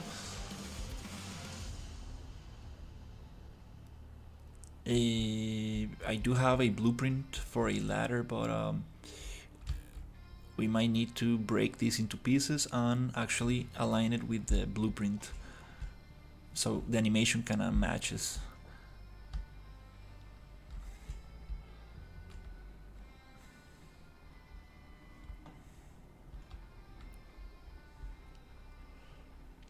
Right, I need to separate this. And probably there's other meshes underneath as well. Right there. We need to actually get rid of this one as well.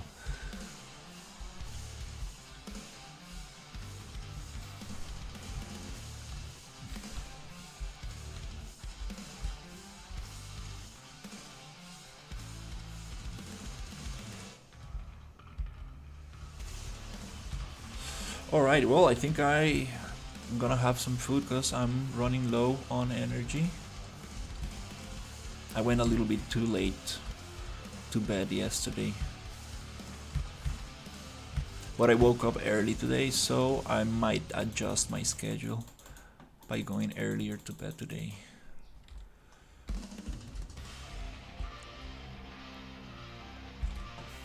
Oof. Okay, there you go, like the retargeting stops working and then you go through the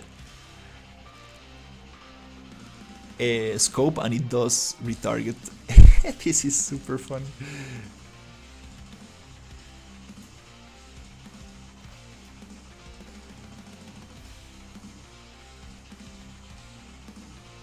Actually, this is a very good way to show it. I'm gonna just clip this part and show it just to ask for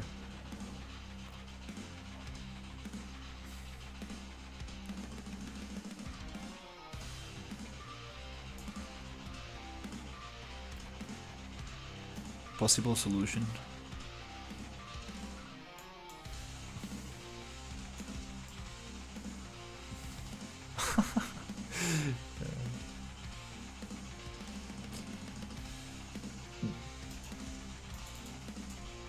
Wow, this gun has like 4 bullets, like come on.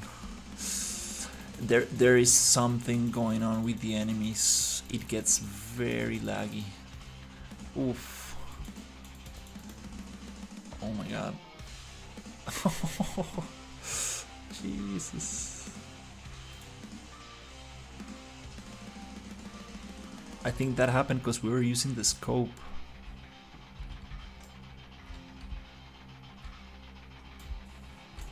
Yep, just kind of like 8 bullets. That's too little.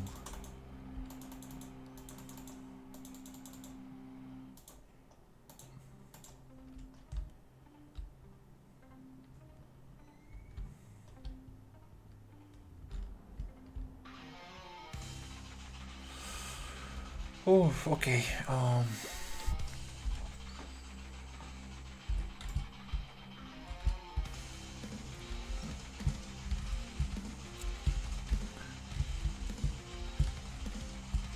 Okay, we came to this area.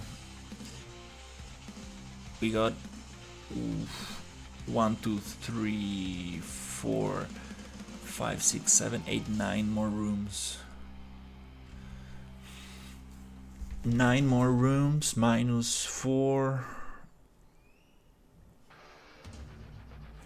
We got around 5 rooms. because these ones I'm gonna keep very simple. I do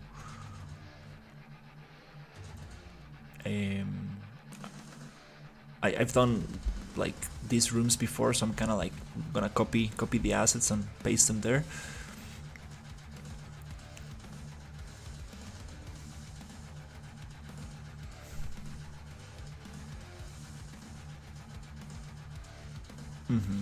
Just to speed up the process, and hopefully today I might be able to get to this area, which is gonna be the research lab here.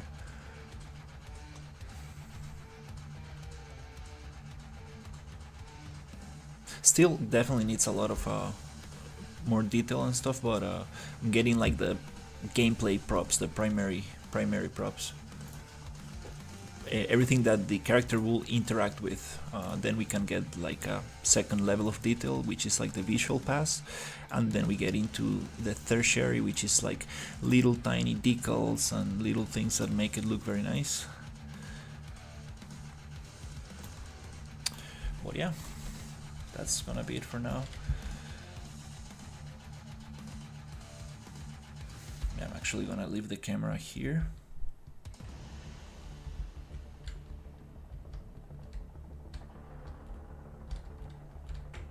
So I just continue on this area.